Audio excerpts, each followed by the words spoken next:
Chapter 21. Frosted Pecan Patience.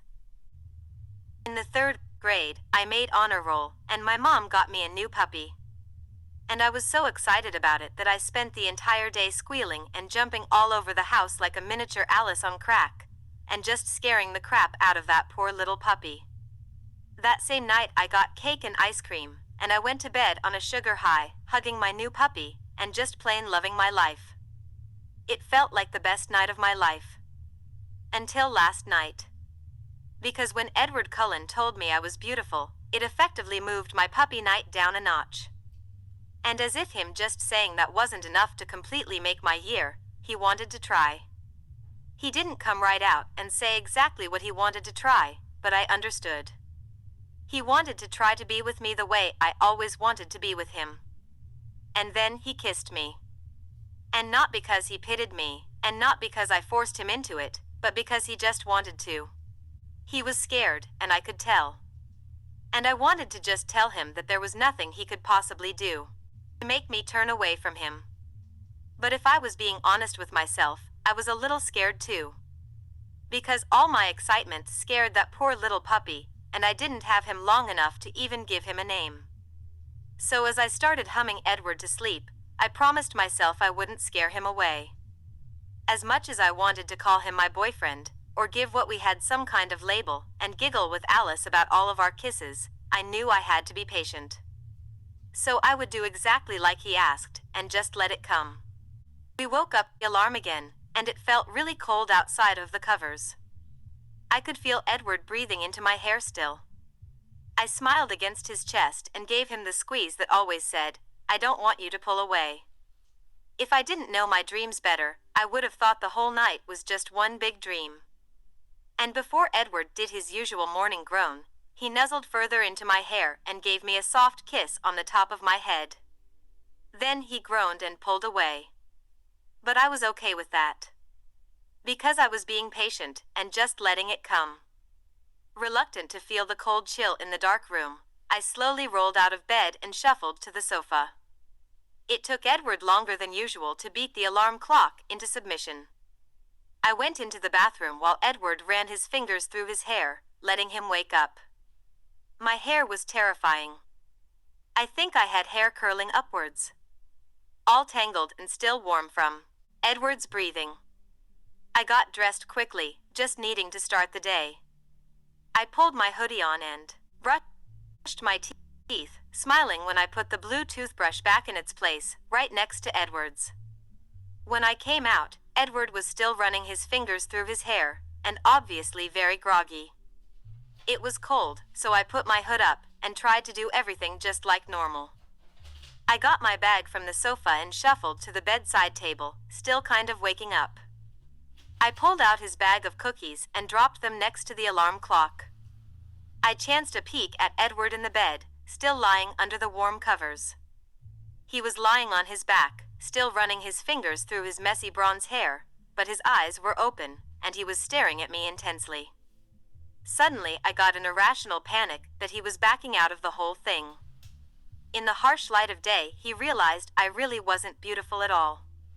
And before I could give myself a complete heart attack over the entire notion, he lifted his hand up from his hair and waved me over.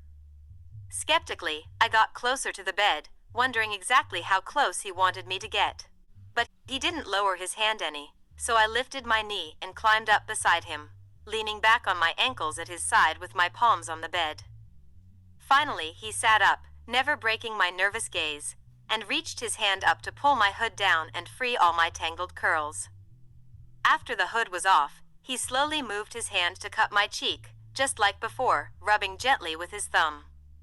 He just stared into my eyes intensely for a few seconds before he leaned into my face. I thought for a moment he was going to kiss me again, and my breath hitched as I stared into his intense green eyes, and I let my eyes flutter closed, parting my lips slightly by instinct. But instead he leaned into my free cheek, and grazed it lightly with his lips and nose, holding them there so I could feel his hot breath wash over my face as he rubbed the other cheek with his thumb. He kissed it softly before trailing the tip of his nose across my cheek and over my jaw, into all my tangled curls until his nose reached the top of my ear. He nuzzled my ear lightly through all my curls, and I could hear his lips part as he began to speak. I hate that fucking hood. He breathed through my hair into my ear, and then flopped back down onto the bed, once again running his fingers through his hair with his eyes closed. I let out a breath I didn't even know I was holding and scurried off the bed with a flaming face. I shuffled out the French doors into the cold December morning air and let it cool my hot cheeks while I climbed down the lattice with a goofy grin on my face. I stalked across the yard to my house and quietly entered the kitchen, closing it behind me with my usual quiet click and making my way to my bathroom to take my morning shower. I grimaced at my hair again in the mirror, but smiled a little too. My face was still a little red from the cheek kiss. I got under the steaming hot water of my shower and finally allowed myself the excited squeal I had been holding in for the last 7 hours. I felt kind of stupid for being so excited, but I just couldn't help it.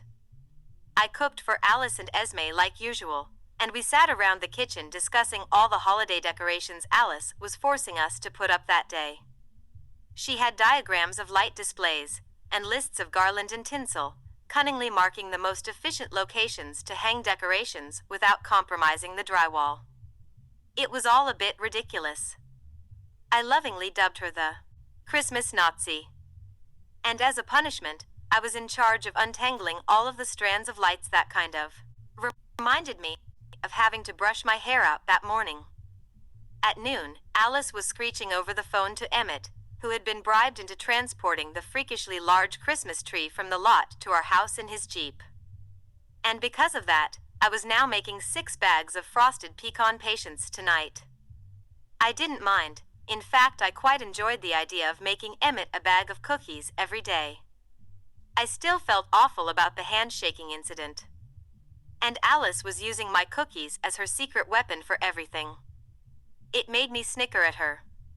When Emmett finally arrived carrying the tree, I stood in the far corner of the room, offering him a smile and a nod as hello, which he returned. He put the tree in 6 different places before Alice was finally satisfied she found the optimal location for the impact of maximal holiday cheer.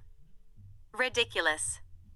By 3 in the afternoon, our house looked like a disturbingly mutated version of the North Pole, and I was swearing that if I ever had to touch another Christmas light again, I was going to go even more insane than I already was.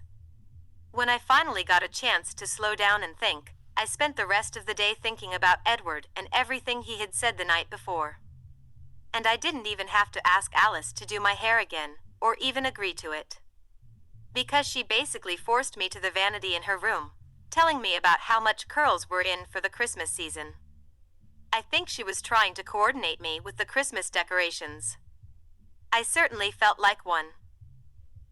After Bella left, I just fucking laid in bed the whole morning thinking and waiting for my very first case ever of raging morning wood to subside. That was going to be a problem. And one I had never had to deal with before. Now I was pulling away for much different reasons. Everything was so fucking new and confusing, and I had no idea where to go with any of it, and I was so terrified I was going to ruin everything. And really, I just wanted someone to vent it all out to. And I couldn't do it with my girl. So I had to go to the only other motherfucker who knew about our situation. And I was going to have to eat a massive amount of crow. Because I kept telling him it wasn't like that. And now it fucking was. Dreading the upcoming conversation, I dragged my ass out of bed and got dressed, throwing on my leather jacket and boots. Emmett had gone to fetch Brandon a Christmas tree or some shit, and Carlisle was at the hospital, so I locked the house up and made my way over to Jazz's house. I didn't call first, because he never fucking cared. I figured if Brandon needed a tree today, she was occupied with decorating in her usual horrendous fashion, so he'd be home and bored as hell. When I pulled up to the house, I allowed myself a second to stew in my Volvo until I worked up the nerve to get out. And as if the whole upcoming conversation wasn't nearly painful enough, Rosalie answered the door. Standing in her tight jeans and sweater, staring me down like I was filth. Edward. She sneered with narrowed eyes. I smirked at her because she was fucking a bitch and just so easy to piss off. She spun around, making all her blonde hair smack the door frame. "Jasper! Your lover is here!" She called out into the house, turning around to smirk back at me before sashaying back into the house. And I just rolled my fucking eyes, because she always used that one. I could hear her and Jazz bickering at each other in the other room, and I just leaned against the door frame and picked at my nails. They argued like cats and fucking dogs. I could hear a screech and door slamming before Jazz finally appeared in the doorway, rolling his eyes. I quirked an eyebrow at him as I entered. "She's not taking me and Alice very well," he explained, leading me through the entryway and down the hall. He looked at me over his shoulder and rolled his eyes again. "But I seem to be the only one she's fucking blaming." His voice rose higher to a shout at Rosalie's door as we passed, where I could hear a very distinct "fuck you" coming from the other side. I snickered and shook my head. So fucking glad Daddy C never adopted a teenage girl. Jazz led me into his big messy room, stepping over all the cluttered clothes and paper on his floor and shutting the door behind him. I looked around the large room that really hadn't changed one bit since the last time I had seen it, and crossed the room to his desk chair, flopping down on it heavily. "Such a fucking slob. You're such a fucking slob," I muttered, shaking my head at the mess. Jazz never got my brain filter. He smirked and shrugged, sitting at the edge of his bed and picking up his guitar, strumming it lazily. I think it gives the whole room a certain character. He pursed his lips and looked around the trash heap. I rolled my fucking eyes. I was wondering if Brandon ever saw this room, and then decided I really didn't want to know. "So, to what do I owe this pleasure?" he asked distractedly while fingering the guitar strings. I let out a deep sigh and reached over to the desk to pick up a baseball, tossing it up and down casually. "It's about Bella," I responded. Jazz looked up at me with furrowed brows.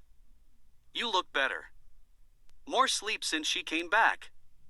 he asked, still strumming and obviously pointing out the fact I looked less tired than the last time he saw me. I nodded slowly, still tossing the baseball and dreading what was about to come out of my mouth. "It's more now, though," I muttered without looking at him.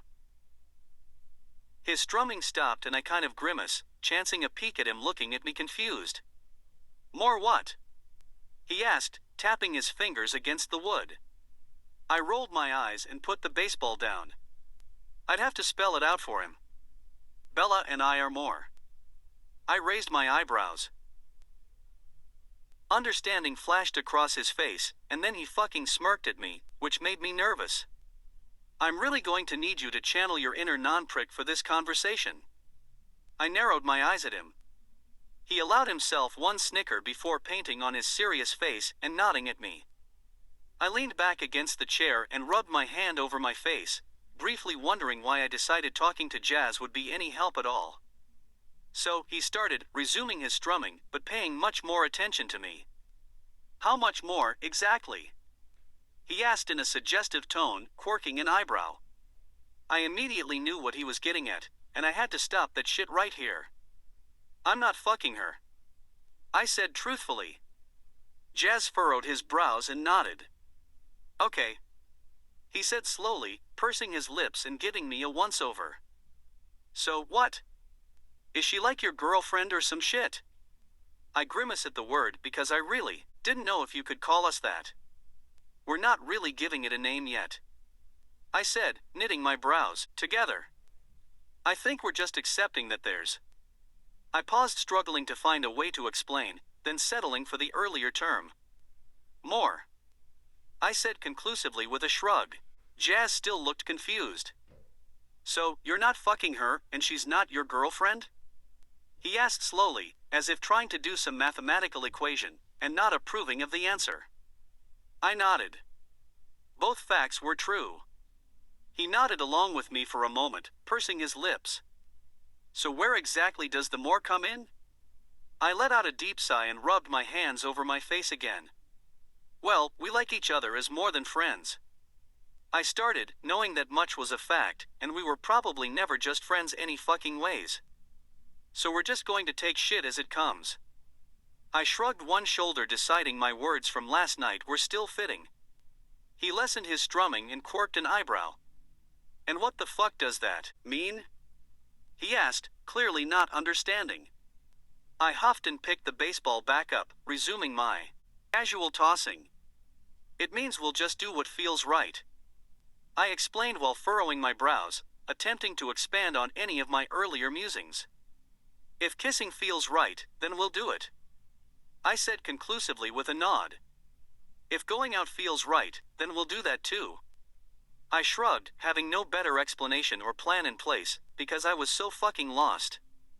"And if calling her my girlfriend feels right, then I'll call her my girlfriend." Jazz completely stopped his strumming and grimace while shaking his head. "Why does this sound so goddamn confusing, man?" I let out one humorless chuckle. "Because confusing is exactly what it fucking is." I shook my head, realizing exactly how true those words were. Jazz still looked confused, quirking his eyebrow at me still. I sighed, exasperated as the need to vent all the bullshit came flaring back. We need each other to sleep. And when I fuck everything up, and she wants nothing to do with me, we'll both be screwed and tired. And furthermore, I sat up, straight in the chair, and put the ball back down with a bang. "If anyone ever finds out what we're doing, they'll fucking split us up, Jazz," I said seriously. He looked a little taken aback by my tone. But it was true. That was always a worst-case scenario for the entire arrangement. And when they do split us up, we'll both be losing a lot more than just fucking sleep. So, I leaned back into my chair slowly. We can't just date like two normal fucking people. Because we aren't. Then after a pause, "Normal," I clarified. Then after another pause, "And because your girlfriend will fucking castrate me." I was hoping the last comment would lighten shit up a bit after my outburst, but Jazz was still fucking gaping at me like I had an extra head. I rolled my eyes and tossed the ball from hand to hand, waiting for it to pass. It felt good at least, just to get all that shit out there, and in the open with someone. Even if he was gaping. Suddenly I heard the guitar strumming again, so I looked up at Jazz. He pursed his lips and nodded in understanding, and I let out a breath I didn't even know I was holding. Thankful that he wasn't being a prick about the whole situation. I decided to take advantage of that fact. And even more than all that bullshit, I'm fucking lost. I have no clue how to treat her anymore. I sighed. He stayed silent, allowing me to get it all out, which was more relieving than I had even expected. "We're going out this week," I told him, referring to the quasi-non date. He quirked his eyebrow at me in a way that said, "Risky?" "Port Angeles," I explained. He dropped his eyebrow and nodded. "It's a quasi-non date," I muttered with a small shrug, deciding I liked that term for the occasion. Jazz let out a loud chuckle and shook his head, mouthing the words quasi-non date in amusement.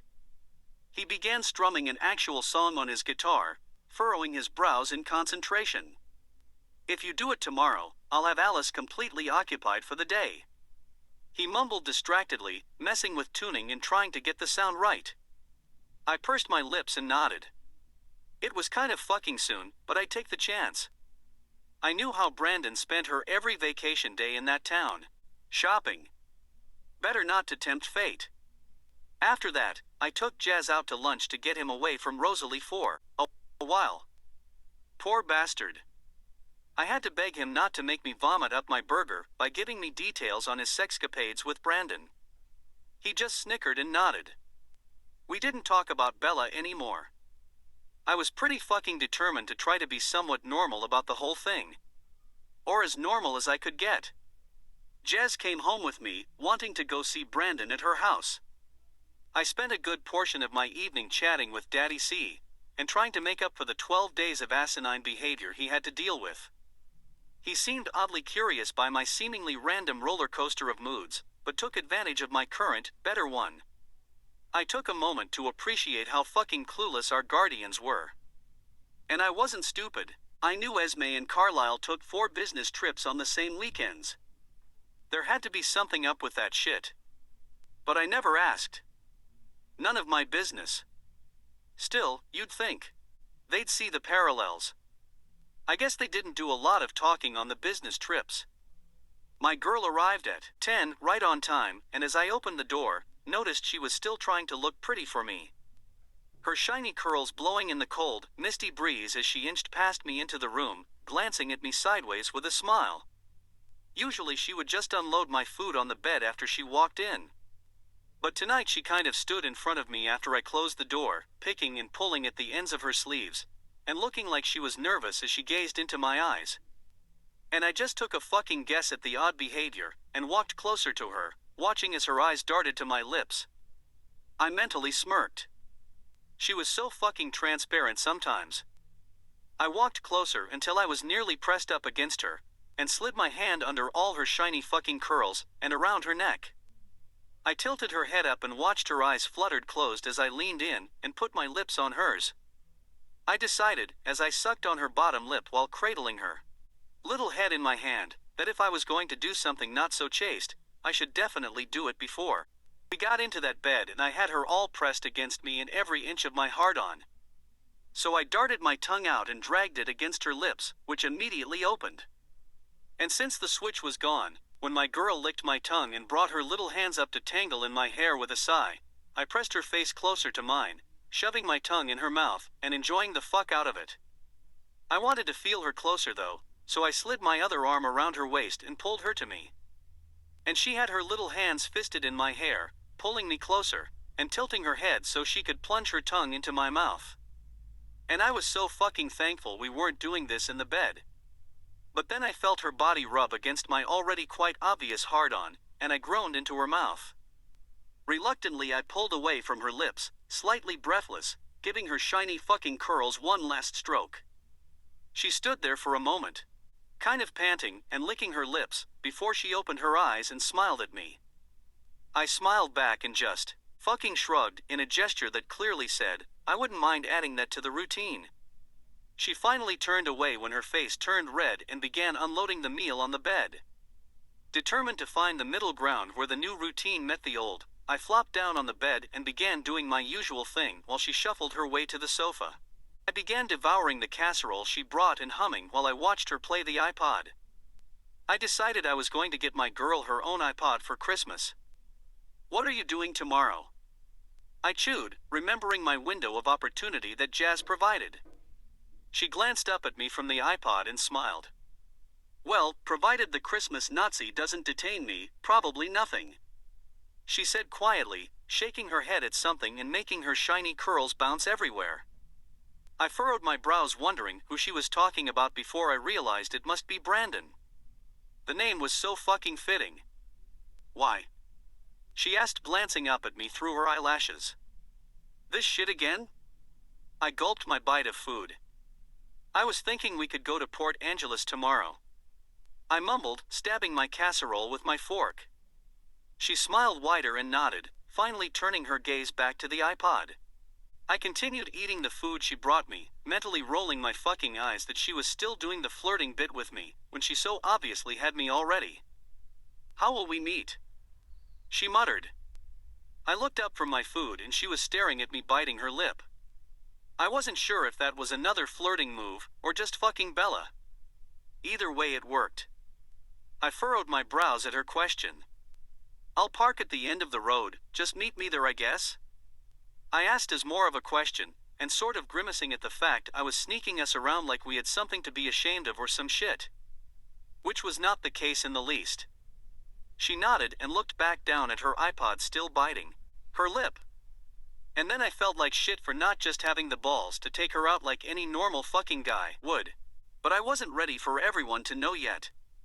And I had to wait until it felt right. So I let myself feel like shit for the rest of the meal. We talked a little bit after that while I sketched my girl's shiny fucking curls some more, and she listened to the iPod. She told me a little about Phoenix, but left out all the shit about the trial. I tried filling her in on all the shit she missed here, but there really wasn't much to say. And by 11, I was already tired again. So I shut my sketchbook, indicating I was ready. She took the earbuds out and shuffled to the bathroom and changed. Once we were both done with our nightly routines, we got into bed and I turned out the light. A lot like last night, I bunched all her curls up on top of her head and nuzzled my way into them with a smile. I planted a soft kiss to the top of her head, satisfied with the fucking fantastic kiss I had earlier in the doorway. She didn't seem to mind. She just nuzzled deeper into my chest and began stroking my hair softly and humming my lullaby. I sighed into all her curls and fell asleep, somewhat excited for the quasi-non date. Chapter 22. Luscious Sugar Licks. When the alarm clock went off this morning, Edward still gave me the little head kiss into all my tangled hair. He still groaned and pulled away after I squeezed, but I couldn't find it in me to be sour about it. I got dressed quickly, anxious to start the day and have my afternoon with Edward. We never really specified exactly what it was, and I was too wary about the new situation to risk looking ridiculous by calling it a date.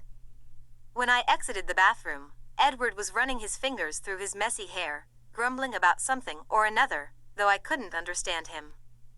While I shuffled to the couch, I decided not to put my hood up. Edward said he hated it. And even though it would have been nice just to feel him pull it off my head again, I didn't do it. I produced his bag of cookies and walked to the bedside table to drop them off. I spared him a sideways glance, wondering if I could maybe get another cheek kiss, and he was looking at me again. I turned full on and smiled at him, which he returned. Crookedly, he sat up and leaned towards me, so I got closer, and he put one little kiss right on my cheek. Not nearly as erotic as yesterday's, but still sweet, all the same. He flopped back down and began running his fingers through his hair again. "Noon?" he grumbled, turning over in the bed to face me. I furrowed my brows wondering what noon was relevant to, before I realized he must be talking about the time to meet him. I smiled widely and nodded. Noon seemed like a good time.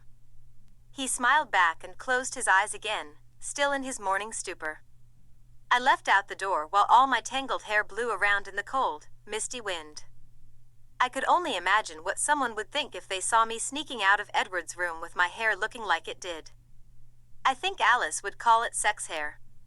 All the Alice-approved red lights on our house illuminated the yard in an eerie red as I snuck back into the kitchen. I spent forever in the hot shower, using an overabundance of conditioner cream that Alice insisted made my hair shiny without all the usual fuss. Esme had already left for work by the time I emerged, so I cleaned the kitchen and waited for Alice to wake up. She finally came bouncing into the kitchen at 9, fingering all of the hanging garland with nods of approval. I rolled my eyes. "Breakfast?" I asked, kind of itching to relieve some of my anxiety somehow. She slid into one of the stools and nodded enthusiastically. "For two," she chirped, swinging her legs back and forth. I quirked an eyebrow at her.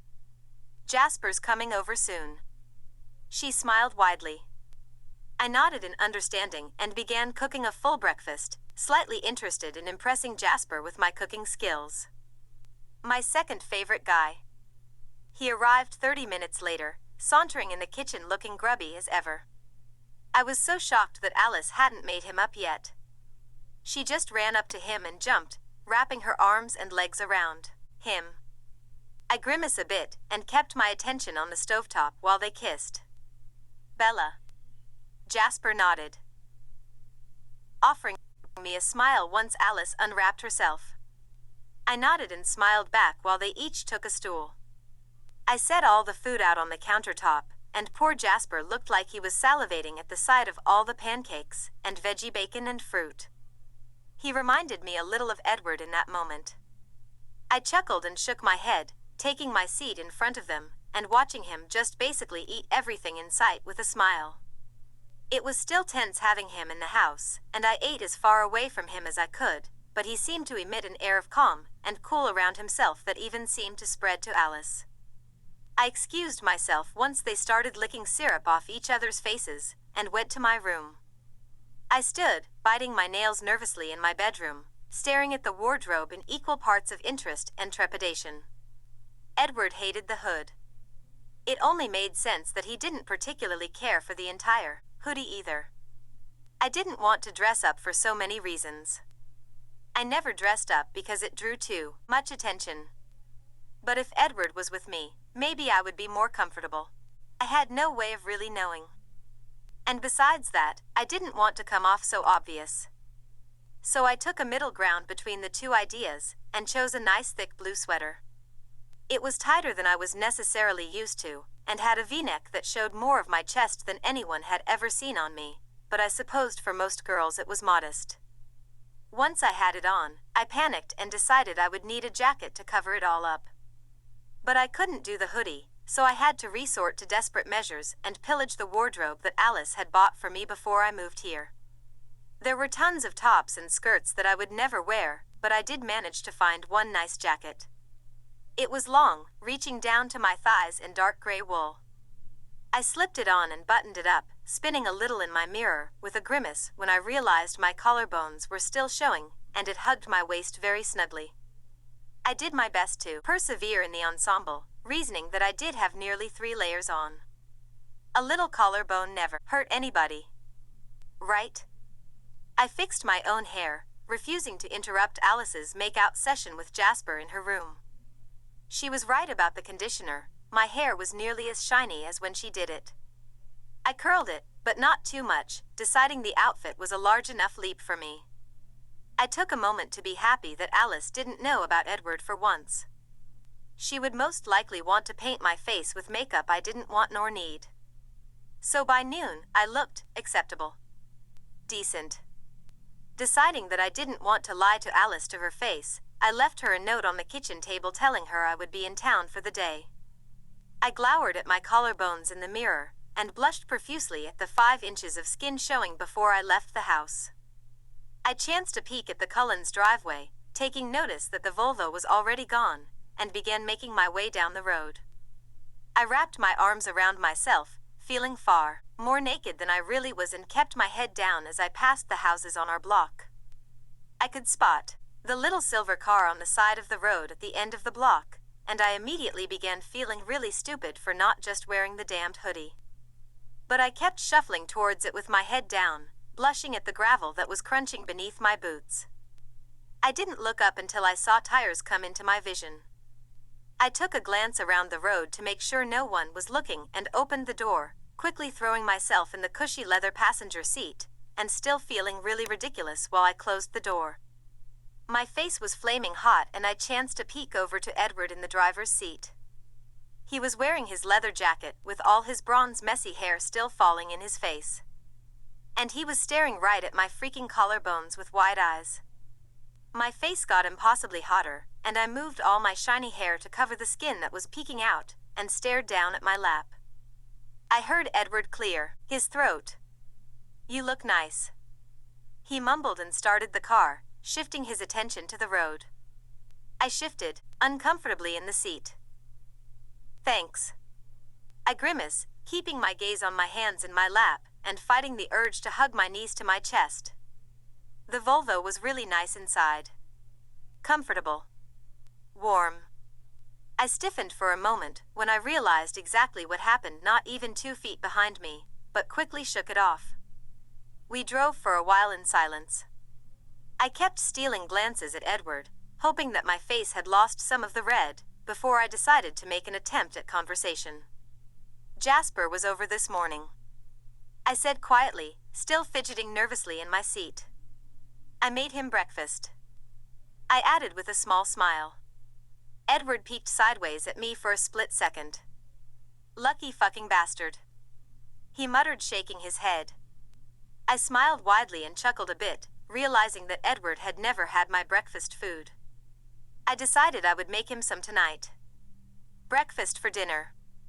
I relaxed in my seat a bit with a small sigh. It was getting more comfortable. Edward always made things more comfortable. We spent much of the drive in silence, with the occasional conversation revolving around Jasper and Alice. Edward drove kind of fast, and it made me nervous, but I didn't say anything about it. Once we arrived at Port Angeles, Edward pulled up in front of the town's best bookstore. It had very large windows, and people were traveling the sidewalk in front of it carrying holiday shopping bags. The whole town had been decorated festively for the season. Edward sent me a small half grin and got out of the car. I gave myself a moment to glower at my collarbones one more time before I reached for the door handle. But Edward was already there and opening the door for me. I looked at him from my seat, slightly surprised to see him do such a gentlemanly gesture. But he was standing aside, raking his fingers through his hair and staring at the ground while he held the door opened. I stepped out onto the curb and sent him a questioning glance, but he just smiled at me and closed the door. As soon as I faced the sidewalk and the entire late holiday crowd traveling up and down it, I tensed up, trying to fight the urge to cringe back against the car. Edward furrowed his brows at me before understanding lit his face. He glanced around the sidewalk for a moment before turning to me and holding out his hand with an apologetic expression. I didn't hesitate to slip my hand into his and give it a nervous squeeze. He gave me a small smile and led me up the sidewalk to the bookstore. Holding hands with Edward in public was heavenly, and I allowed myself a small grin when he squeezed it gently. A man passed us while talking on his cell phone, and I reflexively cringed into Edward's side. I was feeling really embarrassed that I couldn't just walk down a sidewalk like a normal person, but Edward just took his hand out of mine and put his arm around my shoulders protectively. I immediately relaxed into his side and smiled at him in thanks. He dropped his arm once we reached the door and held it open for me. The familiar smell of old books greeted me as I entered. The store was thankfully rather empty of the holiday shoppers. I was guessing books weren't very popular gift ideas. I took one glance at all the large, filled bookshelves and my eyes grew wide. I wasn't expecting such a large selection of books. Edward chuckled beside me, likely at my expression, and began walking towards an aisle of books.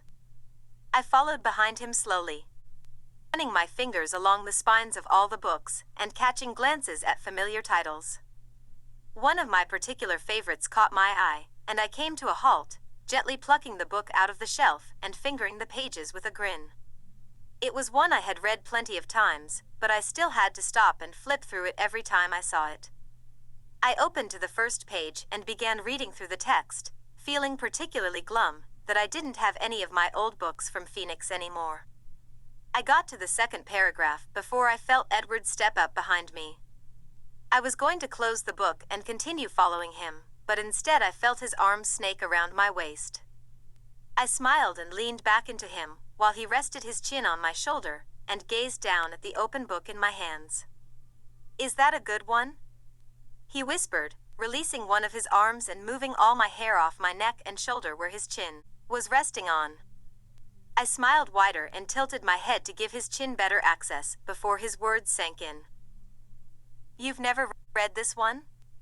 I asked incredulously, closing the book so he could read the cover. He shook his head against my shoulder and shrugged around me. I scoffed. "And here I thought you knew good literature," I teased. He chuckled quietly and turned his face, giving me a soft kiss below my ear and effectively rendering me incapable of thought. "That's why you're picking out the books today," he whispered in my ear, giving me a small shiver. Before I could gain any coherent thought, he took the book from my hands and stepped away with a smirk. I blushed furiously and began following him through the aisles of books, occasionally stopping to make a recommendation. I thought it was a little suspicious that he had never read any of the books I picked out, seeing as how he was a fan of the classics as well, yet had never heard of any of my favorite choices. Yeah, I had read all those books before. The only reason I didn't own them in my own collection is because I thought they were shitty. But my girl liked them, so I wanted them on my shelf. I knew she'd get all fucking huffy if I just offered to buy them for her, so I didn't even bother. She'd still read them at night when she was in my room. We spent almost 2 hours in the bookstore. Bella was so fucking easy. I could tell immediately when she found a book she really liked. She'd get the cutest little smile on her face and quickly pluck it off the shelves, fingering the pages reverently. I'd slip up behind her and hug her tiny little waist with my chin resting on her little shoulder. I'd look like I was reading the book with her, but I was really just smelling her shiny hair and enjoying holding her close to me. She'd asked me if I had read that particular one, and I'd always say no. If I thought she was getting suspicious of my motives, I'd just give her a little kiss below her ear and take the book from her with a smirk. I had to take advantage of that move while I could. Something told me it would probably lose its shock value after so many uses.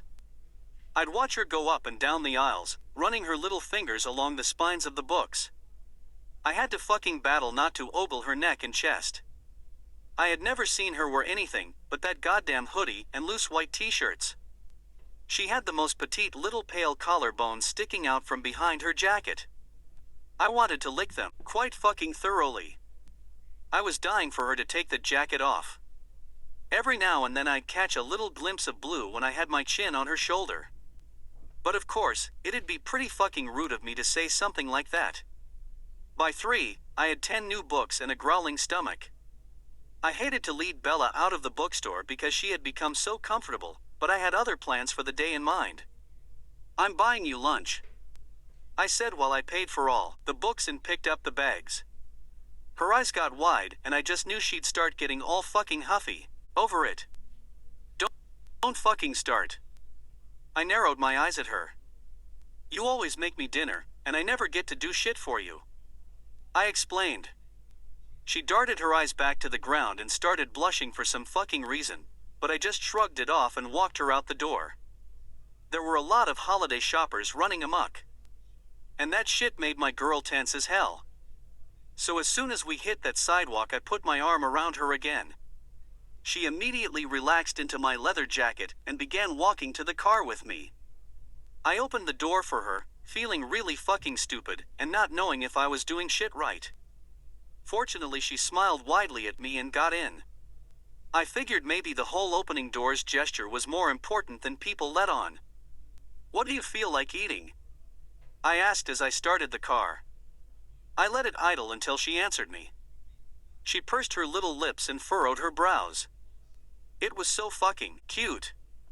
"Pizza," she said with a conclusive nod. I quirked an eyebrow at her. I was expecting something a little less casual. She shrugged and smiled, so I went to go get pizza. Because it's what my girl wanted. I chose something a little more upscale, but not terribly so. The parking lot was fairly empty, so I decided it was a good choice.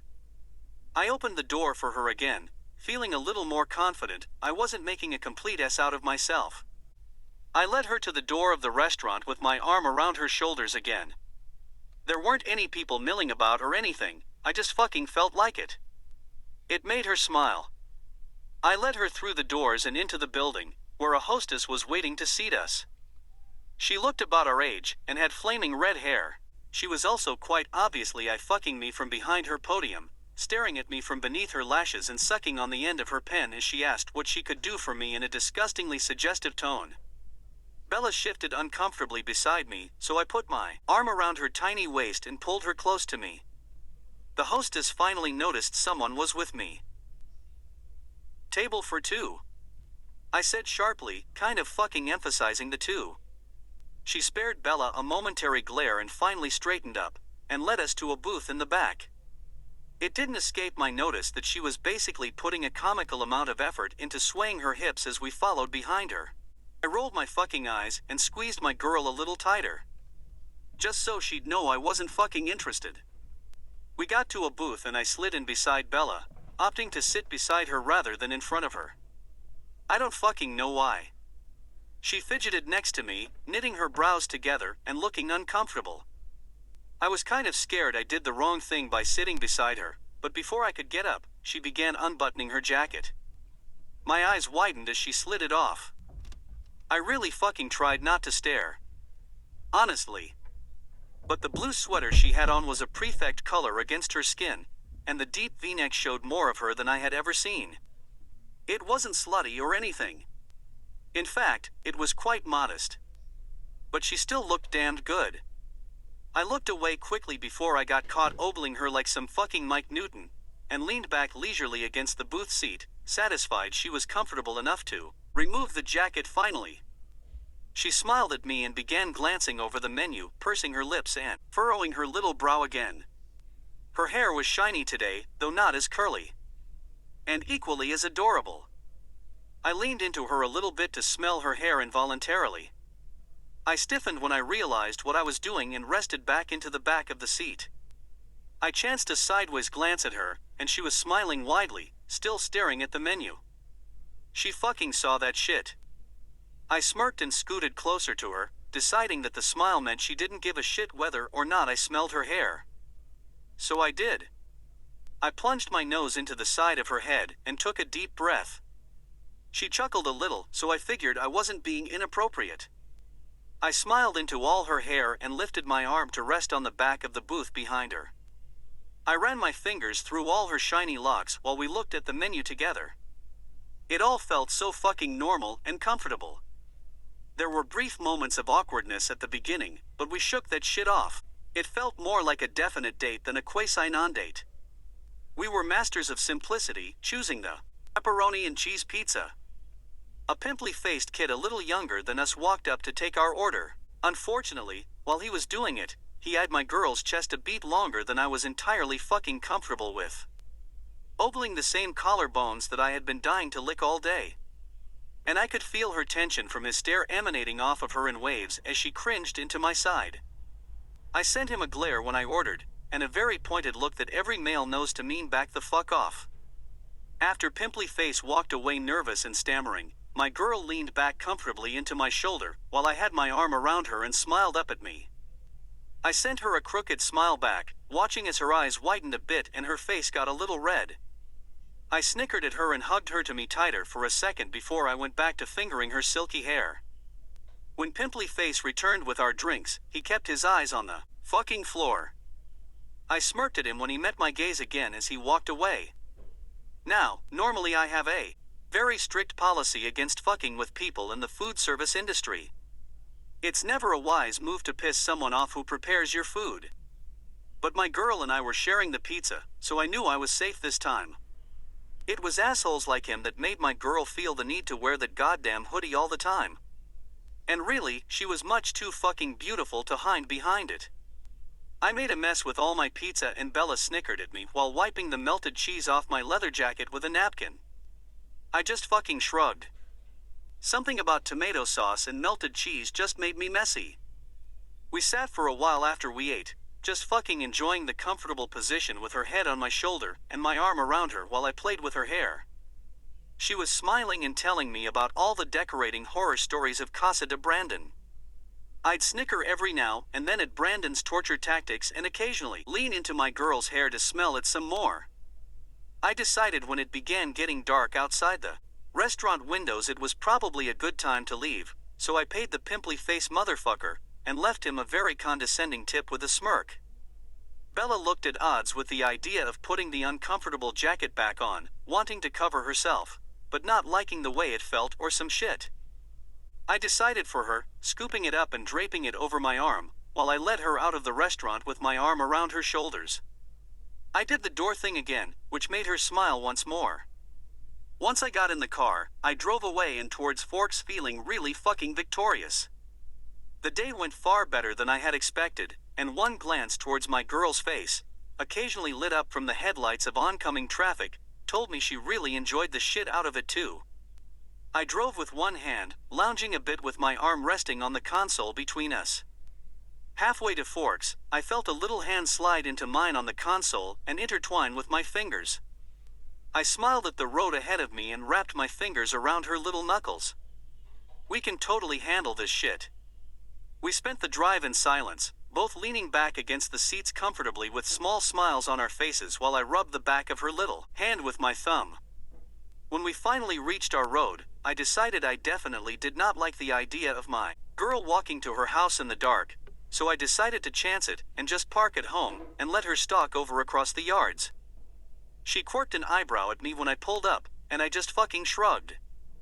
I parked in the garage behind the house, which I don't usually do, but it would give her some cover for the whole stalking bit.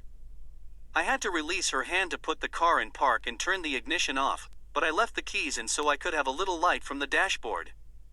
I shifted my gaze to the middle console where Bella's little hand was still resting, and I slowly slid mine back into hers, intertwining our fingers and staring at them thoughtfully while I rubbed her hand with my thumb some more. Thanks for bringing me. I had a lot of fun, Bella said quietly from her seat. I looked up at her, and she was staring at our intertwined hands on the console with a small smile. She glanced up at me from under her lashes a bit and kind of made my fucking breath hitch. I smiled back at her and squeezed her hand a bit, kind of unsure what to do next and reluctant to leave. Which was pretty fucking ridiculous seeing as how she'd be climbing up to my balcony in only 4 hours. Deciding I wanted to stay on track with the whole idea of doing shit normally, I figured I should give her a goodnight kiss. Guys did that kind of shit all the time. Right. I looked into her big brown eyes and licked my lips by instinct. When she saw the movement, she darted her eyes towards them momentarily. I figured it was a pretty good giveaway of what I was going to do, and she didn't seem to be protesting, so I shifted my body towards hers and lifted my free hand from the steering wheel. She got the point rather quickly and shifted her body towards me, licking her lips lazily in anticipation. I used my free hand to brush all her shiny hair away from her face before I wrapped my hand around her head and brought her face closer to mine. Her eyes fluttered closed as we leaned in towards each other over our intertwined hands on the console between us. When her lips met mine, she took my top lip. I'm pretty fucking sure she knows how much I love her bottom lip by now. I took it in between my lips, sucking on it gently while she ran her free hand up my neck and tangled it in my hair. She pulled away slightly and moved to my bottom lip while I pulled her face closer. We must have been in sync or some shit, because we both darted our tongues out at exactly the same time. Her tongue tasted so fucking good and warm against mine, I moaned a little when she licked me. When she heard it, she pulled my face closer, tilting her head so she could push her tongue inside my mouth. I was pressing against her tongue softly at first, occasionally rubbing her head with my thumb. But all my hormones were getting the better of me as I unclasped my hand from hers on the console and wrapped it around her little neck, pressing her closer and forcing my tongue into her mouth. She moaned breathlessly before she brought her newly freed hand to fist in my leather jacket and pull me closer. I leaned in closer over the console and pushed my tongue in farther, nearly panting into her mouth. She let go of my jacket and pushed it apart, rubbing her little hand up and down my chest slowly. I pulled away from her lips to catch my breath, but instead of letting me go, she dragged her teeth across my bottom lip and sucked it into her mouth. I groaned and gripped her shoulder. When she finally let my lip go, I opened my eyes, but I stayed leaned over the console, inches from her face, breathing heavily from the fucking fantastic kissing. Her eyes were hooded and dark with lust as she caught her breath and licked her lips, still rubbing up and down my chest. I slowly slid my hand from around her neck, never breaking her gaze, and trailed my fingers down across those fucking sexy collarbones from shoulder to shoulder.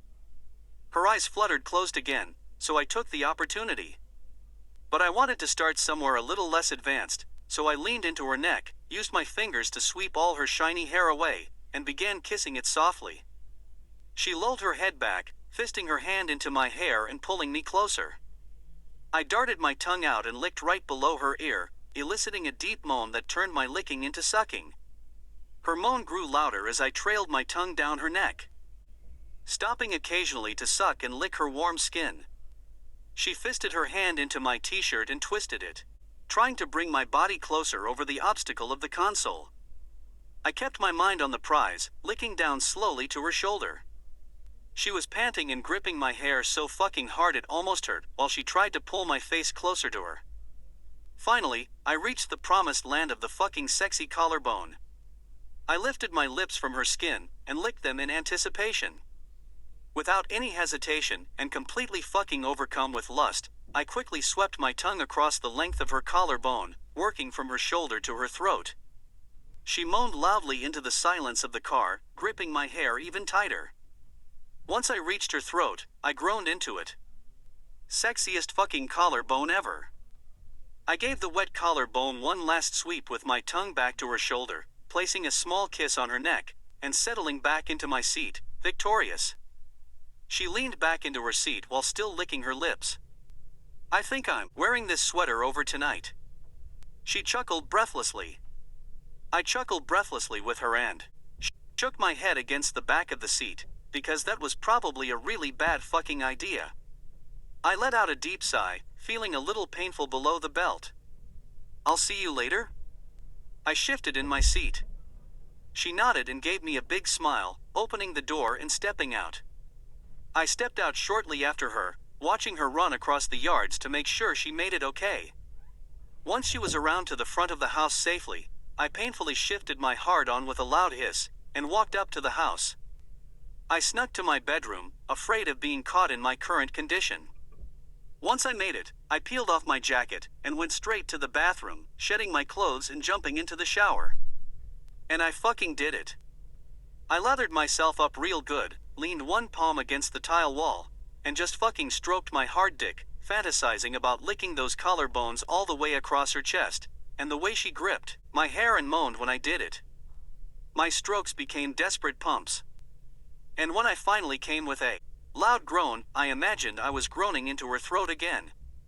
It was the best fucking orgasm ever. After I relieved myself, I stepped out of the shower and got dressed, trying to dry my hair quickly before I went downstairs to see Daddy C for a while. We spent 2 hours battling in a game of chess which he fucking owned me in. I frowned at my king and went back upstairs to wait for my girl. She came on time at 10, and when I opened the door, I was equal parts elated and disgruntled that she hadn't changed out of the blue sweater.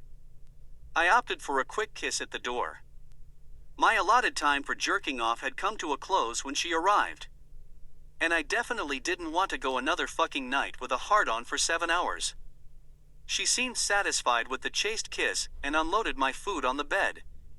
It looked to be breakfast food. Fucking delicious pancakes with berries and vegan bacon. Since Brandon and Esme are vegetarian or vegan or some shit, but I didn't mind the veggie bacon. To my surprise, it was actually fucking good, way better than Daddy C's vegetarian food. Before she walked to the couch, I grabbed her arm and kissed her again, a little more roughly. I let my fingers dance over those fucking collarbones one last time before I released her and settled in on the bed to eat my breakfast. She sat on the leather sofa with the goofiest grin on her face, plucking one of the new books from the shopping bag I had brought in and began reading it. I hummed and moaned at the pancakes, wondering how someone so fucking perfect like my girl could even exist. And want to spend time with an asshole like me. I spent my entire meal staring at her collarbones, and trying not to fantasize about licking them some more. When I was done, I spent an hour and a half sketching them. Sometimes they were wet, glistening in the light of the dashboard. I was wishing I could sketch that moan and save it too. She was the first to break, shutting her book and getting up from the sofa. I followed suit, closing my sketchbook, and getting my pajamas out while she was in the bathroom changing. When she came out, her collarbones were gone. No. Not gone. Just fucking hiding. I got dressed quickly, my earlier shower saving me some tasks. She was already under the covers when I came out, lying on her side and waiting for me. I slipped under the covers and turned out the light, rolling over and scooping up my girl. I bunched all her hair up on the top of her head again to bury my face into it. She yawned into my chest as she began stroking my hair. "Thank you for the books, Edward," she whispered into my chest. I frowned into her hair. Am I that fucking obvious? I mumbled sourly, rubbing her back up and down slowly. She chuckled groggily and nodded her head against me. I rolled my fucking eyes and shrugged around her. She was silent for a moment, just stroking my hair, so I decided to take the opportunity to get a good impression on how the day really was for my girl. "Bella?" I whispered into her hair, nuzzling further into it and breathing it in. "Hum?" She hummed, stroking my hair softly and squeezing me tighter. "What cookies did you make tonight?" I asked against her head, still rubbing her back up and down slowly. She nuzzled further into my chest, and I could feel her smile. She let out a small chuckle. "Luscious sugar licks," she answered. I smirked into her hair as she began humming, making a silent promise to lick those sexy fucking collarbones again sometime. Chapter 23. Candy Cane Surprise. The 6 nights leading up to Christmas were amazing. Every night when I'd enter Edward's bedroom, he'd pull off my hood and give me a kiss at the door. It was my new favorite part of the night. I'd still unload his food on the bed when he pulled away, and I'd still go to the sofa and read the books he got me. I tried to keep things as normal as they ever were. I did begin removing my hoodie once I was inside. Edward seemed to like that. I never wore anything quite as revealing as the blue sweater, but it was still a leap for me. We kept things simple and light, never venturing into conversations regarding our pasts, or our current relationship, or lack thereof. It didn't upset me. I was being patient. Sometimes I wanted to climb back down the lattice just to come back up and get another kiss. There was some kind of silent rule about not kissing once we were in bed. I wasn't sure what it was related to, but I always followed it. Edward still gave me a soft kiss on the top of my head before he pulled away every morning. And once I was dressed and ready to leave, I'd drop off his cookies and he'd sit up to kiss me on the cheek. I think he had a thing about morning breath or something, but I wouldn't have minded. He had been acting the same as always. No more and no less distant. I was rather relieved that we had established a pace, and he was happy with it.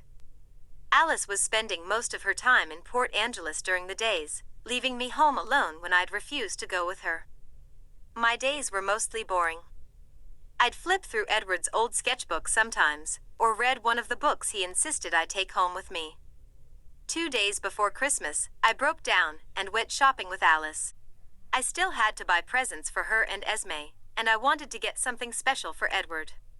We never discussed exchanging presents, but I wanted to have one in case he ended up buying me something. I was still hoping he didn't. I efficiently dodged Alice in the mall that afternoon and went off on my own. I hugged the walls and cringed into my hoodie as I walked the large building. As soon as I saw it, I knew it was what I wanted to give Edward. It was very symbolic, not expensive or anything. And after I was home with it, I got really scared that it was a bad idea to give it to him. It was possibly a little too symbolic. Ever since my trip to Phoenix, I had been wrestling with the notion that I was in love with Edward. I still didn't know exactly what it was supposed to feel like, or if I was even capable. But I did know that whatever I felt for him was as close as I'd ever get. And I was comfortable calling it love. It was a scary notion, to be in love with someone. Especially someone like Edward, who quite possibly could never love me back. And not because he didn't want to, and not because I wasn't good enough, which is probably a fact anyways. But more because he had been too damaged and scarred by the people he had loved to allow himself to. I wrapped it up anyways, deciding that it was very possible that he wouldn't quite grasp the entire symbolism of it. So at 10 on Christmas Eve, I packed the little box in the bottom of my bag, along with all his food, and a bag of candy cane surprise cookies. Alice was pretty exhausted from her week of shopping, so she was out like a light before I even started on the cookies. I lined up the bags of cookies on the counter before I walked out the door. 1 each for Esme, Alice, Jasper, and Emmett.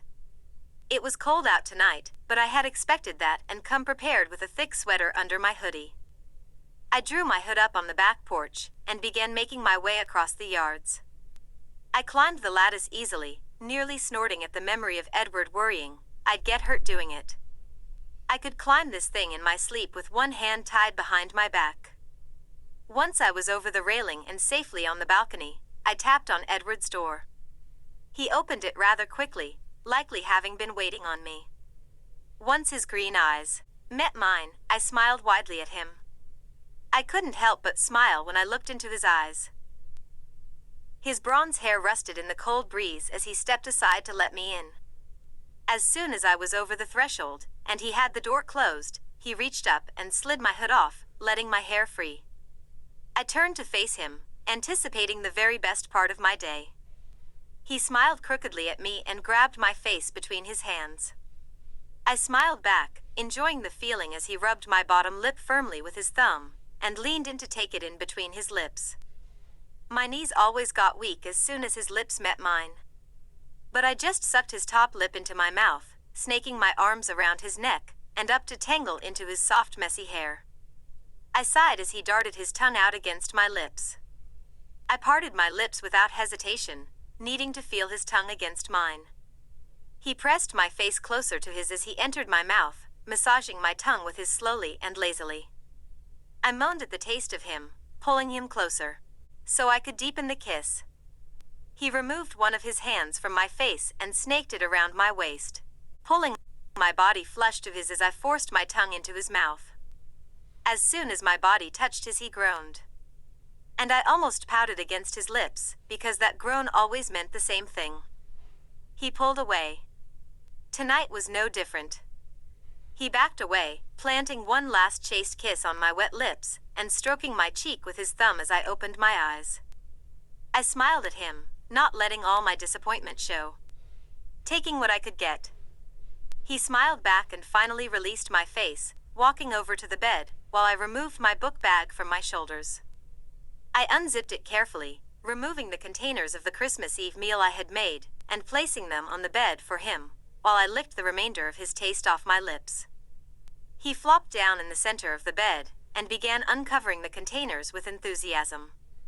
I chuckled and made my way over to the leather sofa, dropping my bag on the ground and removing my hoodie before I settled into the cold leather. I leaned down and removed my shoes while he began devouring the food. Once they were off, I crossed my legs on the sofa Indian style, and reached down beside me to pick up the book I had started the night before. I wasn't really reading, so much as listening to him enjoy the meal. I had a small smile on my face as I flipped the pages, acting like it was holding my attention. I could tell when he was done, because all the moans stopped and I could hear him covering the containers back up. I peeked up at him from under my eyelashes and watched as he set them beside the bed. He met my gaze and smiled. "Fucking delicious," he said simply. Just like he always did. I smiled at him in thanks and returned my gaze to my book, furrowing my brows and realizing I had to go back 2 chapters to really understand what was even going on in the story.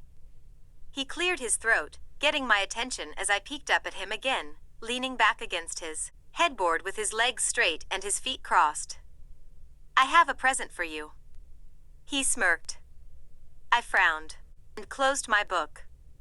"I don't like you spending money on me, Edward," I said sincerely and embarrassed that I would definitely have to give him my present now. He snorted. "Bullshit. You can't bitch about Christmas gifts." He reached down below his bed and pulled out a small box, wrapped in Christmas paper. "I heard somewhere it was rude or some shit," he said smugly, placing the rectangular box in the middle of the bed. He patted the spot in front of it. "Now get your ass over here and open it." He smirked, clearly excited at the idea of giving me something. I huffed indignantly and lifted myself off the sofa, already blushing. Either at the idea of him buying me a gift or the idea of what I was going to give him, I wasn't sure. I shuffled my way to the bed, leaving his gift in my bag to give me a chance to back out. I climbed up onto the mattress, watching as he relaxed against the headboard again with a smirk on his face, and climbed over to the present, sitting Indian style in front of it. I pursed my lips at the box and tilted my head, wondering how much money could be spent on something that particular size. The conclusion wasn't good. I could practically hear Edward roll his eyes as he let out an exasperated sigh from the headboard. I grimaced as I reluctantly picked the gift up and brought it into my lap. I tore the festive paper off, glancing at Edward once to see his smirking at the white box I had uncovered. I lifted the white lid slowly, praying it wasn't something horribly expensive. There, sitting in a little bed of white tissue paper, was a shiny blue iPod. I smiled and gaped at it simultaneously. "I've already put all your favorites on it," Edward said quietly from the headboard.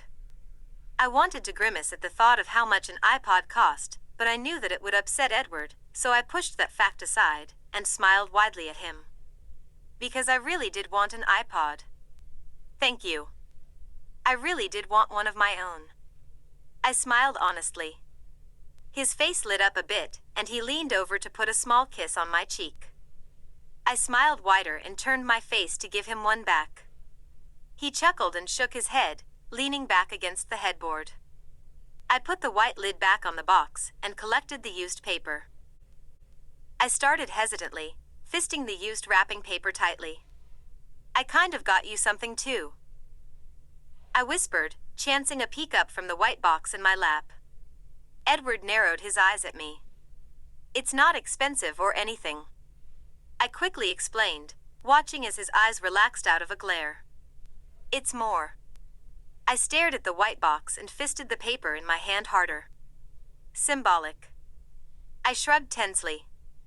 I darted my eyes to his nervously, where he was still sitting against the headboard, quirking an eyebrow at me. I let out a deep, anxious sigh and plucked up the white box. I crawled off the bed and shuffled to my bag by the sofa, grimacing and blushing the entire way. I plunged my hand down into the bag and fished out the small box, replacing it with the iPod. I stood with my back to the bed, staring at the small silver-wrapped box in my hand, and both blushed and glowered at it simultaneously. Reluctantly, I turned toward the bed and began shuffling my way to it, praying he wouldn't go running if he figured it out. I climbed up on the mattress again, grasping the box, and crawled over to Edward as he sat up and crossed his legs in the middle of the bed, glancing at the box curiously. Once I was in front of him, I crossed my legs back and sat the box down carefully in between us. It resembled some kind of disturbing offering. I took in the scene with equal parts of dread and anxiety. That one little silver box laying atop his comforter between our laps, summing up everything I felt for Edward. I had to fight the urge to snatch it back up and chuck it off the balcony. It was like slow motion as he reached his hand out and plucked it from the covers. My heart thudded loudly in my chest, making me dizzy. Making my brain scream and plead to just rip it from his hands and run as far away as I could. But I sat there in front of him, completely paralyzed as he began peeling the shiny silver wrapping paper from the box. I held my breath as he lifted the lid slowly and peered down into it curiously. He furrowed his brows and reached a finger down into the box and lifted out the gift that was so small, yet so enormously huge. I watched as the chain swayed precariously, making the shiny bronze ring hanging from the end of it swing through the air between us back and forth. Edward furrowed his brows and used his other hand to sweep the ring up to inspect it closer. It's a Clado ring, I blurted, blushing furiously, and really just kicking myself for not just buying him the sketchbook. You don't actually have to wear it or anything. I chuckled nervously. Edward stared at it blankly for a moment. What's the symbolism? He asked. Because the universe still hated me. I let out a defeated sigh, weeping on the inside. The hands. I started, fidgeting my fingers nervously. The hands represent friendship. Edward glanced up at me from the ring and darted his eyes back to it quickly. We had friendship. That was no big deal. The crown. I trailed off, buying me some time. I began pulling at the ends of my sleeves anxiously. The crown represents loyalty. I choked out as Edward still sat staring at the ring blankly. I bit my lip hard and began pulling at my sleeves rougher. And the heart. I trailed off, shifting my gaze to my hands in my lap. Well, you know. I grimaced, realizing it was too soon for him to hear this from me, and there was no backing out of it now. I chanced to peek up at Edward while I still pulled and picked at my sleeves at my wrists. He was staring at me blankly, his dark green eyes unblinking. The heart? He asked quietly, his face completely void of any emotion. The smiles from before gone to somewhere else for the time being. I hated that it was coming out this way. I grimaced and shifted my gaze back down to my hands. My face was so hot you could fry an egg on it. I gripped my sleeves tightly. The heart represents love. I choked, clasping my hands together until my knuckles were white. It was silent for a few moments as I was too afraid to chance any peeks at Edward. I never expected him to feel it back, or even say it, but I had anticipated many different reactions. So I braced myself. You don't love me, Bella, he said quietly in a monotone voice. I furrowed my brows at the covers beneath my lap and tried to wrap my head around his statement. I don't love him. And something about hearing him deny it, and completely, dismiss my own feelings made something click inside of me. Completely cemented the reality of the whole idea into my head. I was in love with Edward. And how dare he tell me my own feelings? I snapped my head up and lifted my chin, staring at his blank and emotionless face, and growing even more offended by the second. Don't tell me what I feel. I growled, narrowing my eyes, and hating that emotionless mask he was hiding behind. He sat there motionless for a moment before he shook his head at me, still dismissing my own feelings. And that just made me angrier. I love you. I glared. And saying it felt like the most normal and comfortable thing in the world. Because it was completely and utterly true. Without warning, anger flashed in Edward's eyes and he clenched his jaw, glowering at me, and balling his fists around the silver wrapping paper he held in his hand. Even the messy bronze hair falling in his face looked darker. He narrowed his dark green eyes. Don't you ever fucking say that. Again. He sneered. I flinched away from his voice, completely shocked that he was reacting with all of this anger. I had prepared myself for some form of rejection, but I hadn't expected him to get so furious with me. His posture had become completely rigid, sitting right in front of me, seething. I refused to let his irrational anger affect my conviction. I love you.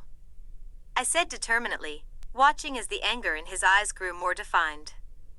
The muscles in his arms were bulging, and he leaned towards me on the bed, glaring right into my eyes, flaring his nostrils. Anyone else would have been terrified. But I wasn't. Not of Edward. You don't even fucking know me. He growled in a threatening voice. I should have been hurt by his reaction, but I couldn't get past the incredulity of his statement. I gaped into his furious eyes, watching as he breathed heavily, nearly shaking with anger. What are you talking about? Of course I know you. I said incredulously. I didn't like how my voice shook when I said it. As if I was unsure of that fact, when I really wasn't. His eyes narrowed further, and he took the fist with the silver paper in it and flicked it, sending the ball of trash flying off the bed. His dark green eyes flared in anger as he reached up over his shoulder and yanked on the black t-shirt he was wearing. All I could do was sit and stare at him, while he yanked the shirt off his back and tore it off his head, momentarily breaking our stare down as he lifted it off. He took the shirt and threw it across the room. I gawked at his stomach and chest, seeing more of the burn scars that I had only caught a glimpse of before. It covered half of his chest and most of his stomach. I stared at his chest as it rippled and heaved in anger, and something I was assuming was self-disgust, which was just ridiculous. Because even with the scars, Edward was gorgeous. Lean and muscular, covered with inches upon inches of pink scar tissue that merely marred the skin, but didn't disfigure him in any way. I met his heated gaze and lifted my chin and rounded my shoulders back. Scars wouldn't scare me away. I had scars covering most of my body too. They meant nothing to me. I'm just as ugly on the inside, Bella. He said in a scarily calm voice, clenching his fists at his sides. And I probably should have done a lot of things in that moment. But the absurdity of that statement made me snort. He got impossibly angrier, leaning into me more. He had a frighteningly calm mask covering his expression. It was as close as I'd ever gotten to being afraid of Edward. He glowered at me from behind his thick dark lashes. Do you want to know the real reason my mother sent me away, Bella? He asked in a daunting whisper. I could hear it because he was only inches away from my face, breathing down my nose. I fought the urge to cringe away from him. I would take all his anger into myself if I could. I swallowed heavily, making his eyes dart down to my throat momentarily before flicking back up to my eyes. She sent me away because I murdered my father. He continued. I furrowed my brows, confused by his statement, because his father died in the fire when Edward was only 9 years old. I just shook my head at him. Edward was no murderer. He chuckled humorously, sending his hot breath into my face. It's true. I'm a fucking murderer. He leaned back into his spot slowly, still glowering intensely at me and clenching his fists with barely controlled fury. I shook my head vehemently at his retreating form, and kept my chin up and my posture determined. He couldn't scare me away with his stories. That's bullshit. I repeated Edward's most common saying right back to him. He sat Indian style in front of me, and the look in his eyes of pure self-hatred made bile burn up into my throat. I may not have started the fire, but I sat back and watched him fucking burn. I didn't even try to help him. He sneered at me with narrowed eyes. I could have run and gotten help, but I didn't. Because I'm a fucking murderer. His voice shook with fury. And you can't love a murderer. I always knew Edward was leaving out specific details about the fire. I never wanted to pry because I wanted him to tell me on his own terms. But this was just ridiculous. To blame himself for something so huge, when he was only 9 years old. I let out a deep breath, trying to keep my determined posture. You were just a child, Edward. You can't be held responsible. I said firmly, staring into his eyes and trying to convey all the sincerity of that statement. Still, he grew more furious, knitting his eyebrows down lower into his eyes. He let out some kind of frustrated growl, and leaned over, and snatched up my wrist that had been resting on my knee. He gripped it tightly, wrapping his long fingers around the small circumference of my wrist, glaring into my eyes as he held it over my knee. He was leaning into me again, breathing down my nose as his face grew reddened by his fury. You're so fucking naive. He spat, yanking my wrist towards him. I flew forwards toward him as he yanked me roughly, and shoved a hand out in front of me to stop from falling into his lap. The free hand met his scarred chest and nearly knocked him over with the force of it. He was pulling me closer and pushing me away all at the same time. I flicked my eyes up to his, balancing precariously on my knees as he seethed and towered over me, still holding my wrist. I couldn't be determined anymore. By reflex, I cowered away from his hateful stare, tugging at my wrist in his grip. And all at once, his expression turned from hatred to complete and utter horror. His dark green eyes grew wide and his mouth fell open as he dropped my wrist.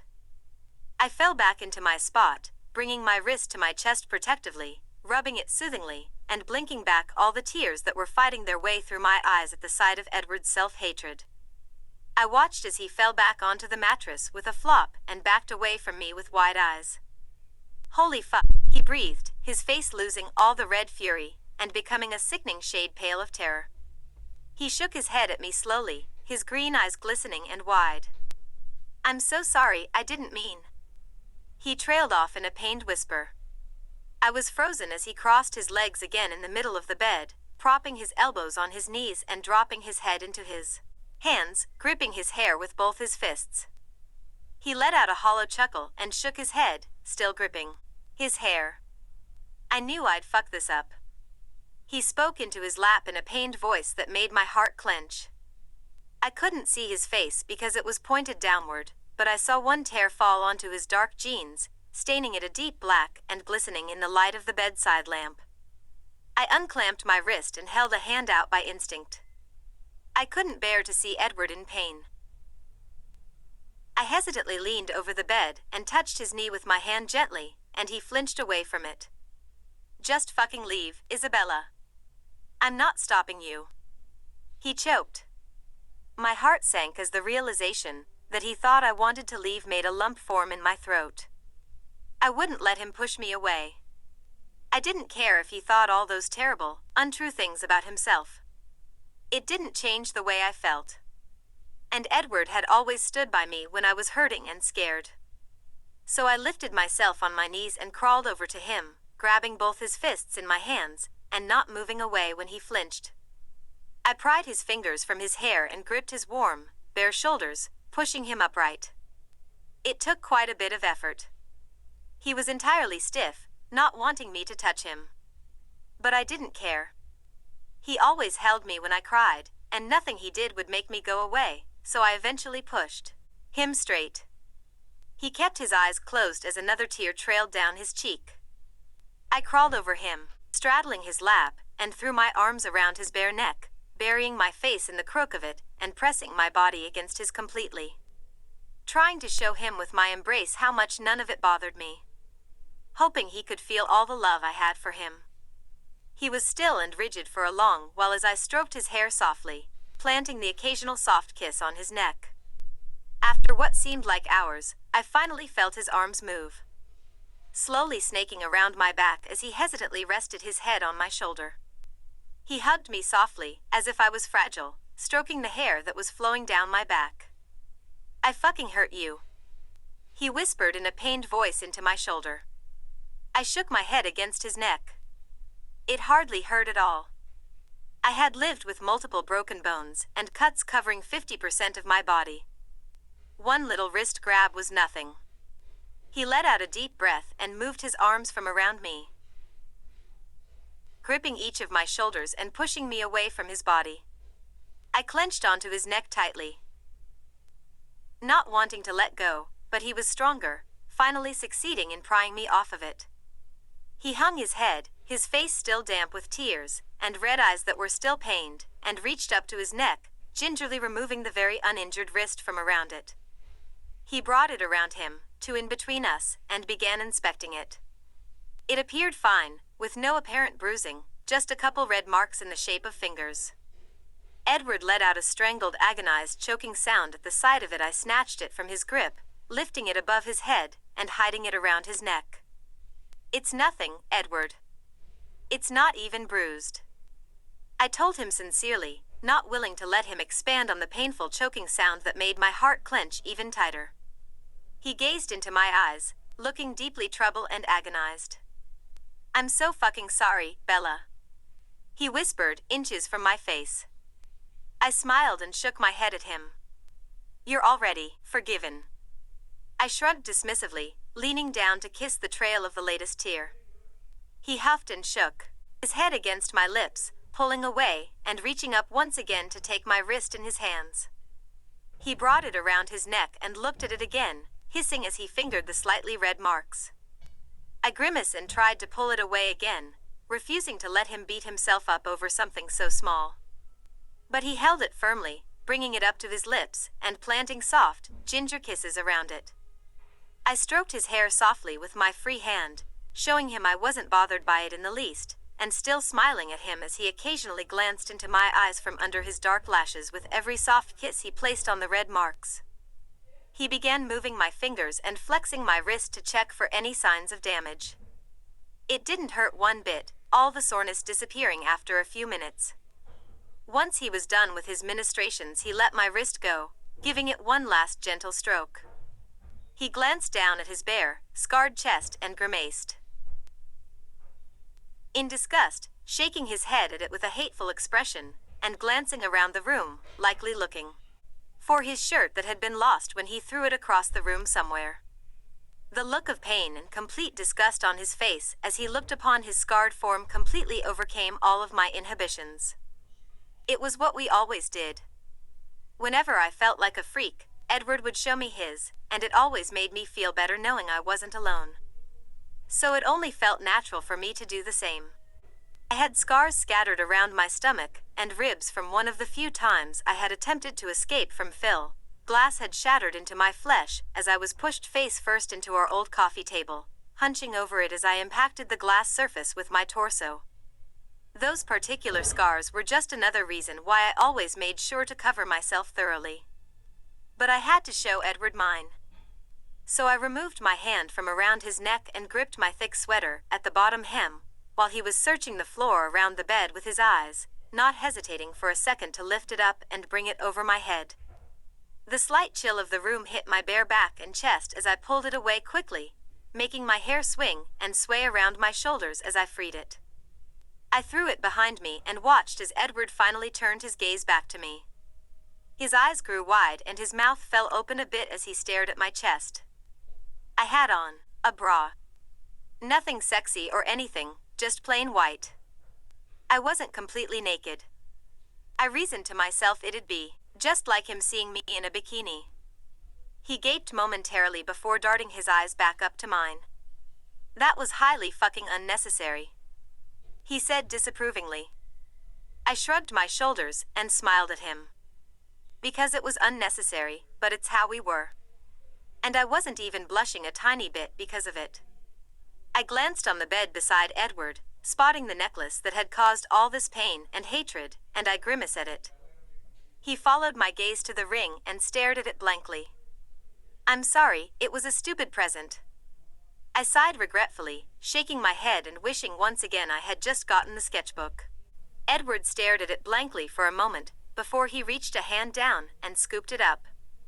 He looked at me and slipped the long chain around his neck without breaking my gaze. It's not stupid, he whispered, rubbing the suspended ring and dropping it against his pink-scarred chest as his green eyes stared into mine with a rare intensity. It's the best fucking thing anyone's ever given me, he said simply. Something was telling me he wasn't really talking so much about the ring itself, as much as the fact I was giving him my heart. He leaned into me and snaked his arms around my bare waist, pulling my chest against his and resting his head on my shoulder once again. I lifted my arms to wrap around his neck, burying my face in the crook of it again, and stroking his hair softly. He used his nose to nuzzle my hair off my neck and gave me a soft kiss below my ear. I squeezed his neck tighter, crushing my breasts to his bare chest. Scars against scars. He sighed into my neck. I can't say it back. He whispered sadly against my skin and began rubbing my back up and down with his big warm hand slowly and gently. I could feel every bump as his hand ran over my spine. You have no fucking idea how much it kills me that I can't, he said in an almost angry tone. I shook my head against his neck. That's not why I said it, Edward, I mumbled truthfully. I had never expected him to feel it back, let alone say it. He rubbed up higher, tangling his fingers into the hair at the nape of my neck. He turned his head and put another soft kiss below my ear. You deserve better, he whispered sadly into my ear. I furrowed my brows and shook my head vehemently. Nothing's better than you, I said sincerely and almost angry at the thought of it. I crushed myself to him further, as if I could crawl inside of him and never leave. He snorted at my comment, shaking his head again, but didn't say anything else about it. He kept rubbing my back up and down softly, occasionally kissing my neck and giving me another squeeze. I could feel his heartbeat through my own chest as I was pressed against him. We fit together like two pieces of a puzzle. Like we were molded for one another. Maybe Edward couldn't see it yet, but I had hope that he would eventually. I stroked her soft back lightly, gliding over her spine, enjoying the feeling of my girl's skin pressed against mine. The feeling of her heartbeat on my chest. I didn't fucking deserve any of it. Her company, her food, her sleep, and most of all her love. I was a monster. I did the one thing that I didn't even think myself capable of. I fucking hurt her. It just proved further how black my soul really was.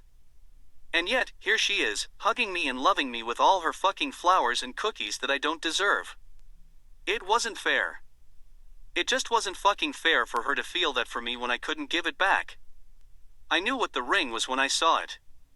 I was trying to lie to myself, because I knew the ring could hold many different meanings depending on how you wore it.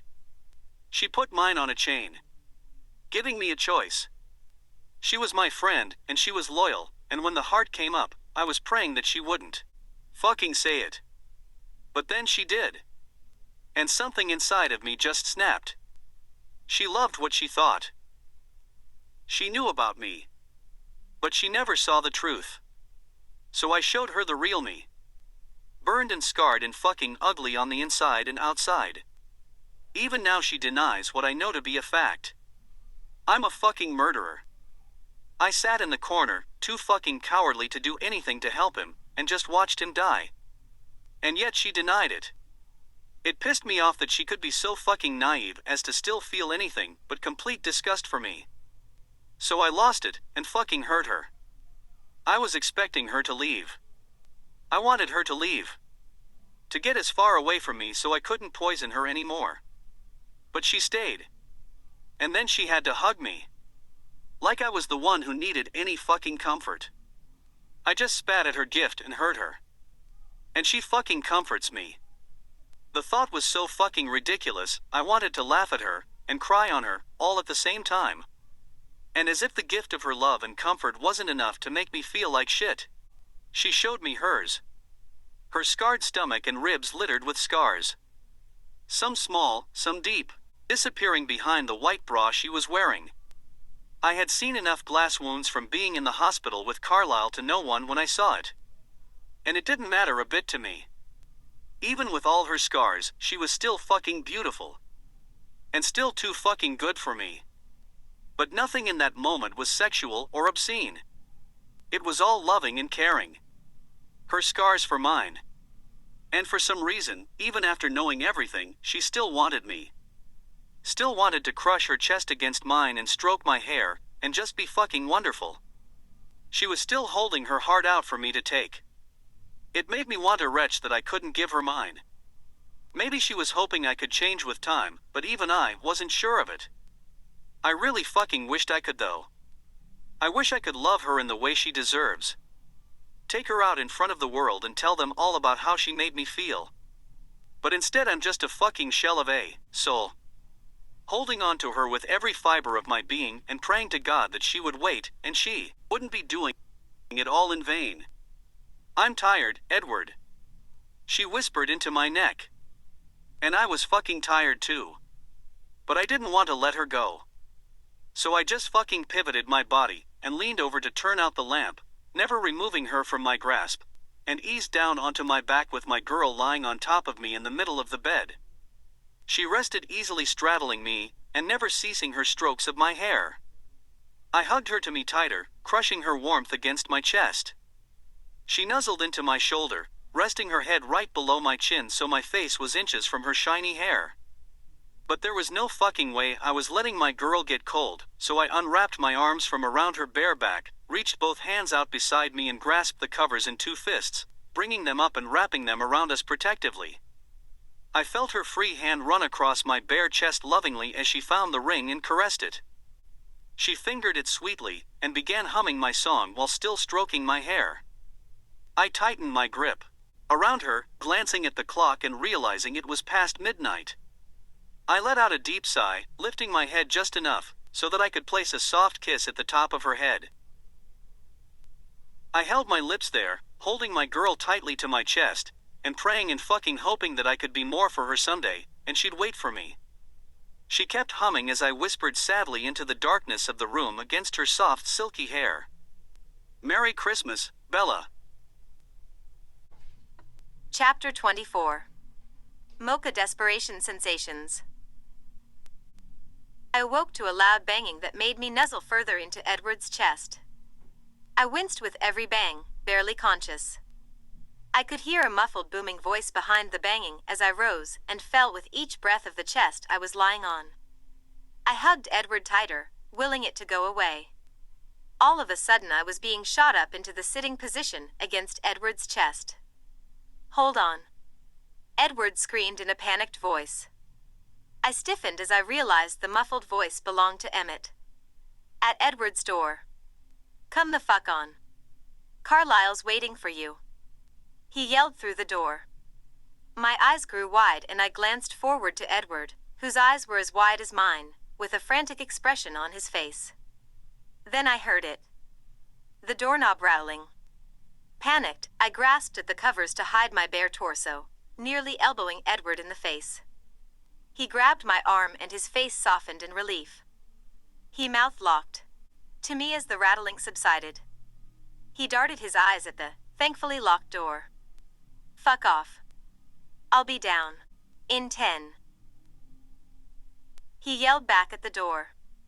I cringed at the loud noise in my ear as he glanced back at me apologetically. He held onto my arm lightly, waiting for confirmation that Emmett had left. We stared into each other's eyes. A silent, panicked conversation going on. I was worried that something was wrong. That they suspected I was up here.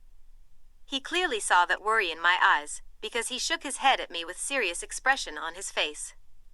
Eventually we could hear Emmett's loud footsteps retreating down the hallway. We both let out a deep breath of relief as our postures relaxed. Edward fell back onto the bed, while I stayed upright. He began grumbling and running his fingers through his messy hair. All I could make out was, impatient fucking bastards. Too fucking old for that shit. I don't even want to go hiking, stupid Emmett, and his bear obsession. 30 minutes. Perfectly good sleep. I chanced a glance at the clock and realized it was only 5 in the morning. Realizing that it was probably a good idea for me to get home early anyways, I reluctantly lifted my knee from Edward's side and climbed off of him. He kept his eyes shut. Either because he was too tired to open them, or because he was giving me privacy, I wasn't sure. But I fetched my sweater from the end of the bed and slid it back over my head quickly. My hips were stiff from our unusual position, and I made a promise to myself to never do it again as I waddled to the sofa to put my shoes on. I threw them on quickly, pulling my hoodie over my head hastily, fearing that Emmett might return again. I snatched my bag up and began stuffing the used containers from the previous night's meal into it. I fished his cookies from the bag and dropped them off beside the alarm clock that still hadn't gone off yet. I turned to Edward, still lying in the bed, and he was staring at me with the most heartbreaking, desolate expression on his face. I smiled at him, unwilling to let him be sad over any of the previous night's events. He smiled back sadly and waved me over to the bed. I climbed up without hesitation, ready to receive my morning cheek kiss. He sat up and leaned over to flick on the lamp, illuminating the dark room in bright light and making me squint against it. Edward was squinting too as he leaned into my cheek and planted one single soft kiss onto it. He held his lips there, on my cheek for a few seconds. I closed my eyes and relished the touch of his lips against me. Eventually he eased himself back down onto the bed. But his expression had turned hollow and impossibly sadder. My heart clenched and I wanted to ask him what was wrong, but I was too afraid that Emmett would return while I was doing it. But I had to let him know that whatever he was thinking or feeling, it wouldn't make me turn away. So I leaned into him slowly. His sad green eyes never left mine as I eased down over him, sliding my hand down below the blanket covering his chest, and felt my way across his skin to find the ring hanging around it. I grasped it tightly and planted a soft kiss on his warm neck. He remained motionless. I trailed my lips up his neck to his ear. Nothing could make me love you any less. I whispered sincerely, letting go of the ring and pulling my hand back out of the covers while I climbed out of bed. His expression hadn't changed any. If anything, it just made it worse. I let out a shaky breath and glanced at the door desperately, wishing we had more time. But I had to leave, so I turned around and exited the French door, plunging myself into the cold December darkness as I left Edward alone and desolate. Alice awoke no more than 3 minutes after I walked in the door to the kitchen. I was unbelievably lucky my hair wasn't tangled from Edward's nuzzling, and for the first time that morning, thankful for the awkward position we slept in that prevented it from happening. I didn't even have time to pull my hoodie off before she bounced into the kitchen. She quirked an eyebrow at my hoodie, and I shrugged, letting her assume I slept in my full clothing last night. She shrugged back and hopped onto the stool, vibrating with excitement that Christmas morning was finally upon us. I began making a ridiculously large Christmas breakfast, earning Alice's festive holiday approval. After the 3 of us ate our big breakfast, we all opened our gifts. It was my second Christmas without my mother, but my first one with my aunt and cousin. They eased the painful bitterness I was feeling at the fact she couldn't be there. Alice went sort of crazy with gifts. Our tree was overflowing with shiny wrapping paper spilling out from all sides. Some for me and Esme, but many for Jasper, Emmett, and Rosalie as well. She graced me with more adorable clothing that I would probably never wear, most likely with the intention that I would be more inclined to wear them if they were a gift. Apparently she and Edward shared the same philosophy when it came to bitching about Christmas gifts. So I smiled and thanked her profusely, hoping it would suffice, because I wasn't wearing them. I think she probably knew. By noon, we were all exhausted. Me more so since I had only slept 4 hours the night before. though I was feeling very thankful for Emmett's intrusion. I spent the day cleaning up after all the presents and large breakfast that I had made. It took me 3 hours. Esme kept insisting I leave it, but I was happy for the distraction. The weight of last night's events weighing quite heavily on me. Jasper and Rose came by that evening to exchange presents with Alice. I stayed in the kitchen while they did it, not really feeling up to company or pretending to be normal for an hour or two. I cooked our Christmas meal in solace as the sounds of laughter and scolding came from the room across from me. I think Jasper and Rose weren't really getting along very well since the whole Alice thing. Rose was obviously not approving of the relationship for reasons I couldn't fathom. Maybe she didn't think Jasper was good enough for Alice, or perhaps the other way around. It was a situation that would be similar to Alice's reaction if she ever found out about Edward and me. It made me more sympathetic of Alice, and gave me good ammunition for when, or if, she ever did find out. They left right as I got dinner finished, needing to spend it with their family. I had been hinting at Esme to invite the Cullens over for Christmas dinner all week. She had refused when I eventually came out and asked her, opting instead for a nice small dinner. With just the 3 of us. I felt like it had something to do with me, but I didn't say anything happy at least for the intimacy of the affair.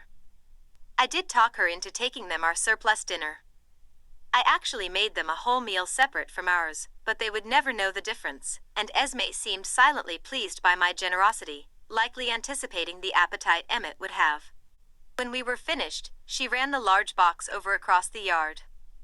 I smiled as she made her way to the door, watching from the front porch as Dr. Cullen invited her inside with a wide, surprised smile.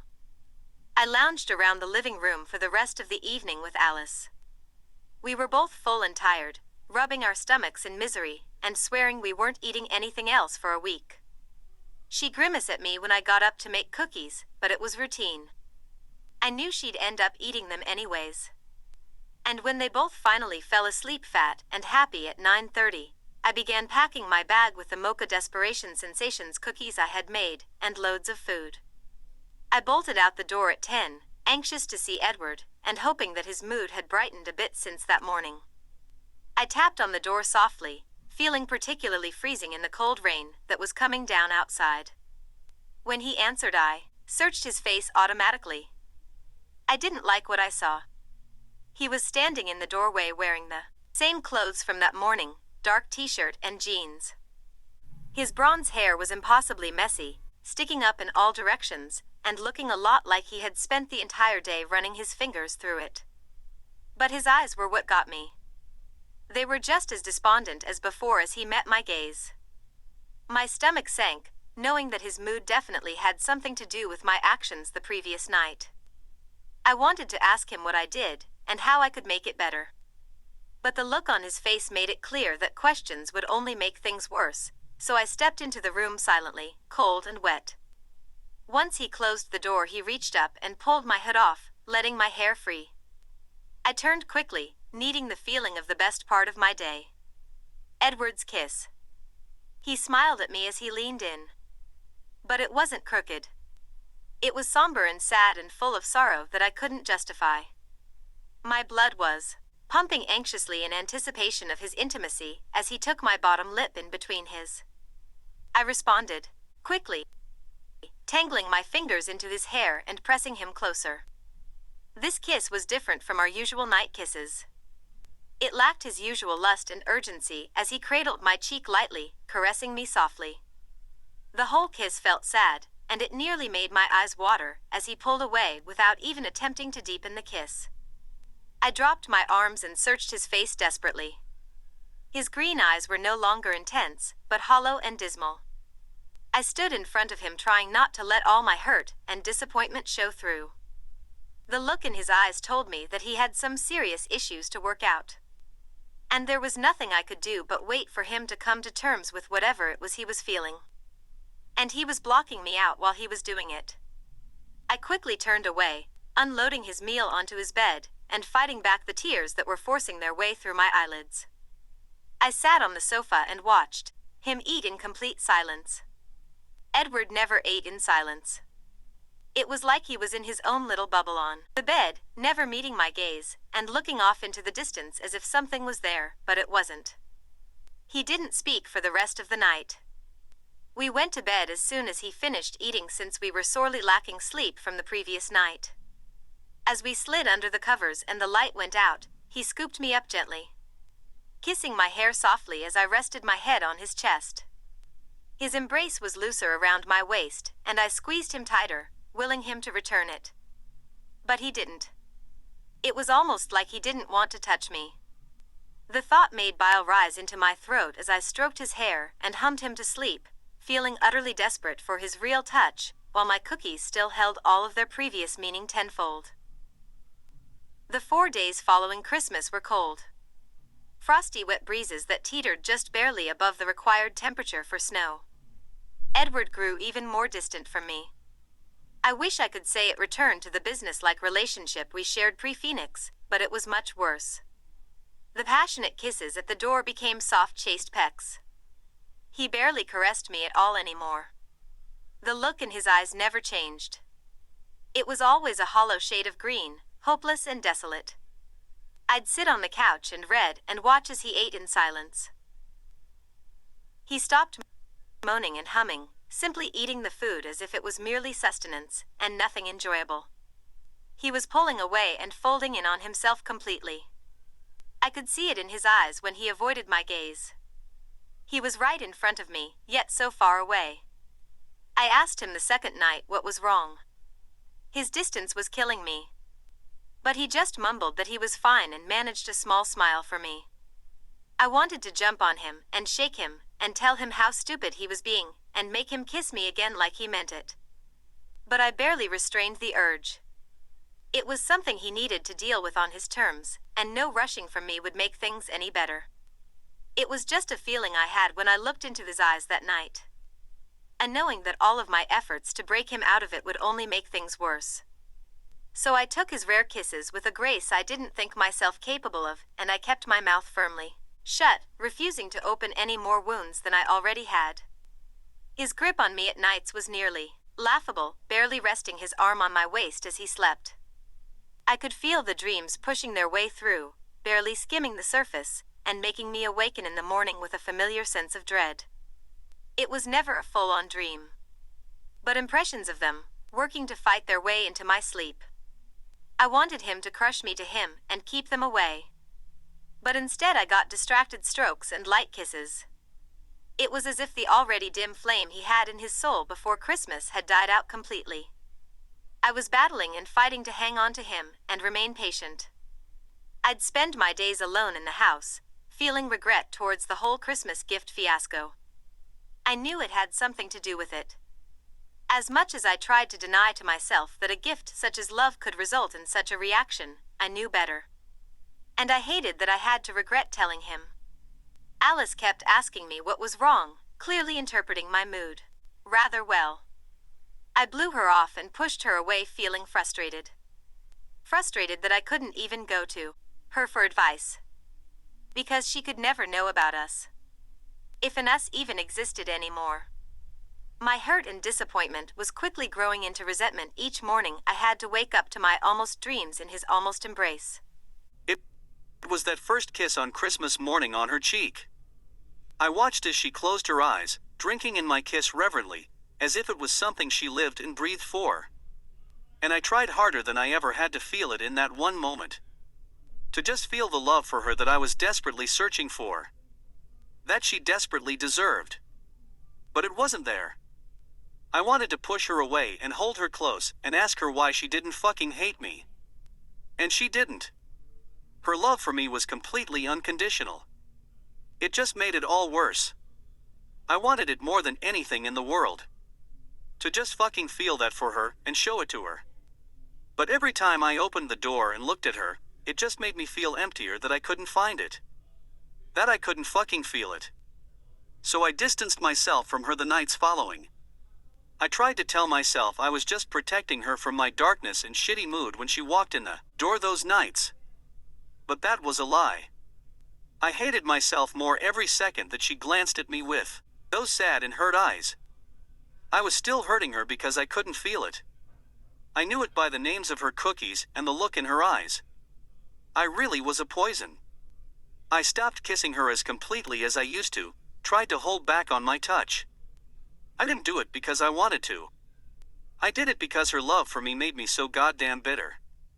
The way her eyes brightened when I brushed her skin or kissed her head. It just made me realize that I wasn't fucking capable. And it wasn't fair to her. After the first night, I couldn't even meet her gaze anymore. I'd just fucking look away, hiding from all the love and forgiveness in her patient, hurt stare. It ate away at my very core.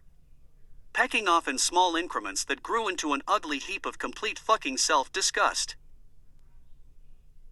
When she'd leave in the mornings, I'd stay in bed for most of the day.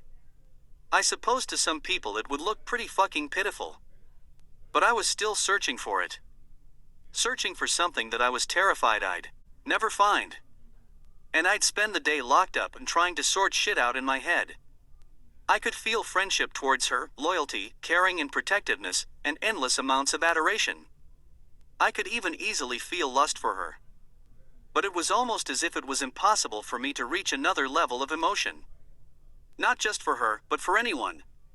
And the more I thought about it, the shittier I felt. I should love Carlisle. He fucking saved me. He loved me as unconditionally as Bella did, and stood by me through all of the bullshit I put him through. He deserved my love just as much as my girl did. And even it wasn't there. After 4 fucking years, it still wasn't there.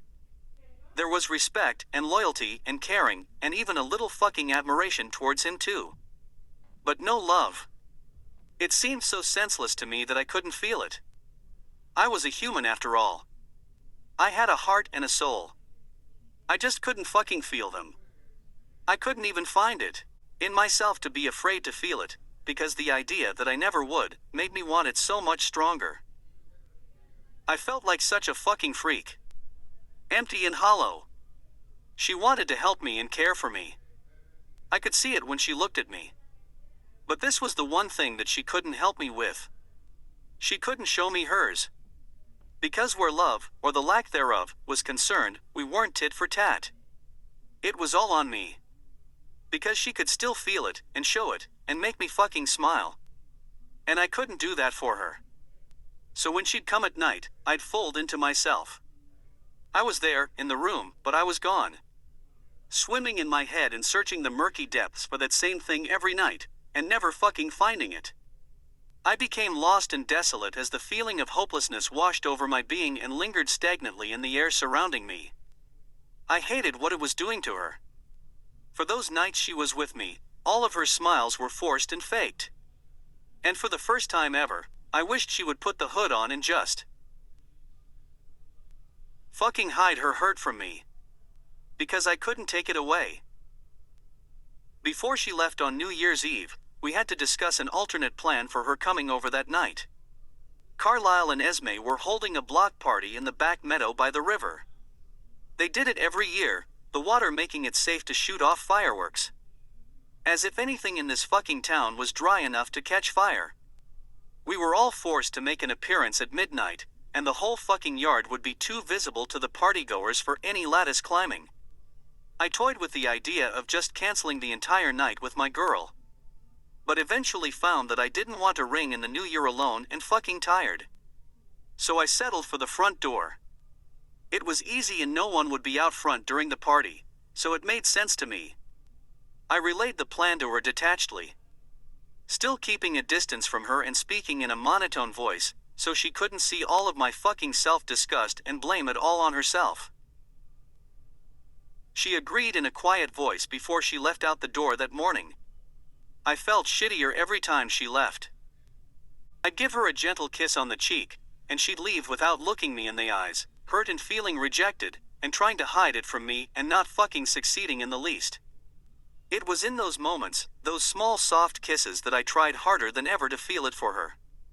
I wanted to grab her and crush her to me and tell my girl that it was finally there, and watch as her face lit up like a fucking Christmas tree at the sound of me saying it.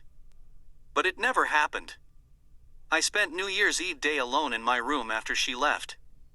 Maybe I was fucking wallowing and acting like a complete emo douchebag, but I couldn't help it.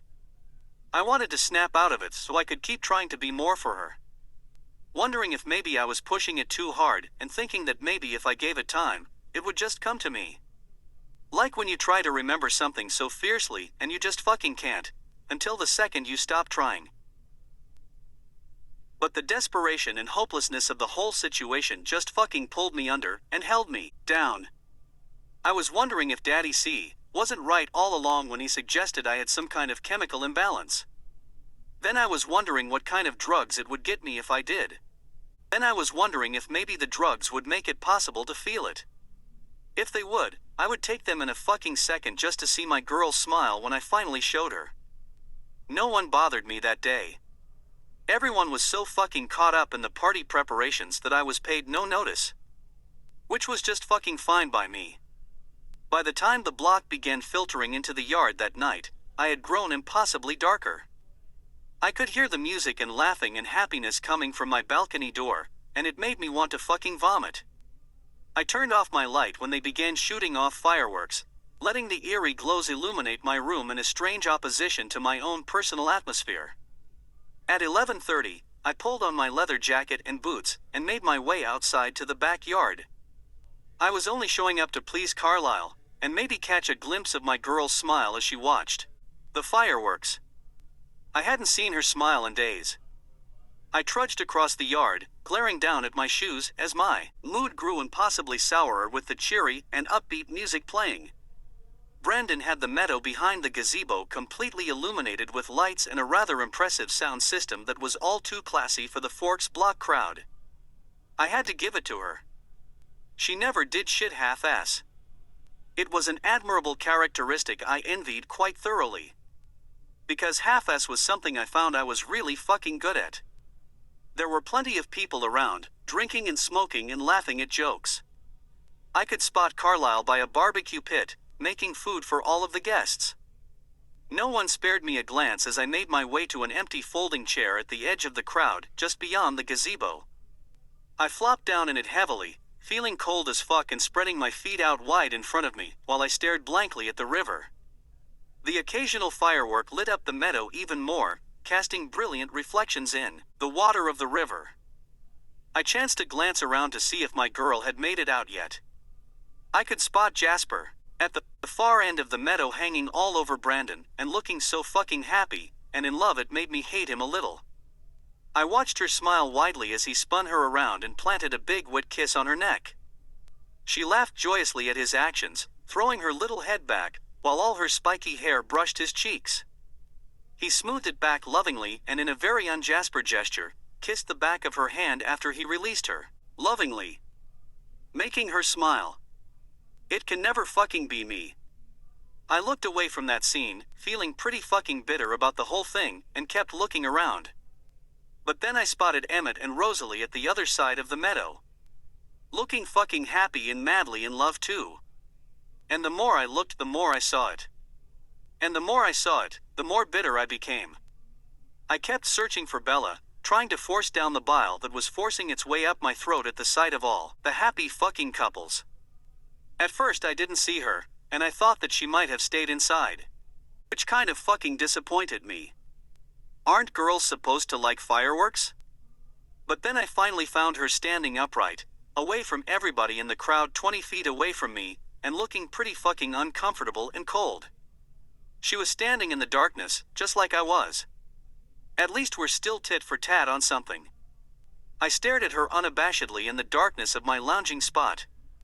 She was wearing her hoodie with the hood drawn up tight around her. But occasionally, she would lift her head up to the sky to watch a lone firework that would illuminate her face in various colors. She looked so fucking beautiful.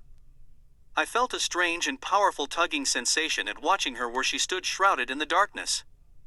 An itching to go and be with her that was so strong my feet twitched. And it was kind of fucking weird that I reacted like that, because I had spent many days with her in school. Looking but avoiding. I continued watching her in curiosity as the countdown to midnight reached the 2-minute point. She shoved her hands into her hoodie pockets and looked at the ground, kicking the wet grass carelessly with her feet. No one in the crowd even spared her a glance as she stood covered in darkness. I stared at her intensely, willing her to meet my gaze, so that I could look into her eyes and see if the fireworks made her happy. And then suddenly, her head snapped up towards me from the ground and her brown eyes met mine. She looked surprised. Probably that I was even fucking bothering to come out in here in the cold to watch the fireworks. But she didn't look happy or wondrous at the sight of the flashing in the sky. She hastily broke the stare and began looking around at the crowd that was pairing up for their midnight New Year's kisses as the countdown continued. All those fucking happy couples who had someone else to start the new year with. Her face fell at the sight of it as the tugging in my chest became more prominent. And I just had to fucking do it. I tried to justify the risk with the fact that I wanted her to have a New Year's kiss like everyone else. Or maybe even because I wanted one too. But it was a fucking lie. The tugging was pulling me to her so strongly that I couldn't fucking take it anymore.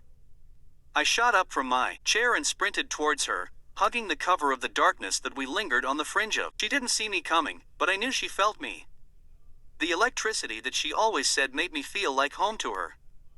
When I finally reached her, I grabbed her covered arm and pulled her back towards me into more of the darkness. She spun around and looked at me wide-eyed, but I didn't have the time to explain. So I held her arm firmly and pulled her away from the river and the meadow, jogging to the safe cover of the gazebo. She remained silent as she followed hastily behind me. Once we ran up onto the platform of the dark gazebo, I spun around and pushed her up against one of the large beams that would hide us from the sight of the crowd. Her eyes were wide and shocked as I chanced to peek around the beam to determine if we were seen. But everyone was too caught up in their own kissing partners to notice anything else as the countdown reached 20 seconds. I was kind of fucking breathless from the adrenaline of the running and sneaking around. I glanced back at my girl who was standing in front of me, pressed up against the beam, wide-eyed and searching my face. I stepped closer to her until I was pressed completely against her, almost completely relaxing as the tugging inside of me subsided with her proximity, and pulled her hood off. I let out a deep breath and smiled at my girl. The first real smile I had felt in days. She looked so fucking confused it made me want to chuckle at her. But instead I just took her little face in between my hands as the countdown reached 15. People were counting down already as I leaned my face into hers. Understanding finally dawned across her face as the crowd chanted the seconds away. And then she fucking smiled at me. Big and full of teeth and all of her radiance and beauty beaming right at my face, and holy fucking Christ, had I missed the sight of it. Her eyes were shining with something akin to relief and happiness, and brimming with the unconditional love that she felt for me. But I wasn't looking away this time. I wanted her to have it. And I needed to do it. The tugging had subsided, but I could still feel the need to be closer. I put my lips barely against hers and closed my eyes as the countdown reached 10, and I could feel her fucking struggling to hold the smile back so she could kiss me right, but it was so big that she barely could. And I just fucking smiled against her lips too. Because how could I not when she smiled like that? At me. For me. Because of me. I grabbed her face firmer, stroking her cheeks with my thumbs, and tangling my fingers into the soft hair behind her ears and struggling to wait for the last second to put my full force on her lips and kiss her fucking senseless to ease the tugging. I didn't even bother with the bullshit soft kisses. When the countdown finally hit 1, I just fucking plunged my tongue in between her smiling lips as the need to be closer to her completely overcame me. And she accepted it with an enthusiasm that made me weak in the knees as she dove her fingers into my hair and pulled my face closer to deepen the kiss and push her tongue into my mouth. My movements grew frantic as my breath sped up and I pushed against her tongue frenziedly and pressed against her body. There were loud booming fireworks in the background and that stupid fucking New Year's song. But I couldn't hear or feel anything but my girl pressed against me, so fucking tightly that the ring nestled between my t-shirt and my skin was pressing painfully against my scarred chest. She gripped my leather jacket with one fist, pulling me and moving her tongue against mine just as fiercely. I pressed my body impossibly closer, while I urgently pressed against her tongue with mine.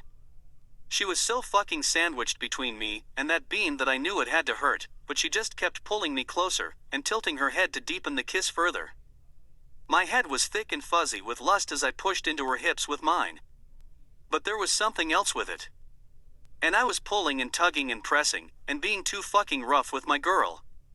But I couldn't restrain the need to possess her completely. To just fucking crawl inside of her and never leave.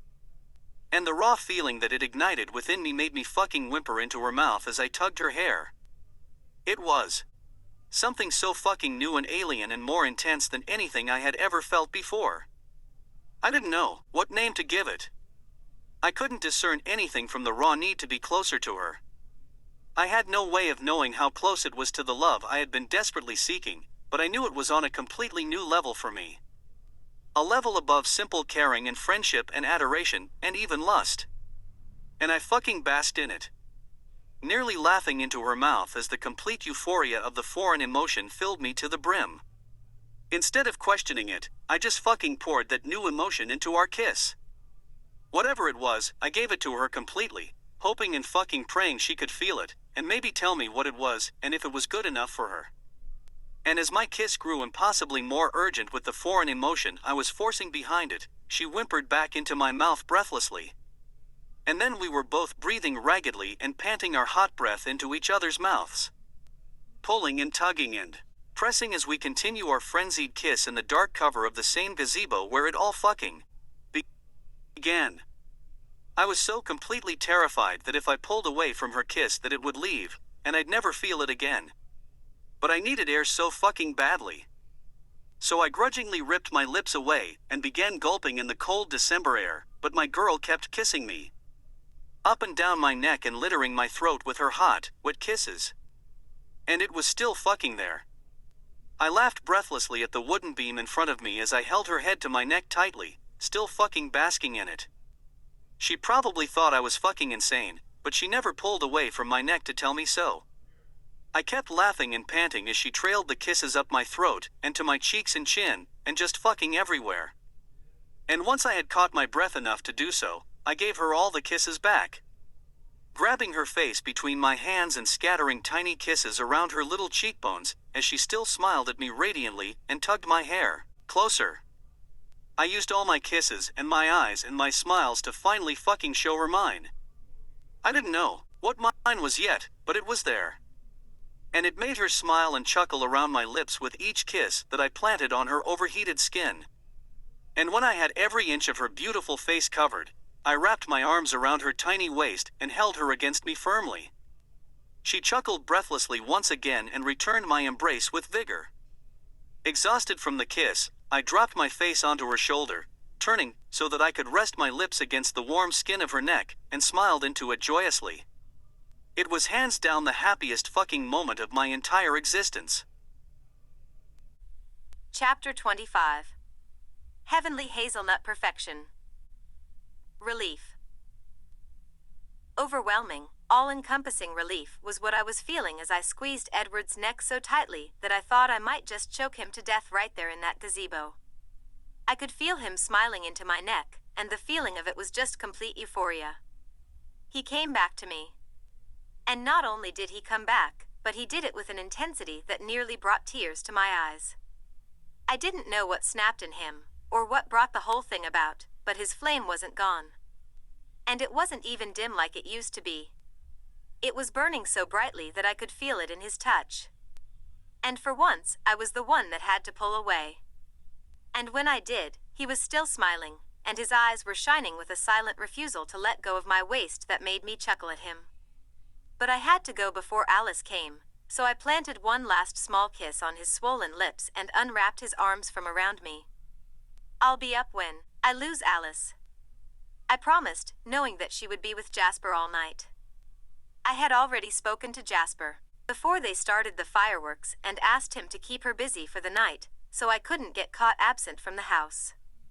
His easy agreement just solidified his spot as my second favorite guy.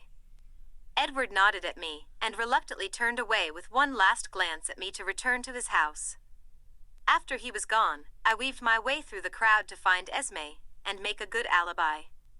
She was easy as I relayed my story to her while she stood next to Dr. Cullen at the river bank. All I had to do was tell her I was tired, and I was going to bed. She never checked on me at nights, so I knew I had nothing to worry about once my bedroom door was closed. I did take notice of the fact that she and Dr. Cullen had spent most of the night together.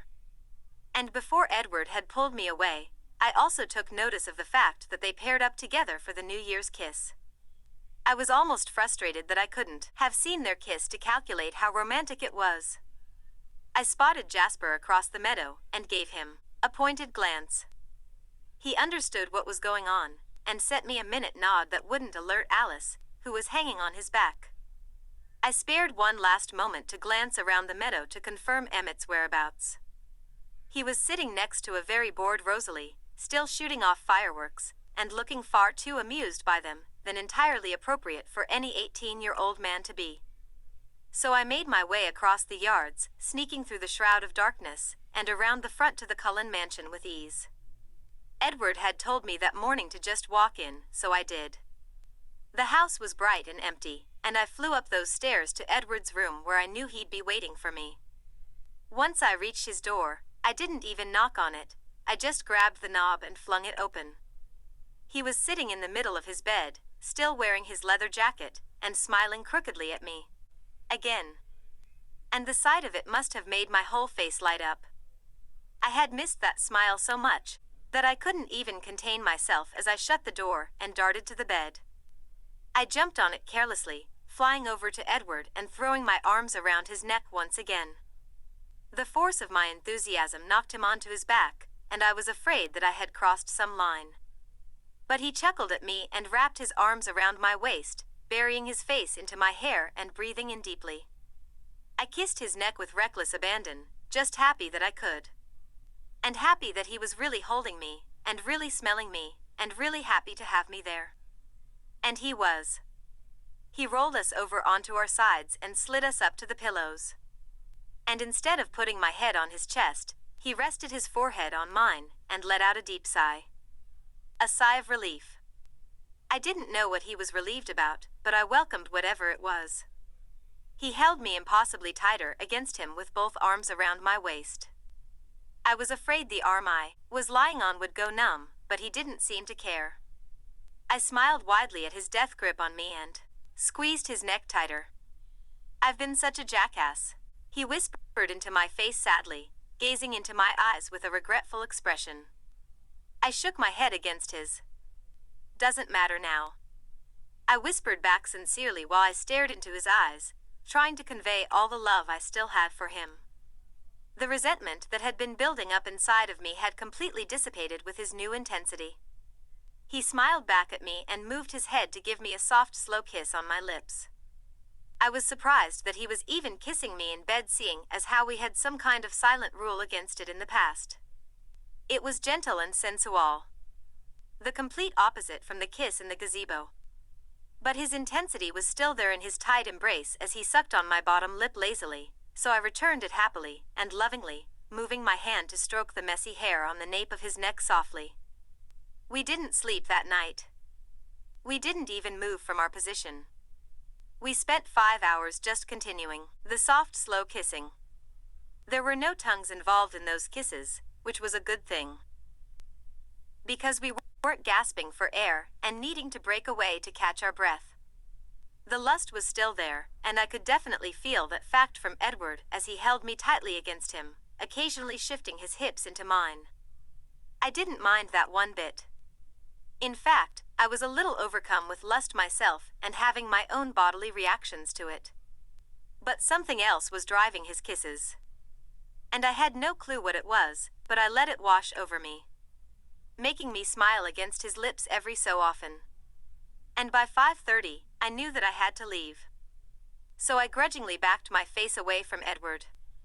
He opened his sparkling green eyes and frowned in a way that made me giggle quietly. He didn't want me to leave. But I had to. So I planted one final soft kiss onto his lips and lifted myself off of the bed and his poor arm. I didn't bring my bag with me or any pajamas, but I still had his bag of cookies in my hoodie pocket. So I dropped them off beside the alarm clock that we never set to go off. They were a little crushed from his hugging, but mostly intact. I sent him one last big grin as he lied on the bed staring at me intensely, and turned around nearly pouting at the fact I had to leave. I was almost to the door when I heard him jump out of bed and sprint towards me. I turned around just as he stepped in front of me, taking my face in between his hands and putting his lips on mine once more.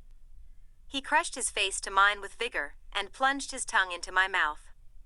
Pleased at the reappearance of the rougher kisses, I returned the kiss fiercely, fisting my hands into his leather jacket that he still hadn't removed, and tilting my head to deepen the kiss as I pulled him closer. It was a little taste of the gazebo kiss as he slowly backed me up against the wall beside the glass French door, moving his tongue against mine urgently and tugging my hair to bring my face closer. I whimpered into his mouth and moved my hands up his jacket to fist in his hair, pulling and tugging just as roughly as he was. He pressed me tightly against the wall behind me, finally showing me his lust as he shoved his hips into mine with a throaty groan. I was already panting into his mouth again, pushing against his tongue fervently, as I moaned breathlessly into his mouth at the feel of him against me. I arched my hips away from the wall, pressing back into him, and fighting the urge to wrap my legs around his waist to get closer. I moved against him with a whimper, wishing that he were as willing to move things farther with me as I was with him. He groaned breathlessly into my mouth again, and moved one hand from my hair to grab my hip tightly, pulling it impossibly closer to his as he moved his tongue against mine feverishly. Excited that he wasn't pulling away, I writhed against his hips with mine, gasping into his mouth at the increasing wetness between my legs. As if he read my mind, he groaned into my mouth again while he slid his hand down my leg, wrapping his fingers around my thigh and hitching it over his hip while gripping it firmly and pushing back into me. The contact the new stance provided made me whimper and writhe against him more. I was thinking idly that if we kept going like this, I'd be climbing down the lattice with authentic sex hair. Quite happily. I think he probably knew, because he drew his tongue back from my mouth, keeping his wet lips lightly against mine as he gasped for air against them, and gently released my thigh from his grip. He opened his intense green eyes, hooded with lust and shining with something else, and gazed into mine intensely as we panted against each other. Happy fucking New Year. He breathed against my lips. I smiled against his lips and let one quiet, breathless chuckle slip through. It certainly is. I replied honestly. It was a pretty fucking good day. I jerked off 3 times in the shower after my girl left. I couldn't fucking help it. It's not easy having a throbbing erection for 5 hours straight, especially when the cause of it is far too encouraged by the feel of it against her to push you away. She was acting a whole lot like she wanted me to take her. And if it were any other girl in my room kissing me like that, pre-Bella, I would have stripped them down and fucked them right against that wall. But I didn't want to fuck my girl. She deserved so much more than to just be fucked. She deserved to be made love to. And I had no way of knowing if I could ever be that motherfucker, but the new foreign emotion that I spent my night showering her in gave me hope that it was possible. I allowed myself one laugh at my expense when I realized that I was the one in the pair that wasn't ready yet. Of course, she could feel her love for me without any doubts to that fact. I spent the rest of my day basically waiting for her to come back. The tugging was somewhat eased when I wasn't watching her from afar, but I could still feel it there. The need to have her beside me and touching me. I wanted to take that goddamn ring off my neck and wear it the way it was meant to be worn when 2 people were exclusive and in love. But I didn't fucking know yet. I was wishing whoever created the damn thing had come up with a way to wear it that said too emotionally retarded to feel it back, but really fucking wants to. Then I was wondering what kind of killer fucking profit that line would make in the greeting card industry. I tried to spend my day downstairs to pass the time, but Daddy C had a hangover. He was sulking in his study and trying to hide that fact, but I knew better. He always hid when he got a hangover. I wanted to give him some of my girl's fucking fantastic hangover remedy, but figured it would rouse too many suspicions. For my own comfort, I efficiently dodged Emmett while he was playing some new video game he got for Christmas. I did spend a little time on schoolwork since it was starting back up the next day.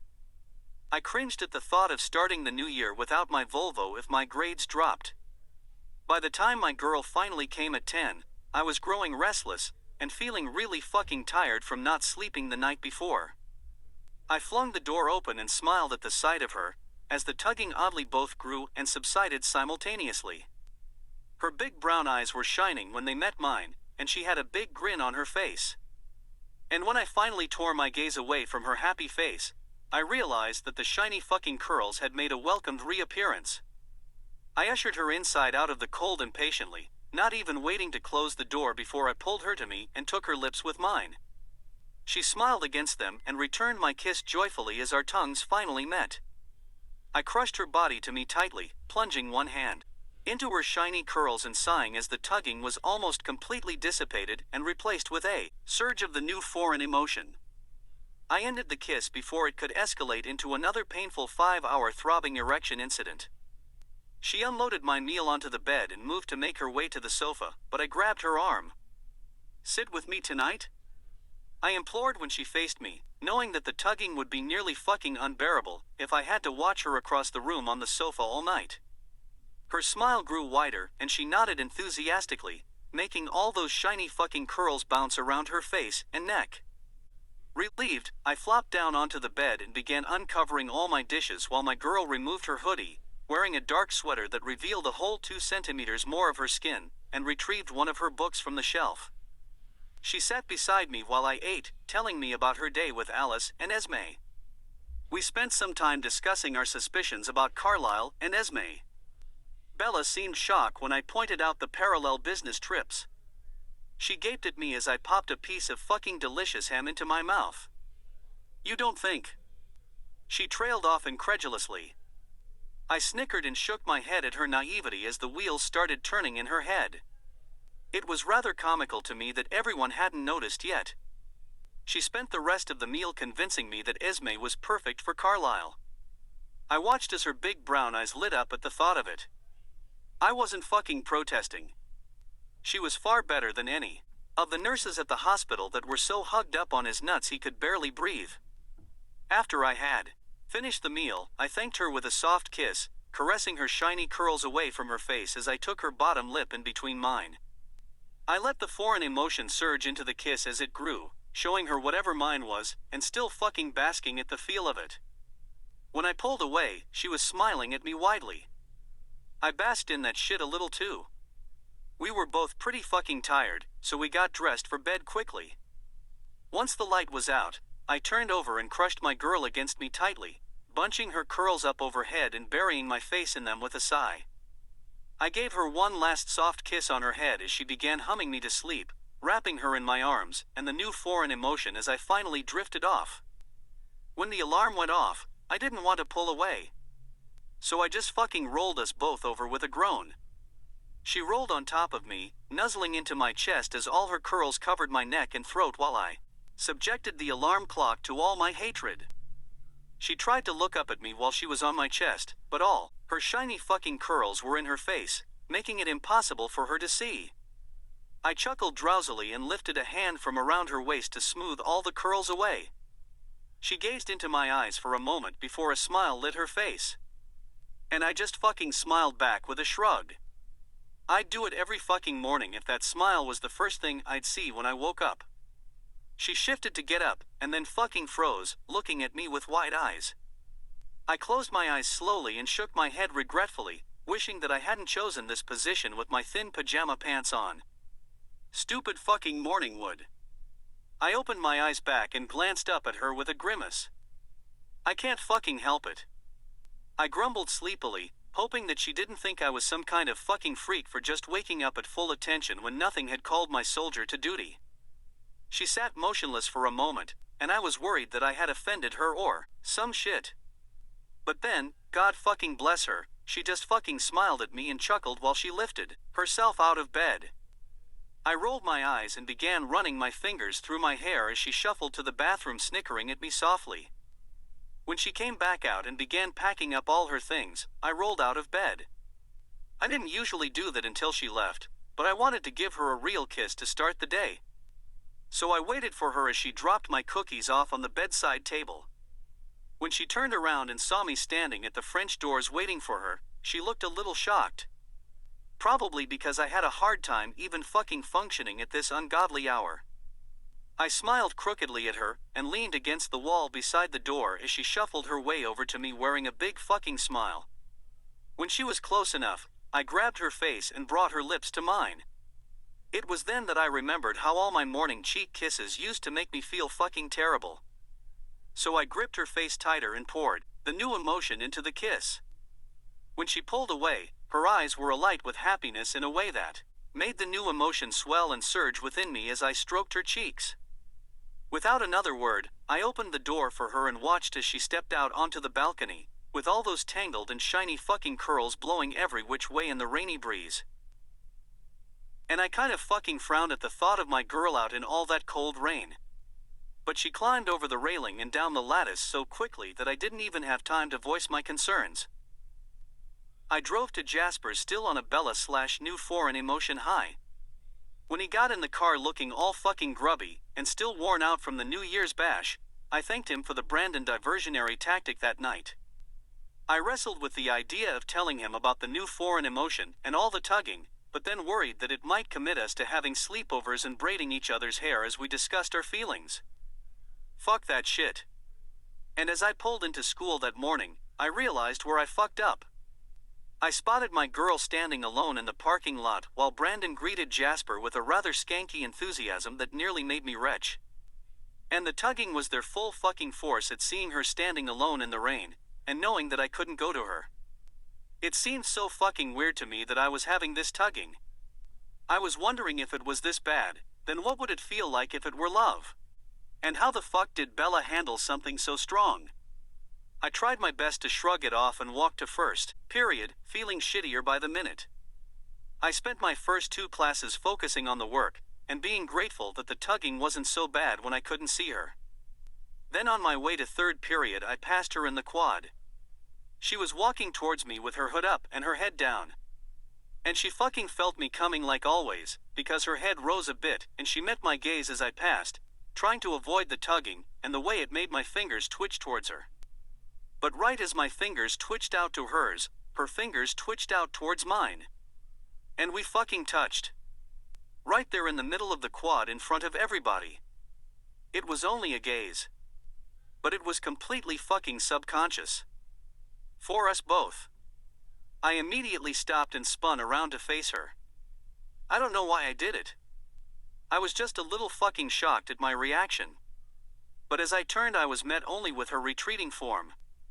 I stood there for a moment, running my fingers through my hair and knitting my eyebrows together before I finally snapped the fuck out of it and made my way to class.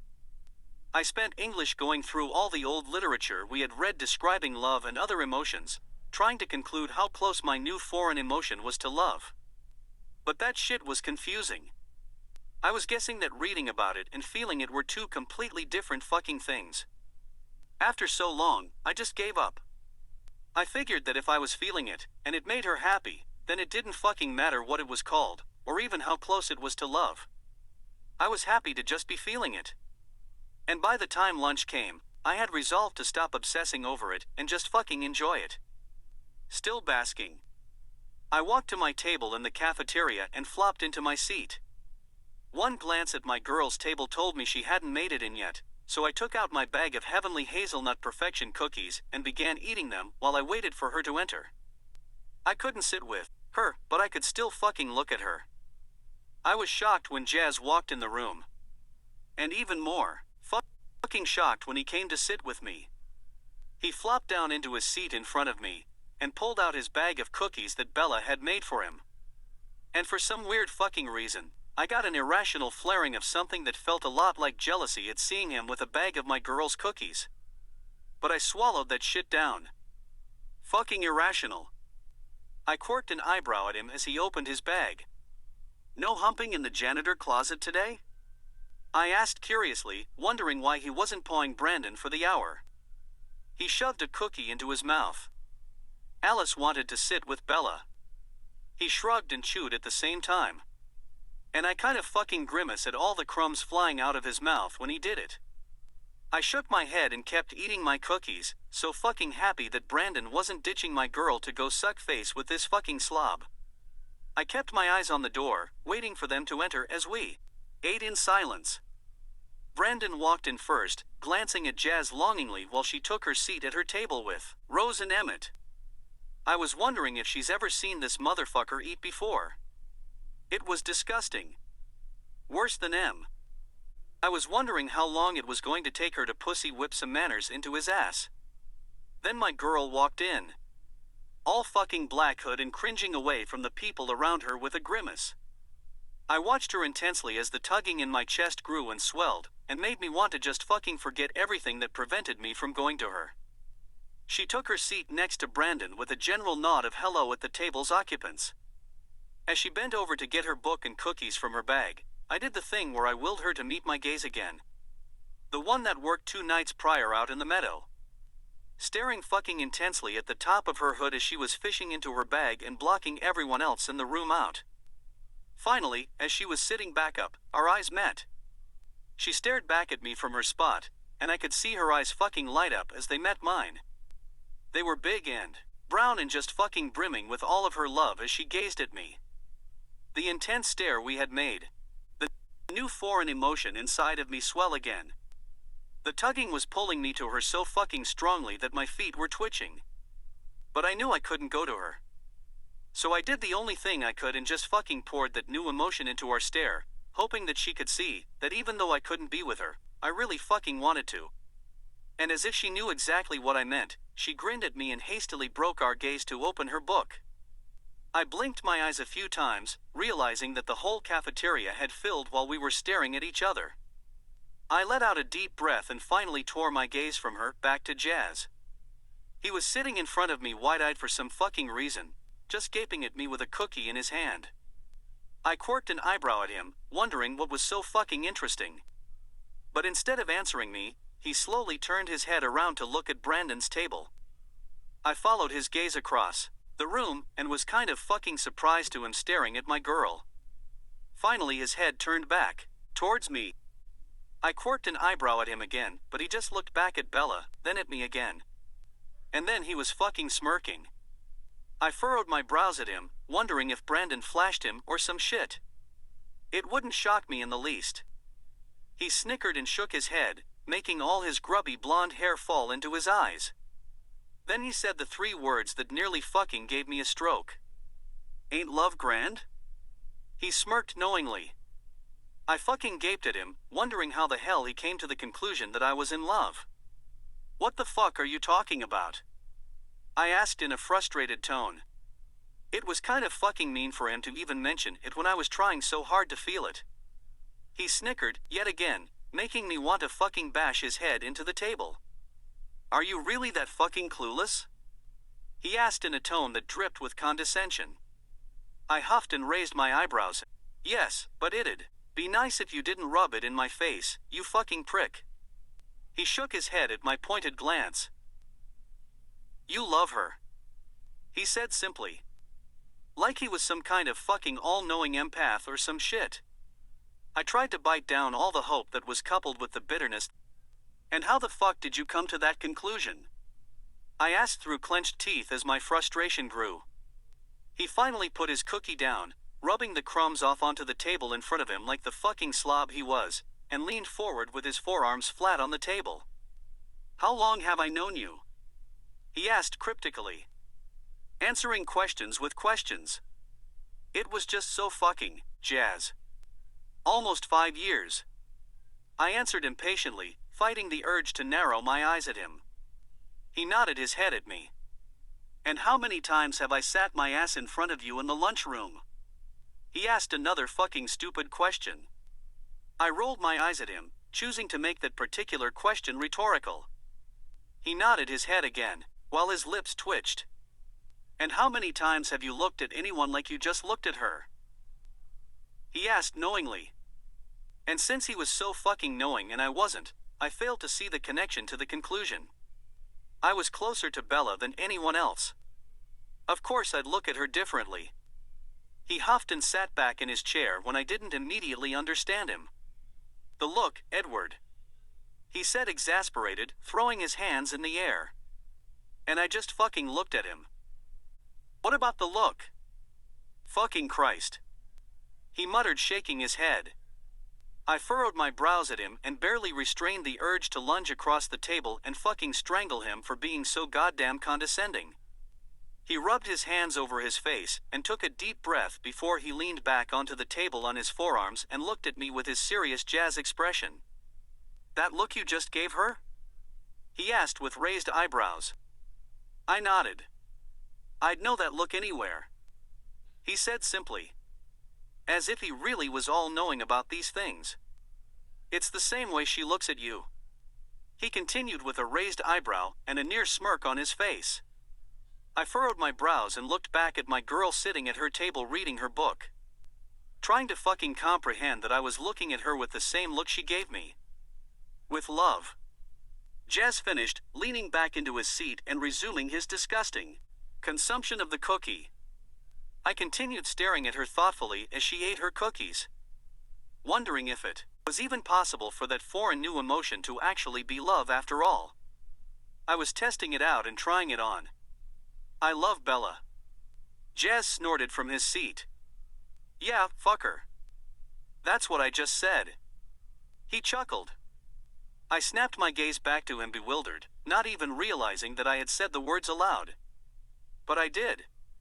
And it didn't sound fake, or like a lie, or even fucking wrong or uncomfortable. It just fucking was. And the reality of it hit me so fucking hard that I wanted to laugh and cry and fucking run to my girl and kiss her again. Because I really did. I really fucking did love Bella. Jazz watched me in amusement as my whole fucking face broke out into a smile at the realization. That new emotion finally had a name. And I had been showing her all of my love for the last 2 days. And I was fucking battling to hold my laugh and so Jazz wouldn't be a complete prick about my emotional ignorance. And then I realized the best part of it all. I couldn't fucking wait to tell my girl that I loved her back. I wanted to just run to her, right then in the lunchroom, and spill it all out to her and finally get to see her face when I said it. But because I was in love and feeling fucking sappy and sentimental about the whole revelation, I needed it to be more private and special. So I held my fucking tongue and ate the rest of my cookies with a shit-eating grin plastered all over my face. Jazz kept snickering at me and shaking his head, clearly amused by my euphoria. But even him being a prick couldn't ruin my mood. I walked to bio 10 steps behind my girl, glaring at anyone that even came fucking close to touching her. I could feel the tugging in the new foreign emotion, no, the love I had for her swell inside of me as I took my seat next to her and felt our electricity. It was a movie day. A really boring fucking movie about some parasite that I really didn't give a shit about. And as soon as Mr. Banner turned the lights off and started the movie, I slid my hand to my girl's side of the lab table and snatched her hand up, bringing it below the table and rubbing it with my thumb. I could almost feel her smile in the dark as she gripped my hand back tightly. We spent the whole hour just rubbing and caressing each other's hand.